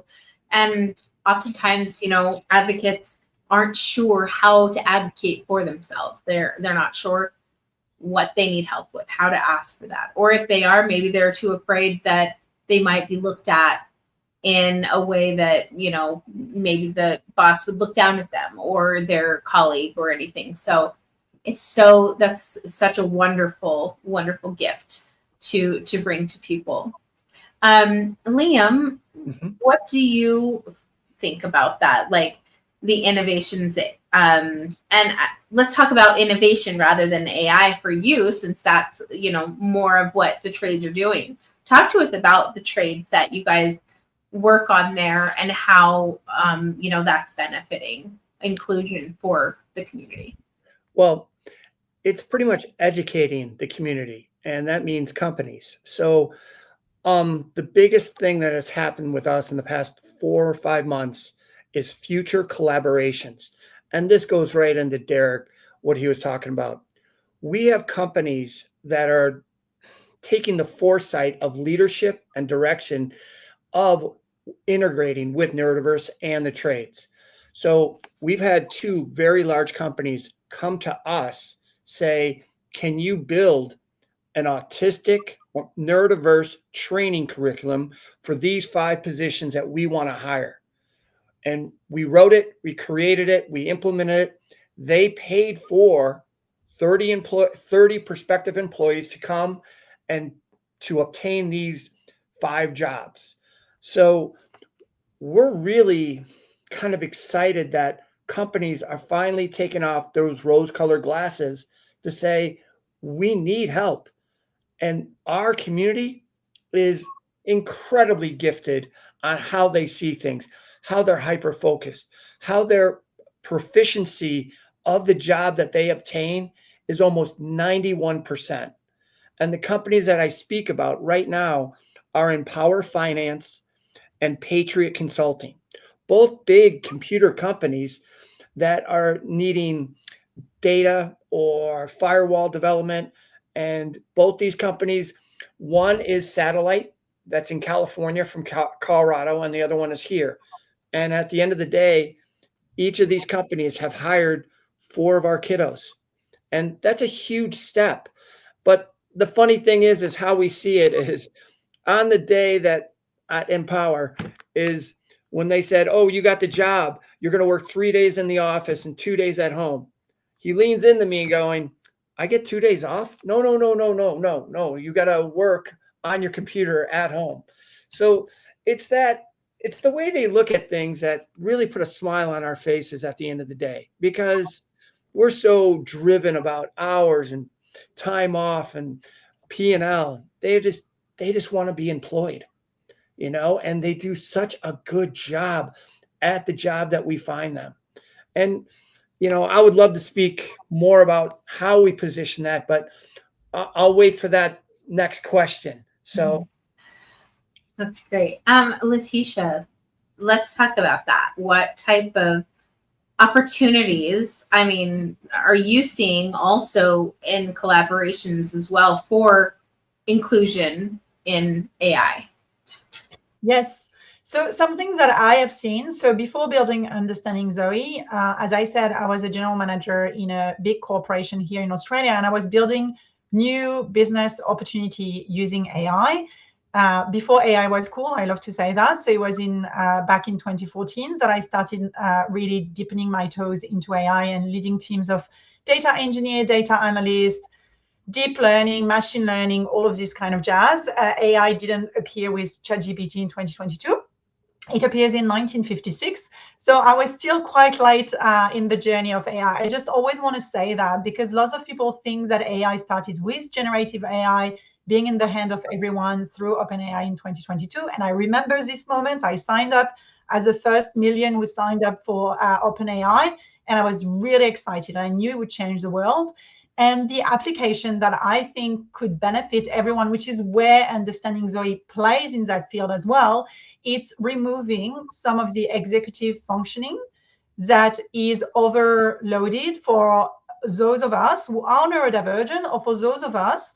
So when I say neurodivergent, as I say, I embrace the whole under the umbrella concept, which means it includes those with dyslexia, with dyscalculia, with ADHD, with autism, like all of us under the neurodivergent umbrella. And so that's where, for me, I know my executive functioning is really remove most of the pain through AI, because now I have so many AI automation in Understanding Zoe, and I build it for other businesses as well. And I've done that for the last 4.5 years.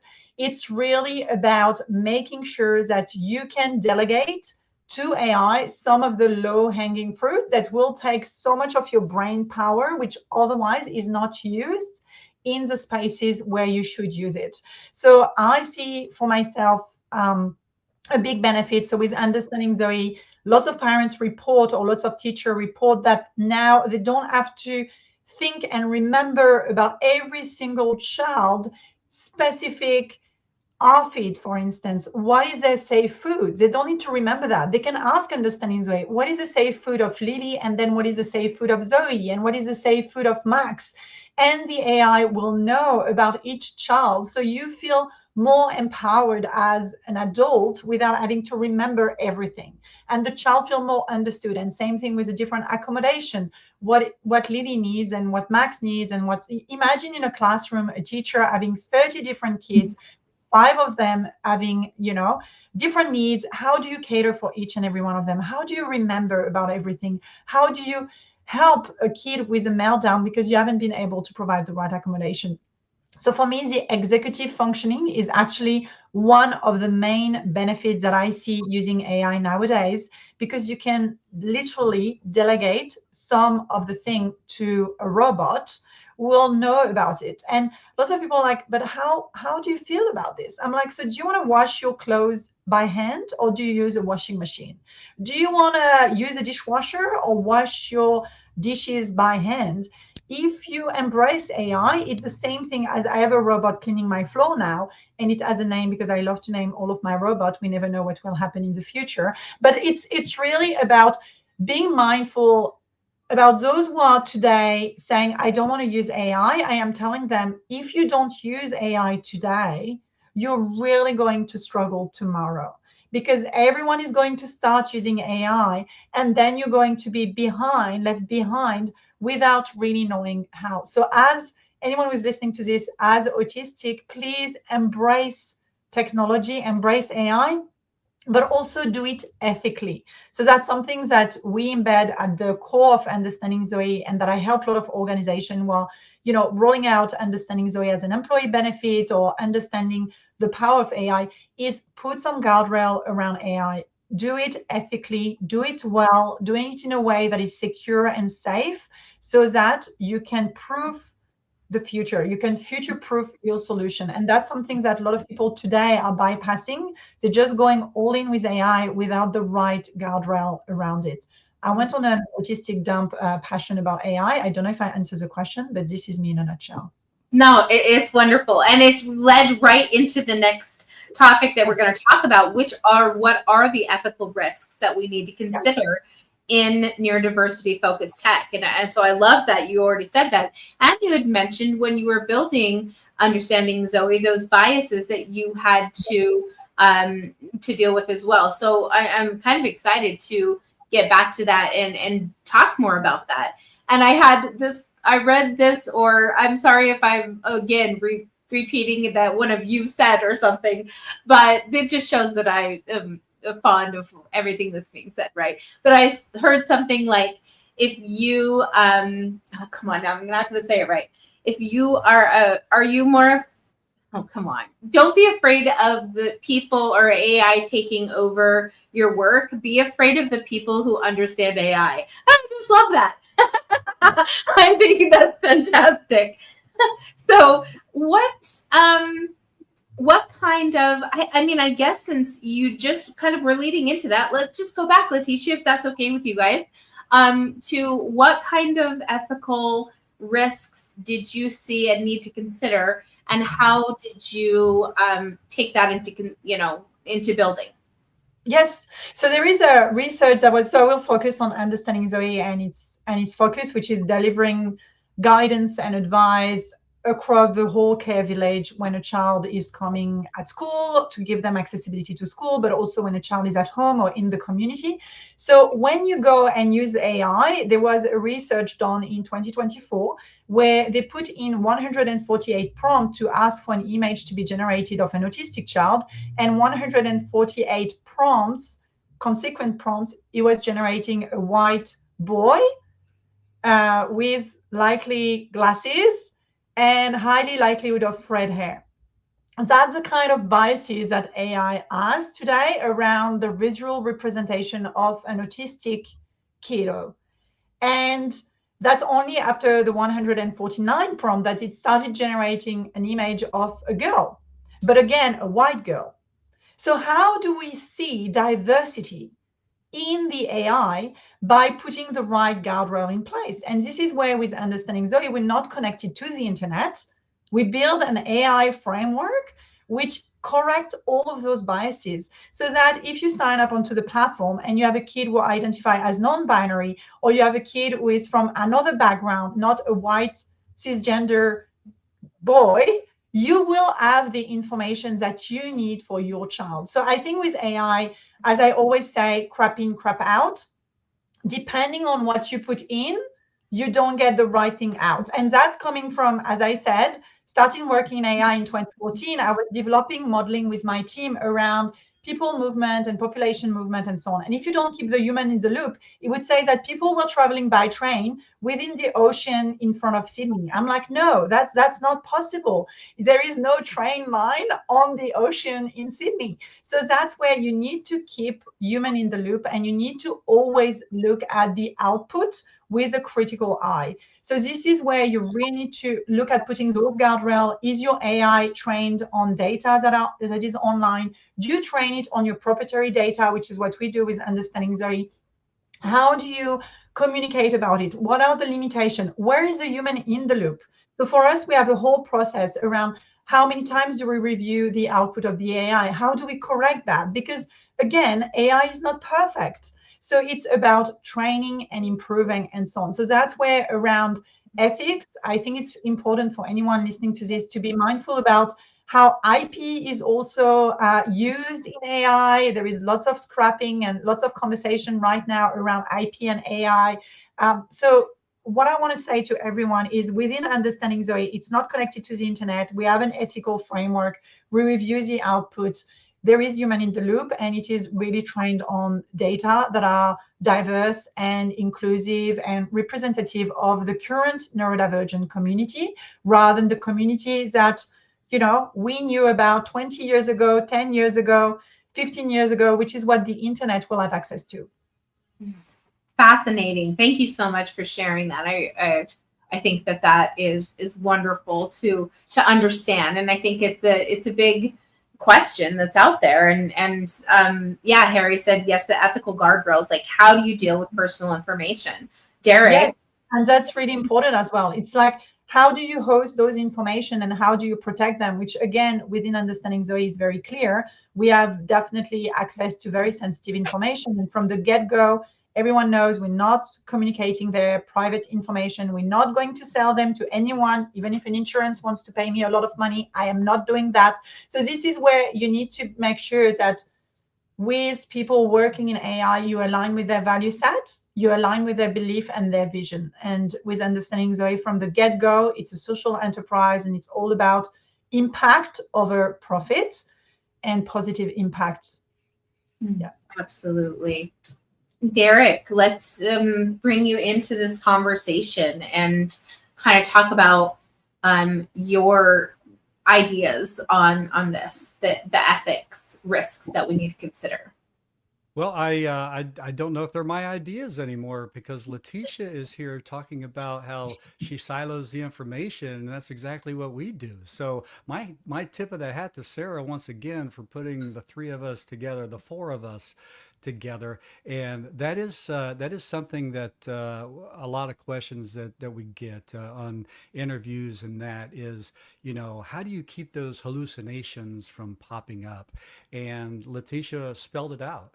You stay off the internet and you silo the information, you compartmentalize it, put those guardrails on there. So whatever AI that we're using for the interface between the human and the data, it is limited to only the data that we give it. And then the prompts in between, give it the personality.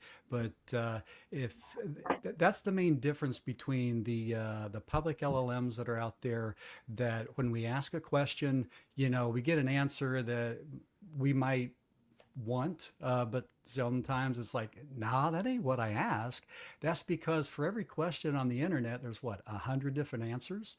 So the LLMs go out there and they just collect what they think we want to hear, and that leads to those hallucinations or inaccurate connections. So I just want to reinforce what Letitia said there, is that we need to, we're training the conversational style, maybe personality and sentiment type of thing, on how to communicate, but the actual what we're communicating has to come from audited, validated data that the organization that we're working with approves. And that's where we draw the line right there, Sarah. That keeps everything on the up and up. Wow. So grateful that we have you two in this world to help, guide and help people. And Liam, you're probably doing a little bit different type of kind of an idea of what the ethical risks are for the kiddos that you work with. And I guess they're adults. I love, they're kiddos in my heart. But what do you think are some of those risks? The best thing that we do is it's a lot more organic than both these incredible speakers here. We have social group. All the kids that we get jobs, they come in and, they come in during their lunch hour at TACT, and we kind of talk to them because they feel very comfortable to us. And we find out what's going on in their job, what's their strengths, what their weaknesses. So we provide job coaching for every placement of every employee to that company. And what we try and do is they feel more comfortable speaking to us. And some employees don't know how to navigate how to work with them in the manufacturing plant or on site. So we get their insight. We give those notes to the job coach. The job coach really doesn't coach our kiddos. They coach the company. So we're more of an organic AI. So we're on site. So I'm blown away at what is ahead to come in the technology field for our kids in the manufacturing market. But right now, we're not even exploring that part of the AI, but we're glad that we have this safety net out there and how to navigate it when we are putting those kids in those positions. So we're doing a lot of more hand holding.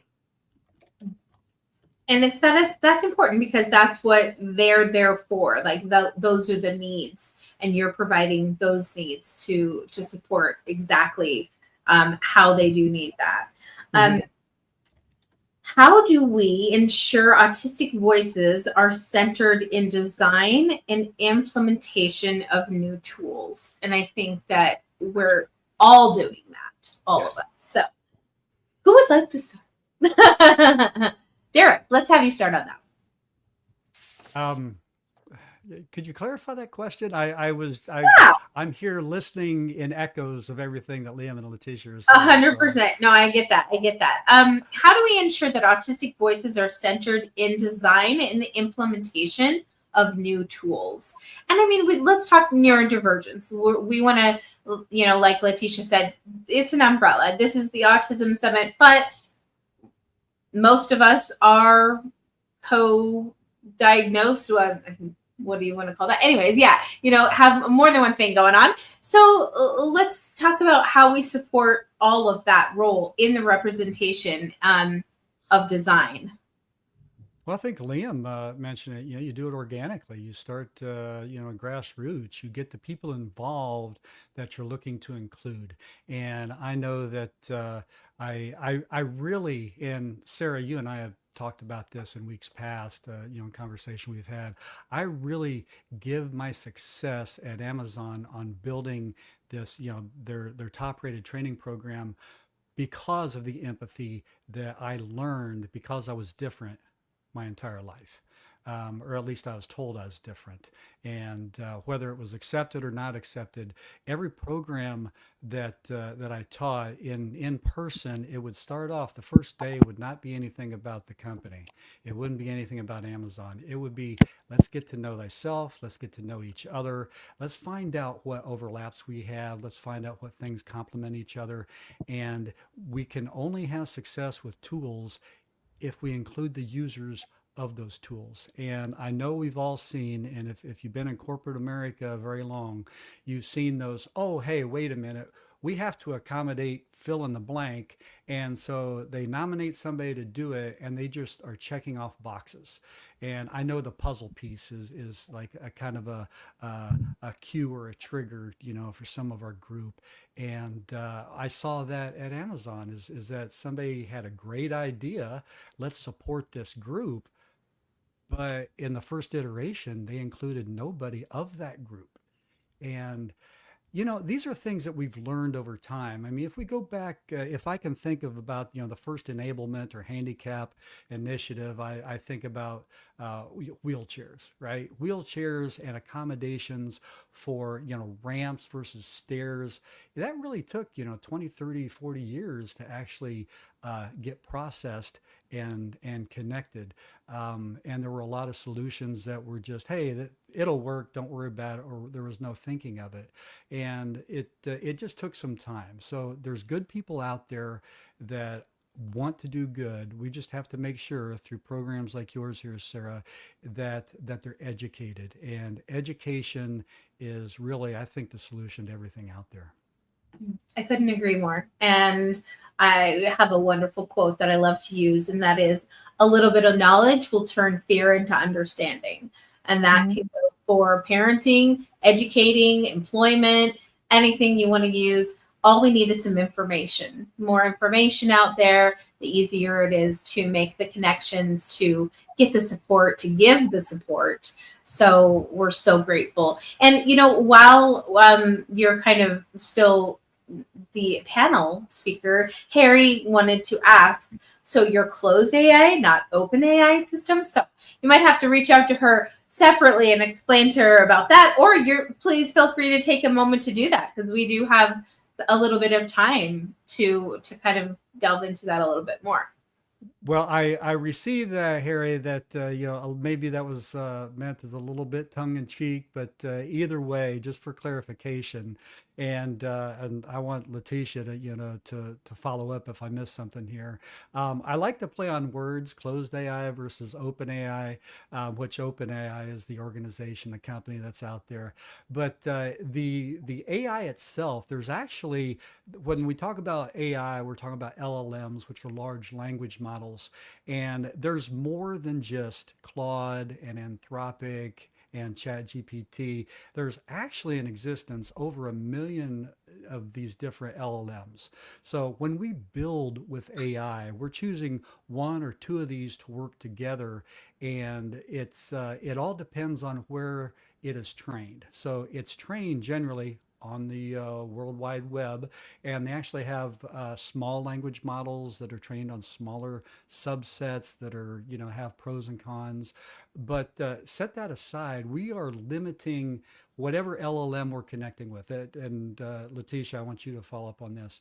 We're using public LLMs that are out there, but with those guardrails, we're individualizing to the project. And that is going to be autism. It could be leadership. It could be the latest project that I had, Liam, is how to turn a VFD motor control, how to talk through a diagnostic and a solution to solve things like that through a voice support. And the way we do that, in just for example purposes, is we train it only on the specific VFD, which is a motor control, and that way it can only answer from that information. And so whatever the topic, we just take that great big laser or telescope or microscope, however, whatever metaphor we're going to use, and we just poke it at a subset of information that's appropriate for a project. That's great. Amazing. Exactly what Derek said.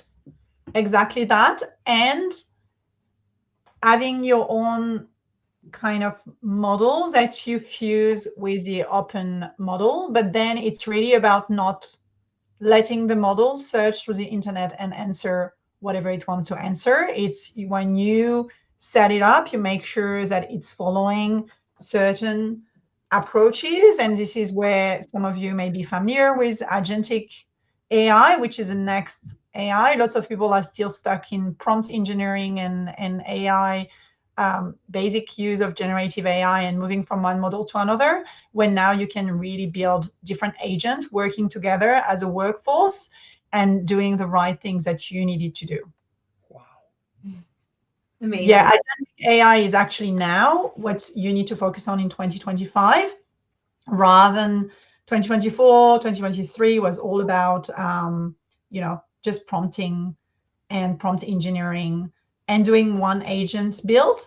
Whereas now you can really build workforces, which is, some things that can really disrupt lots of the industries who are, not being really inclusive, because if you do it intentionally, AI can really be inclusive. I love that. I'm so grateful too, because I certainly am such a proponent of it, and I see the range of access and executive functionings, right? Like you said, that it can actually help me to write my lists, help me organize, help me. My husband has a little joke that if I leave the room, that task is done. If you've left the room, then that room's closed and you are on to the next room. I'll completely forget what was happening in there. So to be able to have my certain things just planned out for me has been fantastic in building the summit. Of course, and like you said, I didn't double check things as well as I should have, and a lot of people ended up on different panels because AI decided to put them into different places. So double checking your work, definitely such a thing to do. Liam, what do you think about this? And of course, you are really using, the autistic voices around you constantly, I'm sure, to help design building for the autistic community. Well, two questions I have for the other speakers is, would it be possible to integrate individual lists? Because one of the things that we work with our kids and our workforce development is these kids love to follow instructions. They're very precise every day. And we tell our collaborators, our companies, and right now we're working with 70 different companies here in Colorado. And some of the biggest problems is they need to follow tasks. Could there be an AI integrated app for an individual neurodiverse student? Yes, when they're at the job? Yeah. That would be huge. And that's not hard.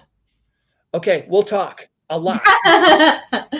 But getting back to the main question is, we're very fortunate. As you know, I'm the director of development, so I work on donations, and I've gotten incredible donations from Google and from trade companies, so they can see three-dimensional blueprints on computer and see how to read them and understand them. And then Google gives us the goggles to see beyond walls for electrical products of how you would set up in the electrical department, how to set up the wall behind it. So as you know, all our kiddos, young adults, are visual learners. And with these donations that we get, they're helping our kids transcend the understanding of what is expected to them when they obtain that first job. And it's really kind of nice because that technology that you guys are dealing with on a daily basis, we're doing it on an understanding of curriculum basis in our we call it tech for trades, technological design with 3D rendering. So they're seeing and creating what they're doing. So we're very fortunate to have that kind of technology in front of us. And tomorrow's technology, I can't wait for what these kids can have, So yeah. So that's how we're using technology in tech for trades and cybersecurity. Love it. Absolutely. And, I could agree with you more. There's nothing I want more than exact instructions of what I should be doing. Let that be in a relationship with someone, in a job that I'm doing. I think the thing I probably get looks for more than anything is clarifying questions. I need to clarify that. I'm not sure that I understood exactly what that said there.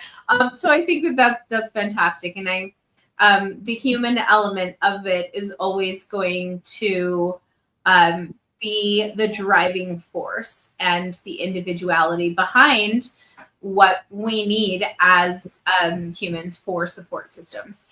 This has been just the most exciting conversation. I hope we can do like a podcast about this too. I think we better because I just feel like it could. There's so much that we could talk about. We kind of have wonderfully covered our questions that we had. We thought it would be a little bit. I should have added a couple more questions, but let's just talk about kind of what you guys maybe advice to those who are looking to get more into AI or innovation. Derek, how can we help our community better support them, push them into more AI and technology or innovation rather? Well, I think we started this conversation with that, and that's not the fear AI. I think it may have been Letitia who mentioned that opening up. I would like to do a callback to Liam here on what he's doing there and the education process. We look at education is a process where we learn, and then we either do or we forget. And there's a researcher named Ebbinghaus in the 1800s that he devised this Ebbinghaus forgetting curve. And the forgetting curve states that through his research, he found out that when we learn something, where we read it, we watch it, we do it, within 20 minutes, we forget half of what we just learned. And within one day, we forget 75 to 90% of what we learned. So that's one part that we fight against through traditional education. And the other side of this is something that was defined out of, I think, the University of North Carolina, and forgive me if I'm quoting the wrong university, but several decades ago, they came up with a 70-20-10 learning model, which means that 70% of what we learn is actually on the job. But only 10% of what we learn is in the classroom through traditional learning. And a lot of that happens because of that forgetting curve. So what we're doing with AI, given this voice, it's more support. It's an augmentation to traditional training. So when somebody learns something, instead of forgetting it, they might go, and if they're by themselves, and maybe they just need a little support. There's 10 steps. Liam talked about, the different steps, and the kids like to follow the steps. But what if they get up to number 3 and it's like, I think it's this, but I'm not sure. Where we're leveraging AI is through, they tap their phone and they get to speak with their hands free so they can still be turning wrenches and they can still see what they're doing so everybody's safe. And they talk to AI and just say, hey, I'm on step 3 and I'm not quite sure, but can you talk me through this? And just hearing it reiterated, it gives that support. I thought I was doing that right. Good. And in real life job scenario, those people that have those forget moments, and we all do this, I do that quite a bit. And so imagine a manufacturing floor where there's like 2 a.m. on a Saturday, and they have the youngest person there, seniority wise, that's just kind of babysitting, watching the job. And if a machine goes down, a motor control goes out, and they kind of think they know how to fix it, but they're not sure, and it's big, pricey machinery, so they just kind of I think we should call Jim. Well, Jim doesn't come in until Monday morning. So in the production side of things, that company loses production time. We call it downtime in manufacturing. So they can either call Jim and get Jim out of bed at 2 a.m., or they could pay somebody a lot of money to come in and babysit 24/7. And I don't mean babysit as pejorative, just means, have somebody get the information. So that's where we're using AI in this voice interface. So literally pennies on the dollar just to serve up information at scale.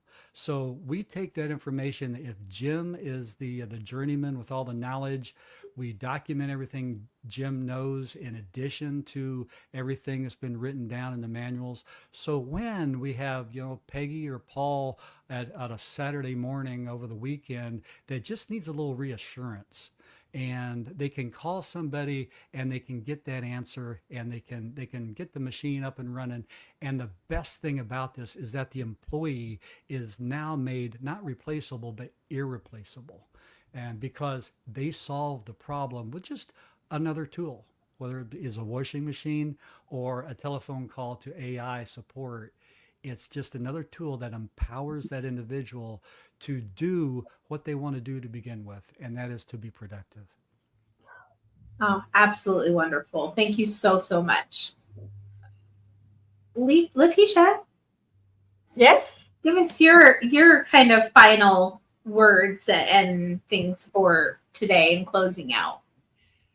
So the panel was about AI and innovation. And I think I want to say to everyone who is watching this that there is a huge opportunity for anyone in the community to leverage that to their advantage. Finally, there is a change that can benefit all of us if we decide to take part of that change. So I really want to invite anyone who is watching this to start embracing AI. And I love that quote that you shared, so I need to find who said it. A little knowledge will turn fear into understanding. Because that's me. I made the quote. I just love that. I'm going to borrow it. I'm telling you. Because I'm going to credit you, Sara, because it is something that I really want everyone listening to this to see. It's like the potential. And when I train organization around AI, because I do that as well with my other business, I explain to them how AI can really solve anything. So it's about wondering about what is the use case and where do we want AI to be embedded in the process with human, always keeping the human in the loop. But what are the things that today you're thinking about, oh my goodness, what if? And the answer is very often yes. So open your what if blah, blah, blah, blah, blah. And then we're like, yes. And it's getting easier and easier. As I said, when I started working in AI 11 years ago, I needed 120 people in my team to build something that today I can build myself in a few hours. Because now we have the tools that are greatly accessible for every one of us. So the barrier to entry is very low. So it is now the time to embrace it. It is now the time to trust it and to do it. And 4.5 years ago, when I started my consulting business, there was a lot of things with AI that I couldn't do. And I had to hire a very expensive contractor to help me build it because I couldn't build it when I left the big corporation that I mentioned. But now I can. So just think about that. Think about the cost to entry being lower and lower. So it's about you starting to learn about it. And yes, it's overwhelming. Every day it's changing. Every day there is a new thing. But stay on top of the game. Or if you don't want to stay on top of the game, just surround yourself with people who are on top of the game so that you can learn and expand. And what if? What if? Yes, that's what we're saying to what if. I love it. Thank you so much, so much. Liam, can close us out for this panel with some last words of advice and how to get a hold of you and send, what about, are you just in person, or do you guys have things that are going on online? Like, talk to us about that. Okay. First, I'm so receptive about the AI, the next revolution of that. But we have to keep in mind that if we give our neurodiverse students the understanding, the education, the certification, and a job, their retention rate with that job over 10 years is 95%. That's a huge percentage when you look at the typical kids that are getting onboarded for $40,000 and leaving in 9 months for 5%. So before I leave today, I want to say you can get a hold of me at limurphy@buildwithtac.org, or just buildwithtac.org, and we're on that page. We're in person right now. We are expanding. I think we're opening up a first office in Austin, Texas, and then Carbondale, that's up in Vail here. So we are on an incredible show with Mike Rowe. He has a new YouTube show. It was called People You Should Know. And we were the second episode. It's been seen by 300,000 people. I've received 1,000 emails this summer, and I've responded to every one. And I've received emails from every state, from Canada, from Australia, you name it. Everybody wants us, and we're really excited about the next chapter. But you got to remember, every young person deserves a chance to build something real with his hands, with their mind, with their hearts. At TACT, we're not building trades. We're building belonging. So with that said, your support to what we're doing for today, tomorrow, and even the AI revolution will bring trades to everyone in our community. And I just want to say, Sara, this platform, I'm going to steal a line from my boss that I respect. You're the change makers. We're the change makers at the end of the day. So we need more platforms like this. We need more communication like this. We need more networking like this. And without this collaboration, we are not going to change collectively together. So I invite you all, as leaders, neighbors, and humans, let's stand together. Let's stand true. Let's stand to what we do. It's the passion and the empowerment of what we're doing. So I want to thank you guys, everyone that's watching this, and for Sara to create this, because this should be a weekly event. And what I say is, I don't want TAC to be in every state. I want TAC to be in every city, and that's how important I believe in the passion of what we're doing here in a 20,000 square foot facility. But I know that 20,000 square foot facility is surrounded internationally with the people just on this call and on this summit. So thank you for everyone about this. And please reach out. I'll talk to one person to 200 people about TACT. Thank you so much. Well, and I didn't even know he had such wonderful closing remarks for us. I mean, that was just like, this has been so, synergy. What is the other? Serendipitous. We were all brought together for the best purpose of all.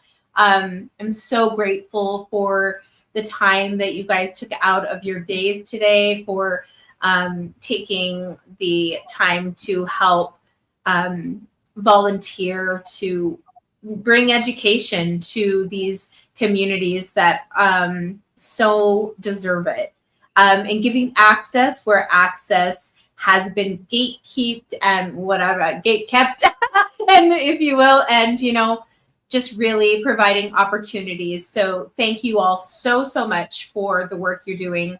Please, everyone, go follow them. Their links are in the comments, and we're so grateful to have you all here. Thank you so much. Thank you, Sara. Thank you. Thank you. Bye, everyone. Bye. Oh my goodness. Excuse me. How did I get to be such a lucky human to bring all of these incredible voices and change makers, like Liam said, to the forefront, to showcase so many incredible people. I'm just honored. I'm so honored. We have some comments that I didn't get to bring up. I'm so sorry, but we'll have them. I'm sure they'll go back and see your guys' comments. Chantel says, where might one start their learning journey to move from prompt-based AI to agent-based AI? I wish I had the answer for that for you, but hopefully somebody will jump in the comments and answer that for you as well. And she said, oh, thank you for all being so heavily and emotionally invested in creating tools for our families and our children.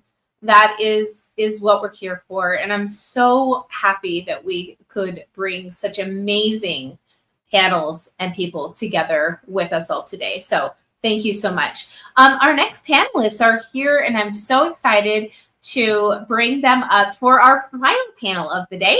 We are going to be closing out with our Neurodiversity and Education Panel 2. I have 4 amazing ladies ready to bring up for you all to meet. Dr. Kara Diamond, hello. Hi. Whitney, so good to see you. And we haven't met yet, so I'm just so happy to meet you. Hi, Sharon. I'm so glad that you made it. And Miss Amy. For those of you who don't know, Amy and I actually were going to co-host a podcast together a while back, and so we've been so lucky to be able to collaborate and have some fun together. I heard a little bit of feedback from somebody's mic, so yeah, we'll figure that out. Good, we're good to go. And that's okay. You know, we're living life here. If cats meow, dogs bark, cars go by, that's no big deal. It is real life. We don't stop life from happening during the summit. So yay. Thank you guys all for being here today. We'll just start out with some introductions. Dr. Kara, please come on up and introduce yourself. Always fun to start. So I have been a teacher for 15 years, an elementary teacher, mostly with autistic students. I'm a teacher educator and a researcher at the University of Toronto, where I study accessibility and universal design for learning in a graduate teacher education program. So I teach adults, I teach children. It's really wonderful. I do a lot of like bi-directional work, where what I try in the elementary classroom informs graduate and vice versa. I'm the author of Creating a Neurodiversity Affirming Classroom and the Autism Lens, and I am late diagnosed autistic and ADHD. Thank you so much. And please, as I've told other panelists, make sure you guys are putting your links over in the comments so all of the audience members can follow you. And if they have any questions, reach out to you. Whitney, so nice to meet you. Hello. Tell us a little bit about yourself. Yeah, so I'll start off with, I'm all the way up in Canada, in Manitoba of all places. So you might not know where Manitoba is, but it's basically the center of Canada. I just finished graduating from my Bachelor of Education degree program. Finished like about 30 weeks in the field to get that degree, and now I'm an actual full-time teacher. So first year out of the gate. But in addition to that, I've been an advocate for autism for about 15 going on 16 years now in Canada.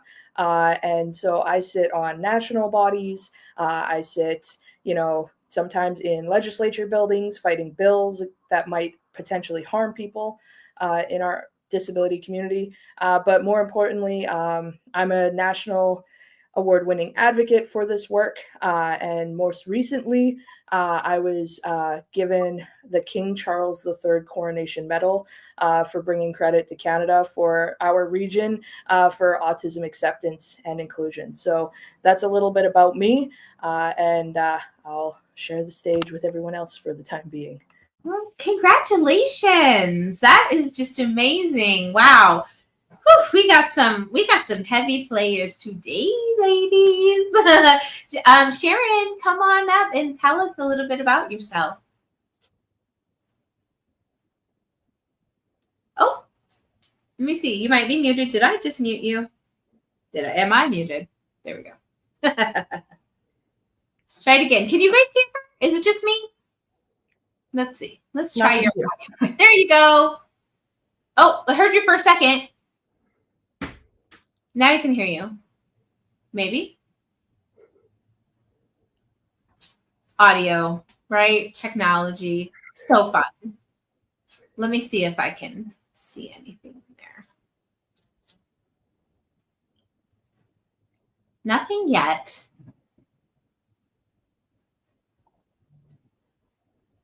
Okay, Amy, we're going to let you jump in while Sharon, you work on your audio things, but say something. Even if Amy's talking, say something. She won't mind. She's wonderful. And we'll make sure you're working correctly. Amy, hello, lovely. Hi, how are you? Oh my gosh, so excited. We actually haven't been able to chat like face to face for months. I know it's a long time. It is.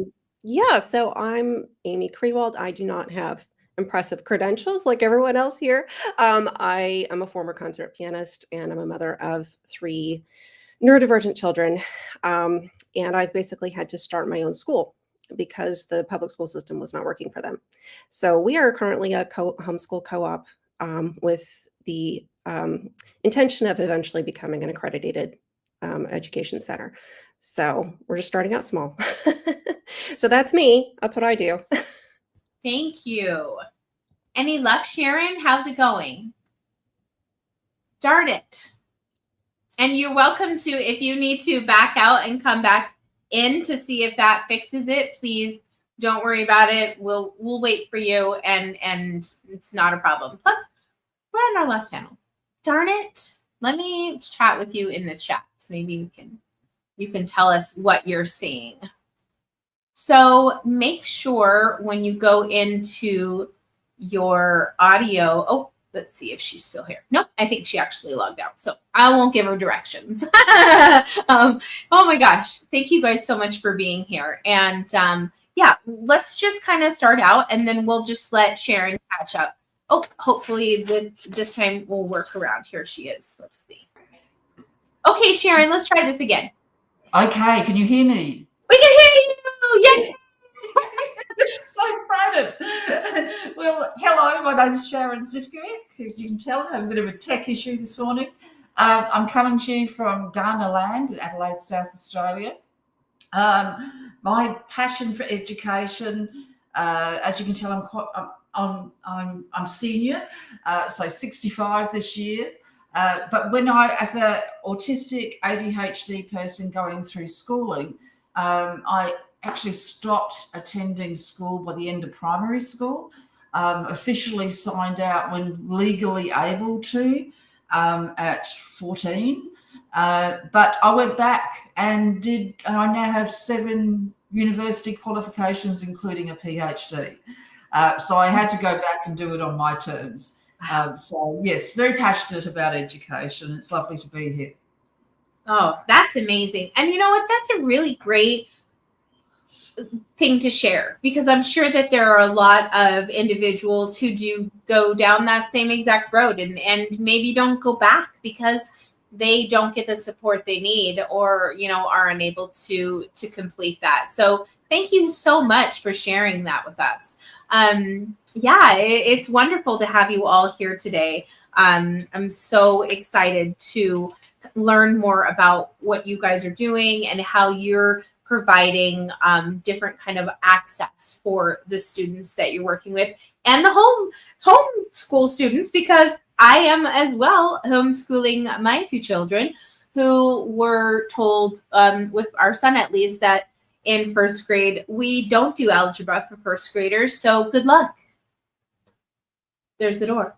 And that was it. That was all we got. There was no, here's what twice exceptional means. Here is something about higher education for your 6-year-old. Here, you know, nothing. It was like, bye.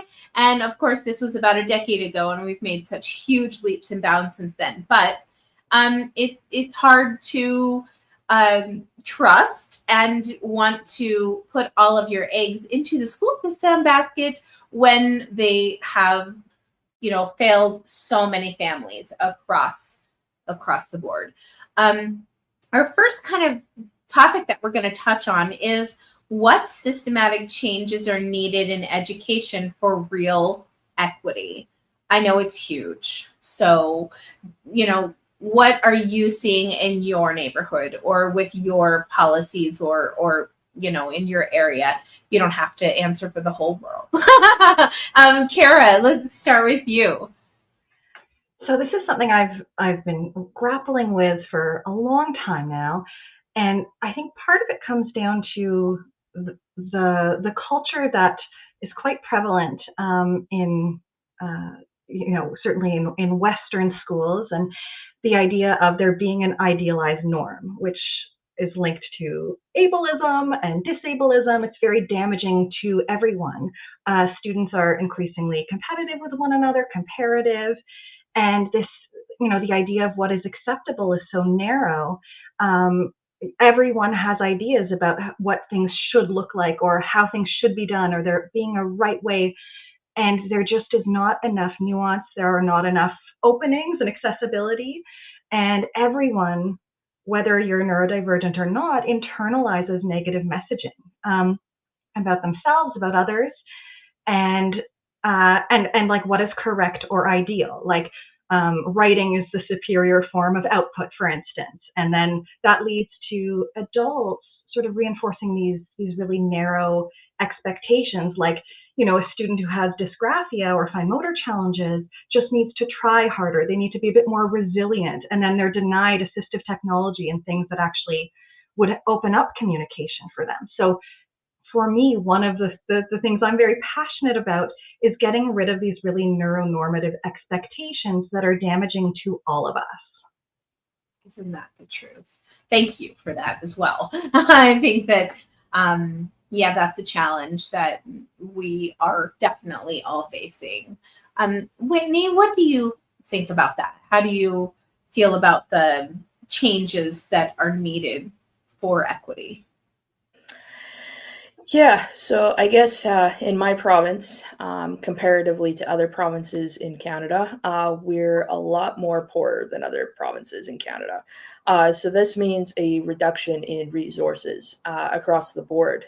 Even funding for there to be an EA in the classroom gets drastically put on the chopping block, right? And so for myself as a new teacher coming in, probably over 50% of my teaching placements had at least one person on the spectrum in my room, not including myself, right? And so as a new teacher coming in who's also on the spectrum, I can see like where those issues are, but also I'm a lot more flexible in managing it. So one of the things that I do is I'm heavy on the technology side. I'm also very flexible with what that technology looks like. So if that's a cell phone, which I know some people are like, okay, a cell phone, because in our province, cell phone use in classrooms has been banned. So you have to argue the point of why it's there. And if it's being used as a tool in the classroom to help a student learn, for me, I'm all for it. If it's, an iPad that helps them communicate with assistive communication devices or apps, or if it's a laptop because maybe they have dyslexia or dysgraphia or dyscalculia, and typing on a laptop to submit that assignment, if that's what you got to do to pass, that's what you got to do to pass. So I'm very flexible that way. But I've also ran into situations, not just on the autism side, but on other neurodivergent side where kids fall through the cracks. Like I've literally met kids where they're in the final 2 years of their schooling and they haven't been diagnosed, but something's going on. And then you have to start that referral process and you don't even know if you're going to actually get them the help they need before they graduate. That's heartbreaking, okay? For me, I think it's also, we have a lot of government control over educational spending, taxation, all that stuff, right? But what also is really important to note is that we have what's called block funding in Manitoba. This means that it's a funding model to fund for students with disabilities, all kinds of disabilities, to get funding in our school systems to help them get the accommodations that they need. However, what I have found out throughout traveling all over the province is that that's not equally applied. It's based on how many students are in your school population who have a disability. And that gauges how much funding a school gets to help all those students in that school get the assistance that they need. Now, back when I was going to school, that was not the case. It was done on a case-by-case basis, where I myself did get funding specifically for myself in my school. But now, since we've moved to that block funding model, it's absolute chaos. And so one of the things that a lot of people have said is we need to go back to that case-by-case basis model to truly support neurodivergent learners or all kids with disabilities. We need to go and shift kind of backwards a little bit in our policy, which I think I would agree, because having a principal have to make that decision on who gets support and who doesn't, that's a hard call, right? Because I'm sure every principal would agree with me. I don't know how many principals are here or how many admin are here, but that is a really tough call to have to make, is how much funding does Johnny versus Susie get? It shouldn't be that way. It should be everybody gets funding if they need it, right? And so that's what I've been kind of noticing. And when we talk about equity and how do we get equity, at the end of the day, it comes down to government and then it comes down to schools and that almighty dollar. And as the saying has gone in my advocacy, he who holds the purse is the one with the power. And so who do I often have a conversation with? It's government because they have the purse. So that's my take on it right now, at least from Manitoba perspective. I can't speak for everybody. Maybe they have similar issues, or maybe it's a similar model, but they didn't know what it actually was called. You know, that's basically what I've been seeing. And that is something that doesn't help equity. It actually damages it. And this is where I see families get frustrated and administration get frustrated and teachers get frustrated, is through this core issue of that funding model. Absolutely. Sharon, what do you think about that? And how can we make systematic changes for equity? And what are you doing in Australia? Well, my focus is adult community education, but I've recently finished piloting a program for autistic innovators, systemizers, and social entrepreneurs. And it is based on autistic cognition. So the process by which people are taking through is, you know, what does autism researchers have to say about autistic cognition? And therefore learning, I guess, relearning how autistic people think and using that to innovate and to systemize. And the feedback from the program was just amazing with regards to people learning about being monotropic, learning about being bottom-up thinkers and associative thinkers and systemizers. And near the end of the program, when this feedback was coming back to me from the participants in the program, it did get me thinking about why the hell aren't we setting up education systems for autistic children, which teaches them about their natural neurology and how they can actually think in a way, how they can learn in a way that their brains work. Like, why aren't we doing that? Yeah. So for me, I guess the key first step we need to make is for young people to understand their neurology and to be given the opportunity to learn in a way that matches their neurology. And there's this quote that's attributed to Albert Einstein that if you judge a fish on its ability to climb a tree, it will live its whole life believing it is stupid. And I think that's what we're doing to young people, is we're setting up these systems for learning that's based on a neurology that's different than theirs. So I think if we're talking systemic change, I think we really need to start with that. I couldn't agree more. And I wanted to bring up this comment because it kind of went back to what you had said. The family, for our family, was finding a strength-based model instead of a deficit model, getting away from a one-size-fits-all.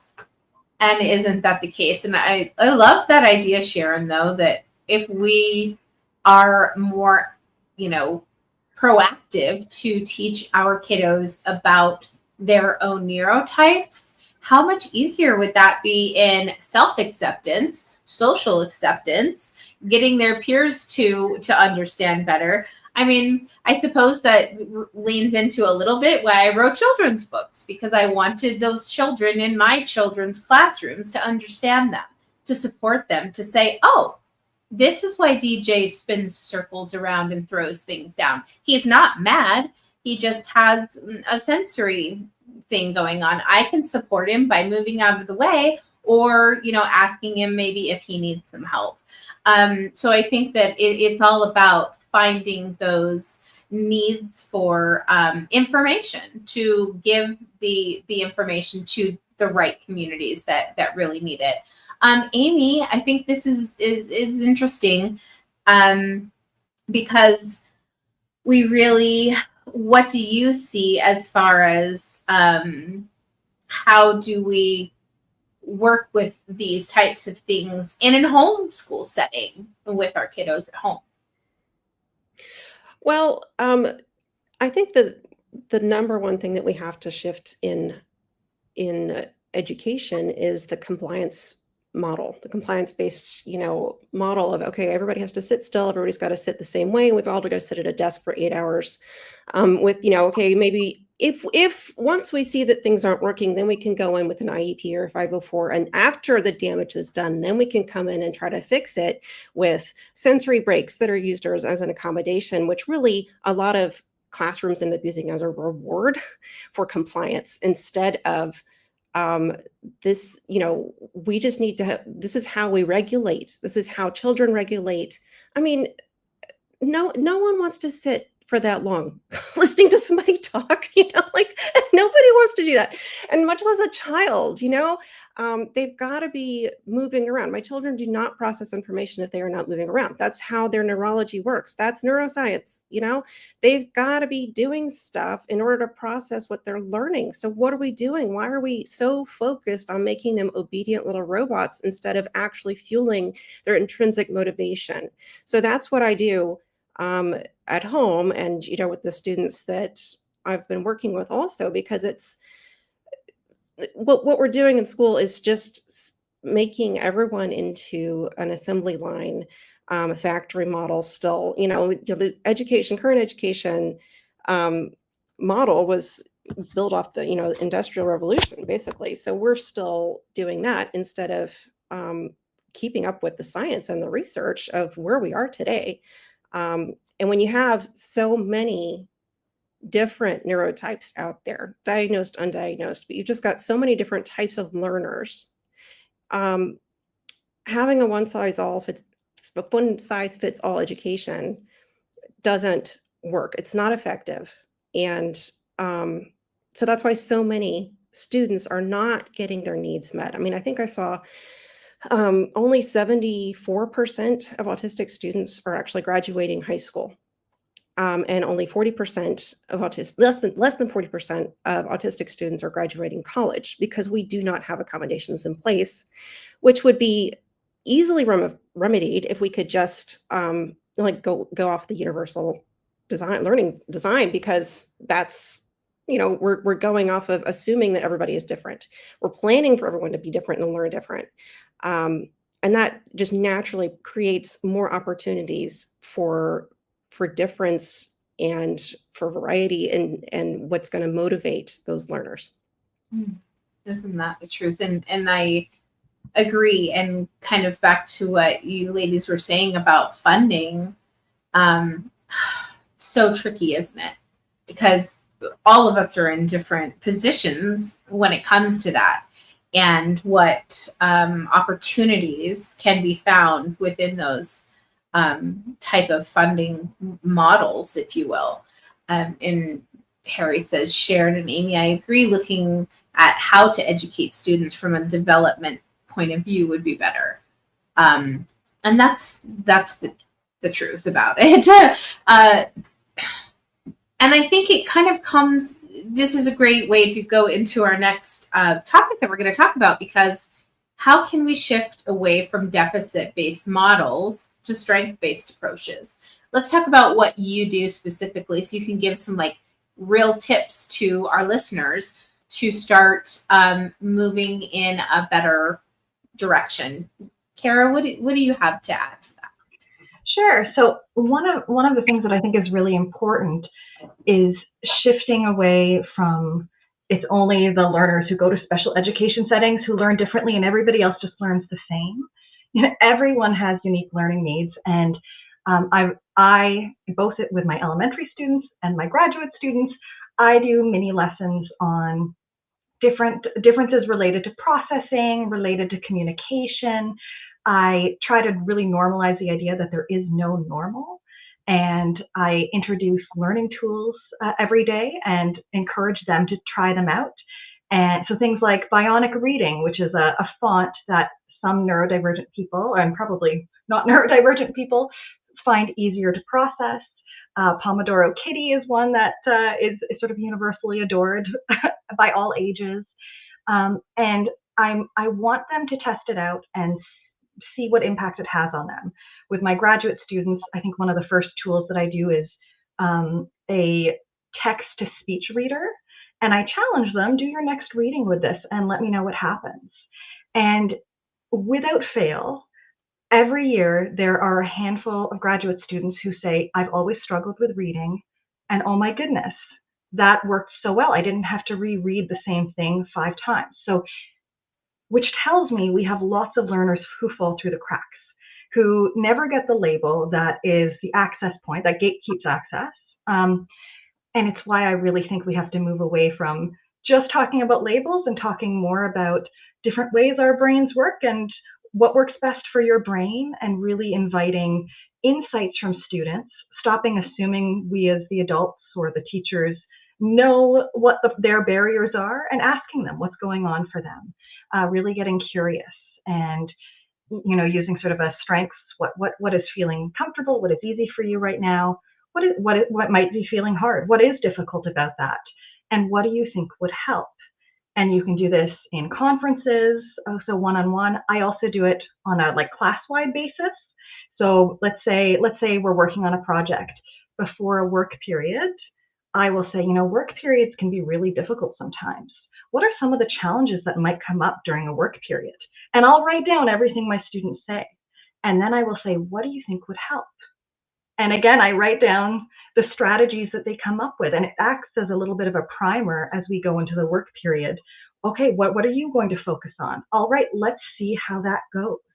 And afterwards, we'll have a debrief. How did it go? I incorporate a lot of metacognitive prompts, which gives me tremendous insight into how to be more targeted in how I help each student.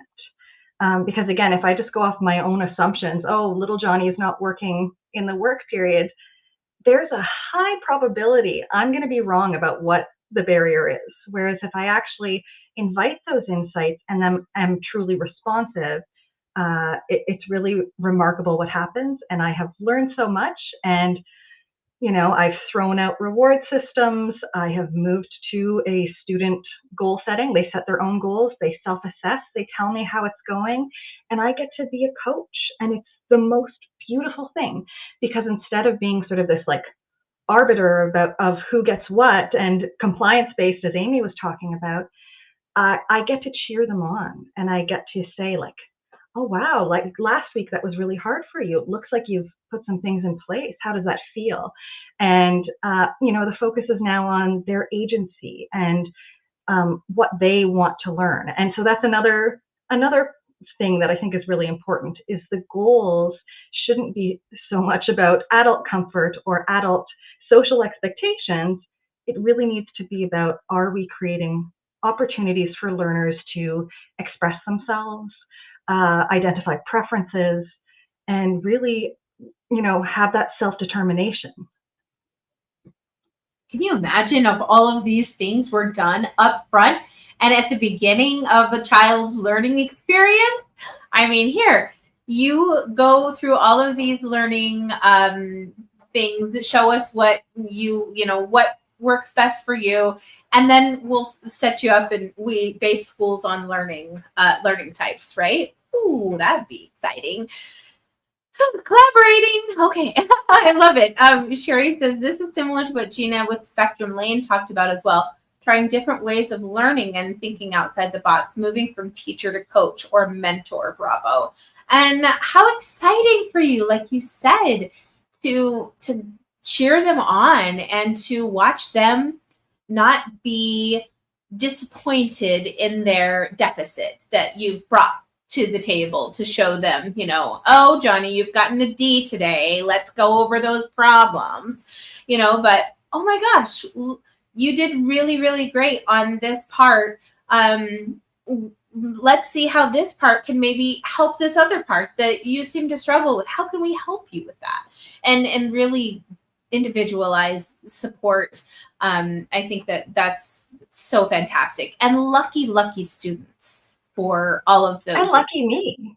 Right? You know, I've learned so much, and and it trickles down. It goes into every other class that I teach. I love that. Thank you so much. Those are wonderful. Whitney, what do you think about that? And moving away from deficit-based to strength-based approaches, and how are you using that in your own practice?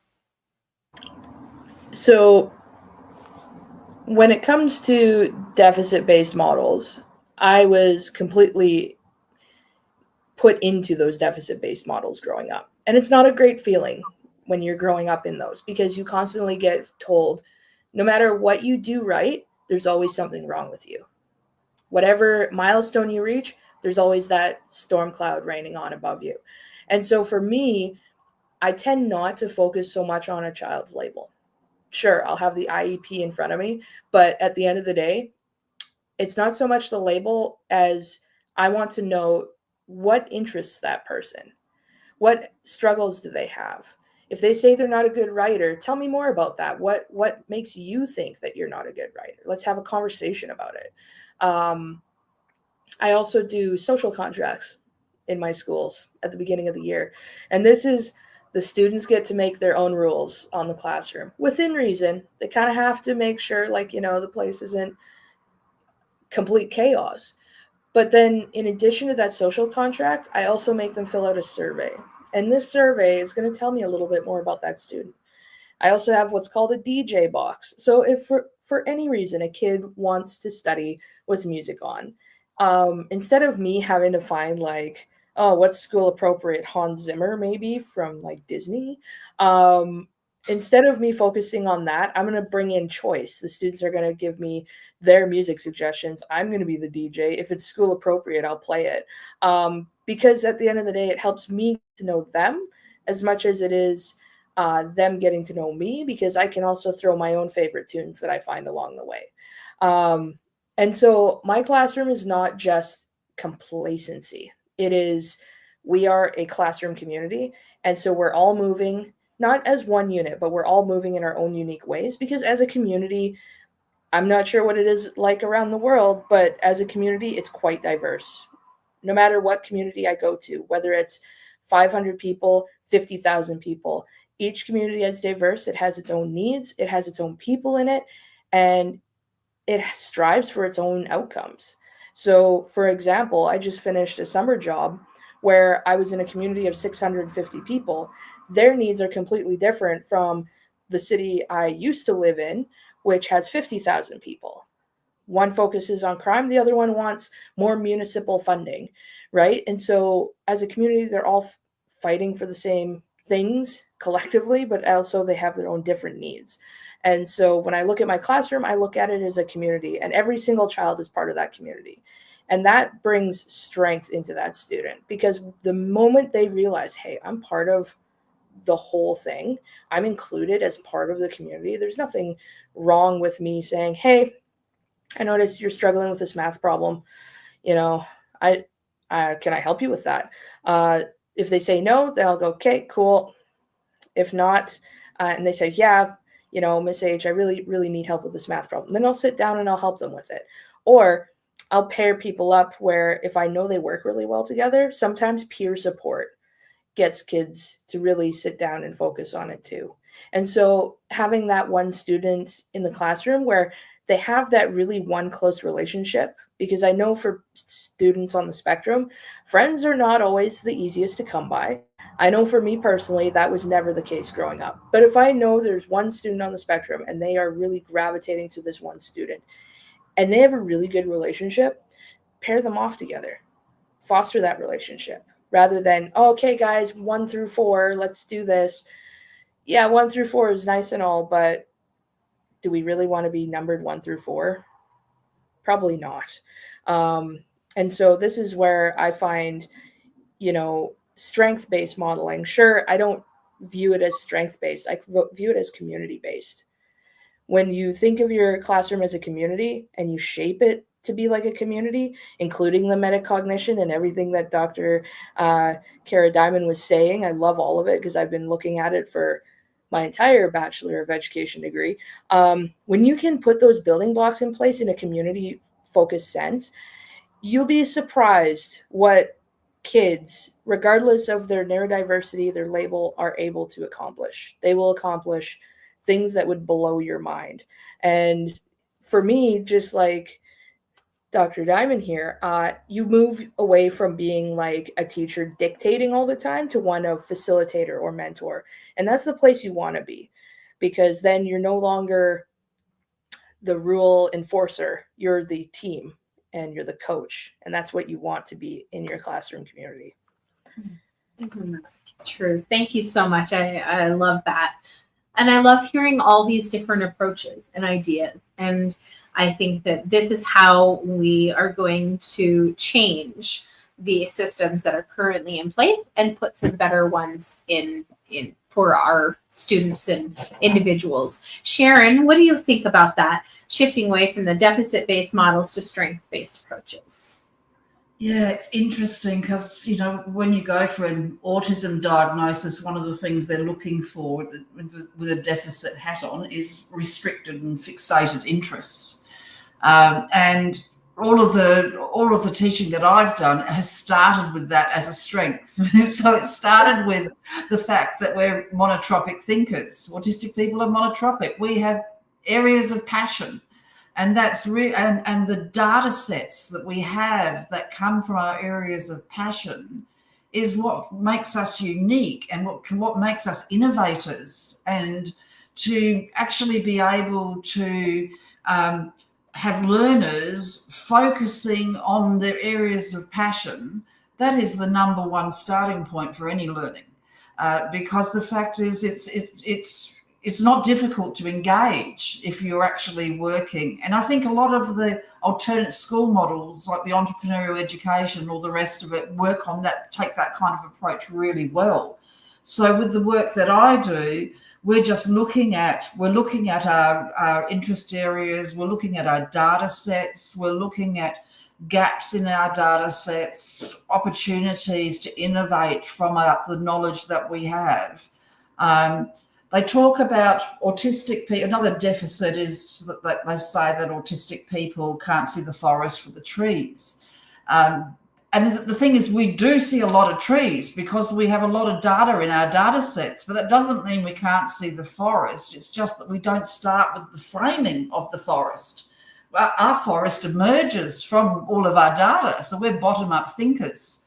So to be able to really turn that deficit thinking around and to look at how that is our greatest strength. I think one of the saddest stats that I've come across is that if you focus on the deficits with autistic people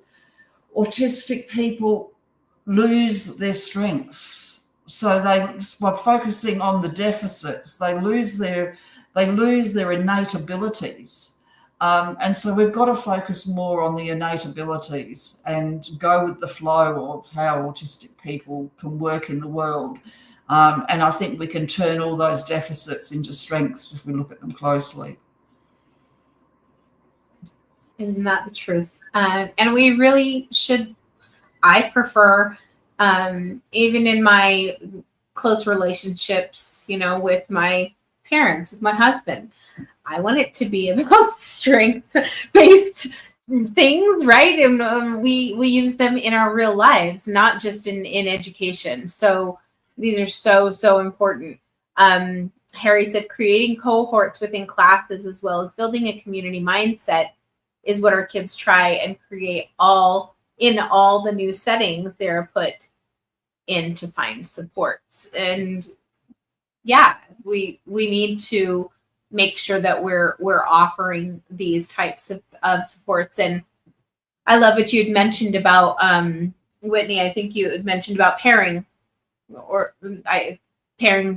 students up with other peer mentors. I think that's fantastic. I remember my teachers doing that with me. I didn't know that I was neurodiverse, of course, but I was always, maybe because I was always very inclusive of all the people around me. I always wanted to be friends with everyone. I didn't leave people out, and the teachers saw that, and they saw that in me, and they would often pair me up with the students that they saw were struggling more. So maybe that was a really good thing that they saw in me back then, huh? Amy, it's interesting because as homeschool, I mean, you are working with some other students too, so that gives you kind of a broad perspective, but we're also working with our kiddos at home, our own children, being homeschool moms.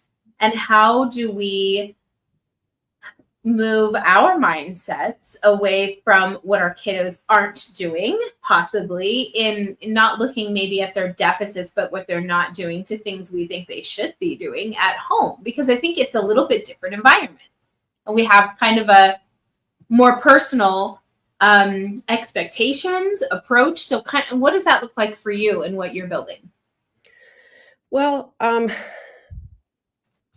the biggest difference that I saw in my children once they came from public school to homeschool is, first of all, they relaxed because they weren't under so much pressure.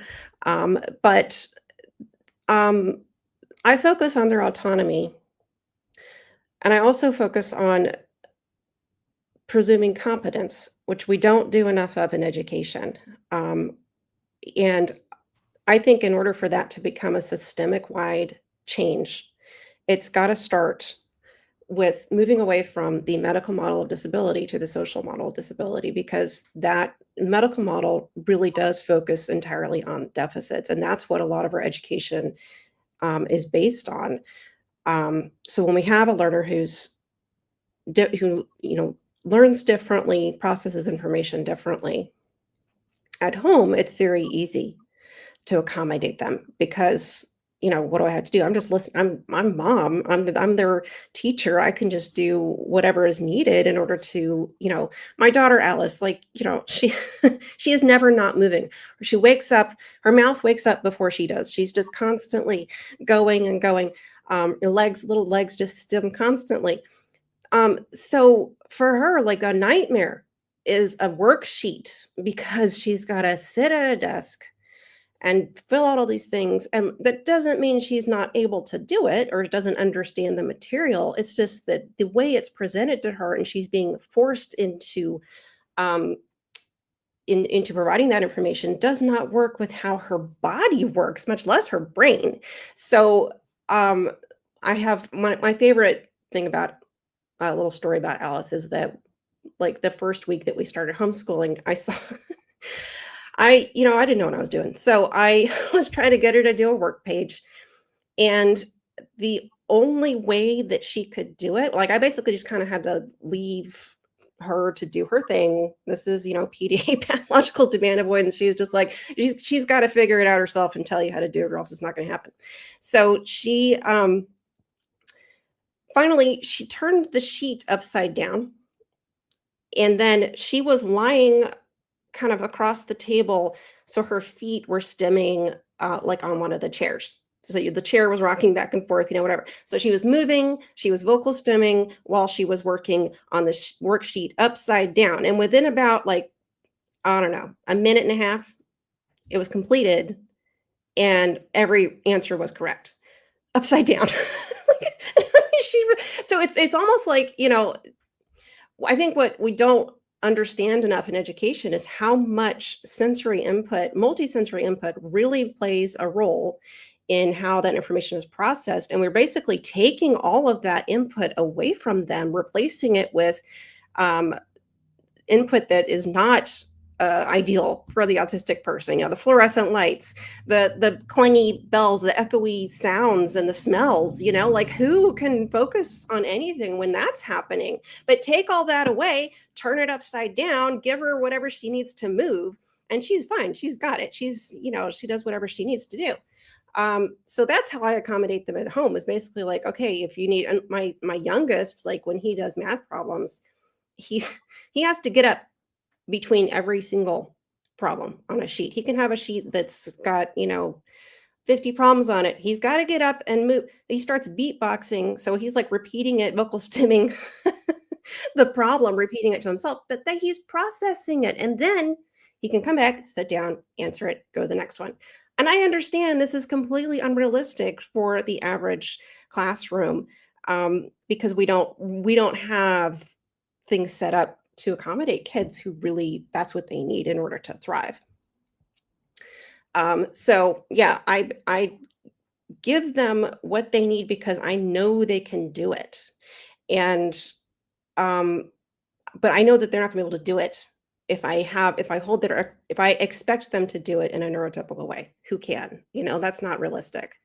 So I think presenting the material differently is something that's underutilized in a lot of educational spaces.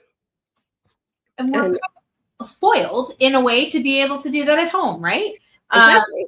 Yeah, I think that's something that's really fascinating about that. And Harry had creating cohort. Did I already read this? I'm like, wait a second. I maybe it just sounded like the other one she had written, that building community mindset is what our kids try, and you guys can read that. It's getting towards the end of the day, isn't it? All of the new settings they are put in to find supports. Yes, exactly. And we really help our kiddos to find those right support systems. And it can be difficult if they are feeling lost in a school system, in an education system where they're not being listened to. As we heard from one of our advocates earlier today, I really appreciated that he had actually said that in his story, was that people don't listen to me. They don't listen. They hear maybe that I'm talking slower and they stop listening. They think I don't know.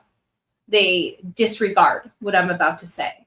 I mean, that's just so sad, and we need to do better for him in society, and really realize that everyone deserves to be listened to, and that's how we will help support them in the future. What are some success stories of inclusive classrooms and situations that you guys have seen, just have real heartwarming stories? We want to hear the good stuff. Dr. Kara, please share us with some of those. Okay, now I've got to think of some good stories. I mean, one of the things that I can say is, in my small setting with autistic students, I'm so lucky because I get to work with each of the groups for 3 years at a time. I become very close with them. I become very close with their families. And, you know, as someone who's openly autistic, as an educator, for many of the students, it's the first time that they have met an adult who, you know, has positive things to say about being autistic, who, you know, approaches it from both a strength-based, but also what I call a value-neutral place. Value-neutral comes from Robert Chapman, who's an autistic researcher, where we can talk about the hard parts. We can talk about, you know, not just, I always begin talking about autistic joy and autistic role models and autistic strengths and passions, but we also have to talk about the shared experience that can happen in schools of that like pervasive feeling of difference, and some of the ways it's inaccessible and why that might be. But I love that we get to have those conversations and create a sense of autistic community. And I will have students who just blossom and say within our classroom, they feel so safe and seen and heard and understood. And, you know, that's what I really want for everyone to have. And I would like that to trickle into other settings. So it's not just in contained classroom settings or partially withdrawn settings. But it is absolutely possible. I've seen the impact of giving students, the reins, being able to, like I said, set their own goals and monitor their own goals. They didn't need me dangling rewards like carrots. I was a little bit surprised, but it was such a teachable moment for me to realize there are so many norms that we have internalized. Like, children need to be motivated. They already are. They want to do well. And if we give them the chance and we give them responsibilities, they rise to that occasion. And it's really about creating the opportunities for them to develop those capacities. Because I find so often we micromanage children. We don't give them the chance to develop the skills we actually want them to have. I'll talk to parents and other teachers all the time and say, like, what do you actually want for them? And, you'll hear things like responsibility. We want them to be independent. We want them to, participate in society. But are you creating those opportunities in your classroom? Are you giving them, or at home even, are you giving them spaces where you're incorporating their voice? You're letting their voice influence what happens. You're teaching them their voice is important and meaningful for change, because those are the skills that we can carry forward, right? And I've seen so many amazing things happen just from opening those pathways up for students. Absolutely. I never thought that telling my daughter that she, you always use your voice, advocate for yourself, never leave questions unanswered. If you don't understand something, be the first to say something, because somebody else will probably have those same questions. But I have to say, when it came to sticking up to me and saying, Mom, did you know you? Did you know that? And I'm like, whoa, she's advocating for herself and she's telling me what, and it's really beautiful to see when those types of things happen for your students, for your own children, to just watch that empowerment come from being able to be heard and seen and valued for what they're bringing. Whitney, what about you? What are some success stories? I mean, you're kind of just starting out, so we're excited to hear what's working for you. Yeah. So I'm not sure if my screen's frozen, but I hope everyone can hear me just fine. Yep. You get to look at my frozen screen of my face, so that's as good as it gets. For me, I haven't had too many like in the classroom moments, but one that stands out to me is I was at a national conference back this past spring, and I was sitting on the education panel, much like this one, and sitting literally right next to me was a 14-year-old boy on the spectrum. And he knows who he is. If he's watching, he knows who he is. I'm not going to name names, but he literally sat there and he said he wanted to be an autism advocate. And I sat there and I was literally, it looked like I was looking at what I was back when I was his age, where he was frustrated with the school system. He didn't want to be in school. He felt no one was listening to him. So this is like in our mind, based on, and I'm sure his family is very similar to mine in a lot of respects, where you weren't allowed to just drop out of school. Like, I wanted to drop out so many times. And then I finally got the courage to tell my mom I was dropping out. And what ended up happening is the law changed, so I wasn't allowed to drop out anyways. So when you're in that horrible situation, what can you do? And so for him, his advocacy was in his school and telling his teachers and his peers about autism. And that's very much what it started like with me. And, it was really cool to see, not just me picking up that torch, but I was like, after 15 years of advocacy, I was sitting there going, wow, there's that torch. I should probably hand it over now. Give someone else that limelight. But then afterwards, he came up and he's like, just so you know, I've been watching you for a few years now. And like, I'm really looking forward to like becoming a person like you. And I was like, oh my bloody heart, guys. Yeah. Because being an advocate and also being on the spectrum, it's a pretty thankless job.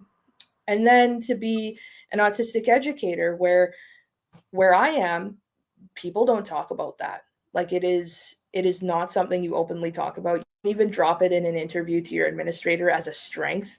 Like you're close the door, don't talk about it, shush. And so for him to like come out of the woodworks and then find out that I was becoming a teacher, and he's like, we really need more people like you in this field. And so he was saying all the right things. I was like, man, this guy's buttering me up. But, at the end of the day, it was probably the warmest I've ever felt in all my advocacy. And it really pumped me up for being an educator, because when I decided to become an educator, it was because I didn't see myself anywhere. And so for me, my motivator, or as administrators like to say, remember your why. Why did you become a teacher? It was because I wanted my students to see themselves in their teacher, to see themselves as, hey, you can be that successful person with a job, a car, a family, all that stuff, all the things that when I was growing up, you were never told you were allowed to have. And so, to see that in my advocacy, and then to come full circle and, move towards now your students can see you and they see that you're being successful in what you do and you're happy in your career path. I think to me, that is the biggest, warmest, fuzziest feeling I can give my students. And I'm hoping that, my future classes, even though I'm just about to get into them next week, literally, is that I'm hoping they feel that when I'm teaching, that they have a place there, and that, it's okay. We'll work through whatever obstacles we have to work through, because I sucked at math too, let's be honest. But because I sucked at math, I'm better able to tell you why you might also suck at math too. And then here's the trick I use to get out of sucking at math, right? Like, that's how I've envisioned it going. I didn't, envision being a teacher that just dictated to kids. I envisioned myself being a mentor, being somebody who, at the end of the day, they can see themselves and they can probably put their mind to whatever they want to do and run with it. And for me, that as an educator is paramount. It's the future. That's our future generation. And we need to build them up rather than tear them down. Absolutely. Wonderfully said. Absolutely. And what a great experience. And you should be very proud of yourself. And as what a wonderful mentor, and have somebody to look up to like that. I love that. Sharon, what are some success stories that you've had? You had some time to get some good success stories under your belt. Tell us about that. I think one of the interesting things that I've just had, which is my latest success story, is I taught at the university entrepreneurship education for over 14 years. And what I was teaching as an entrepreneur myself, I was never putting in practice like the business planning and the business model canvases and all those sorts of things. And I would say that my realization that they were all based on a top-down way of thinking, where you're framing first, which goes against how autistic people's neurology naturally is. And so I came across an approach to business development called an effectuation entrepreneurship. And for the program I recently piloted with autistic participants, it takes an effectual entrepreneurship approach, which is very bottom up and very emergent. And it doesn't focus on that prediction, because autistic people like control. And all of a sudden you're being told you've got to predict what your sales are going to be. And it just seems so false and like you're making things up. And like for people that like to have control. So an effectual approach has a focus on control rather than prediction. And it just fits so nicely with everything we need. Like one of the principles is affordable loss. So a lot of autistic people have a background in poverty because they haven't had the opportunities, the work opportunities. So a lot of the principles in effectual entrepreneurship align very much with how we think, the interest areas, etc. And so the feedback from participants who undertook the program saying, "Oh my God, I thought it was me." like I couldn't do this. Like I was having so much trouble with starting off my business. And so I think, a key success for me is just switching the kind of entrepreneurship that is more suited for an autistic way of being and thinking. I love that. And thank you for sharing that, because education does lead to what are we going to do with our lives, right? Isn't that what we're all doing it for, is to get somewhere someday? So I think that that's amazing to realize that building our entrepreneurs as we can is so important for future society. And Harry said, brilliant realization on that one.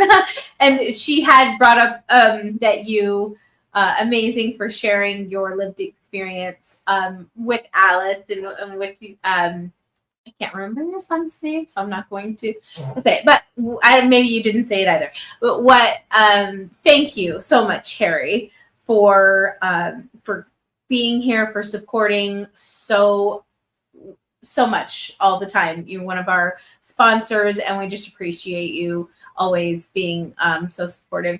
Amy, we have hit 6 p.m. on 1 and 31 Connection Summit Day. I don't know how this has happened. I mean, I've been here all day, so I've gained so much perspective, value, education. So I'm just so grateful. Share us with you some wonderful success stories that you see in your home and with your students. Well, I think my daughter Alice always kind of surprises me, teaches me every day to reconfigure my brain around what anyone can learn, and giving her complete control over her own education. And this is a child who, when she was at the public schools, she was in the public school system, they gave her an IQ test without effective communication. So of course that was gonna bomb. But they said that she had an IQ of 100. All right, fine. That was in kindergarten. She's 9 now, and what she has done since she's been homeschooled is she's taught herself Russian, Japanese, Korean. I'm not not just learning. Like she'll just come up to me and hand me a piece of paper that has Hangul written on it, and I'm like, "What? How? How are you doing this, child?" And she goes into, she YouTube is her teacher, honestly. Like she just goes in and finds stuff that she wants to learn about, and then she can tell me like an oral dissertation on stuff. This is a child she used to use an AAC to communicate. She's decided that she wants to only use her spoken voice now. But it's fascinating to me that she's with the right support. Like if she were still in that compliance-based environment, she would not just be able to explore the things that motivate her intrinsically. She would not be able to design her own education that suits her needs. I was trying to give her like a math quiz while we were driving a couple weeks ago. We were traveling. So like just in the car, once in a while, I just like to do that. I'm a mom, I'm a teacher. I just like to test, And I started asking her, some basic math questions and she was answering them straight away. But then I asked her one and she said, can you please stop now? And, to me, that is the definition of success, because she has her own agency. She has her own self-advocacy. And she also decides what she's going to learn, and she still meets all of like the state requirements. Well, she exceeds them. So, that's what I think really works for autistic kids, because, when they're in this environment where we have this like compartmentalized education, it doesn't even integrate all of the disciplines, so you don't have an interdisciplinary education. It's like, well, what is the point of learning a Shakespeare play if you're not also using all these other, learning all these other subjects, integrating it into the lesson? It's an isolated learning experience that gives no context into the broader world. So I think that for us, what I've seen with all three of my kids, Frankie, Alice, Charlie, they have to have autonomy. They have to have the supports that they need. We use a lot of assistive technology. I talked about AAC. Alice used that for at least 3 years, and it was revolutionary for her. My son, Frankie, he has dyslexia and dysgraphia, so he uses text to speech, speech to text, sorry. And that makes all the difference for him because it takes away the stress and the pain, because dysgraphia can be very painful. It takes away all of that anxiety, and he learns everything he wants to, just taking away that one thing that was just putting so much pressure on him that he couldn't even focus, So definitely having the assistive technology supports is exceptionally important, and the autonomy. Love that. Thank you so much. Well, we are going to just skip our last topic question that we had, because we're already 6 minutes past our closing time, and I don't want the stream to just end on us while we're in the middle of a next question. So we will mind our time, but please do go over into the comments, ladies, and make sure to put all of your links there so people can follow you. And audience members, if you have any more questions, don't even wait 1 second. Reach out to us immediately. Any one of our panelists will be more than happy to help or discuss or point you in the right direction for resources. Everyone's always welcome to reach out to me through any of my social media pages, email, on the website, and let me know what I can do better to support any of you along the way. We're just so grateful to have such amazing panelists and information brought to us today. I just feel so lucky and honored to have so many connections with incredible people. Thank you guys so much. Let me just put up these last few thank yous. Woo! Thank you. And thank you from Chantel. She says, you must be one of your friends. She said, your kids are very fortunate to have you. So I think that's fantastic. And it sounds like, for so many of you, you are just doing such a wonderful service for our community, for yourselves as autistic advocates. And I honor and thank you with all my heart. Absolutely. Thank you so much for joining us, and give you guys just a second to kind of say goodbye to everybody. And then I'm going to give some closing remarks, and we are going to head out to the rest of our weekend. Bye, even though I'm still frozen. Bye, Whitney. Thank you. Thanks and for having us, Sarah. Collab soon for sure. Thank you, Sarah, for the opportunity. It's been lovely participating. Lovely to meet you all. Absolutely. Thank you so much. Yeah. Thank you, And Sarah. This is always amazing. You've just managed to put together such a rich, vast variety of people with different experiences, and it's so valuable. Oh, I love it. It just gives me chills. It's so exciting. So exciting. Thank you all so much. Thank you. You guys take care, and we'll all be in touch soon for sure.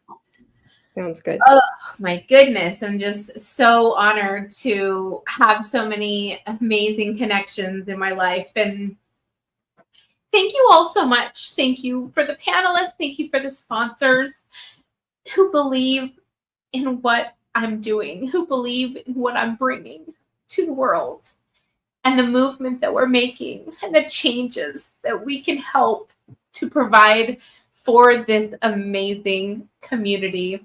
I love you too. Thank you guys so much. I want to say, What an incredible day this has been. And on behalf of the SJ Child's Global Network, our panelists, advocates, sponsors, and every single person who tuned in around the world, thank you. Thank you for showing up. Thank you for sharing your voice, your energy, and your commitment to connection. Sorry about the emotions. But today we've shared research strategies, lived experiences, and most importantly, hope. Today wasn't about information, it was about community. And all of you showed up so beautifully to show that. About proving that when we come together, no matter where we live or what our backgrounds are, we can create real change. I also want to take a moment to honor those who could not be here with us. Members of our community we've lost along the way. Their memory inspires us to keep moving forward, to keep creating a world that truly values and includes every autistic individual. To our sponsors, thank you for believing in this mission and helping us make it possible. To our speakers, thank you from the bottom of my heart for your vulnerability, your courage, and your brilliance. And to everyone watching, thank you so much for being a part of this movement. Remember, today doesn't end here. Take the conversations you've heard, the ideas you've learned, the inspiration you felt, and carry them back to your homes, to your schools, your workplace, and your communities, because that's how change spreads. Together, we're building connection. Together, we're breaking barriers.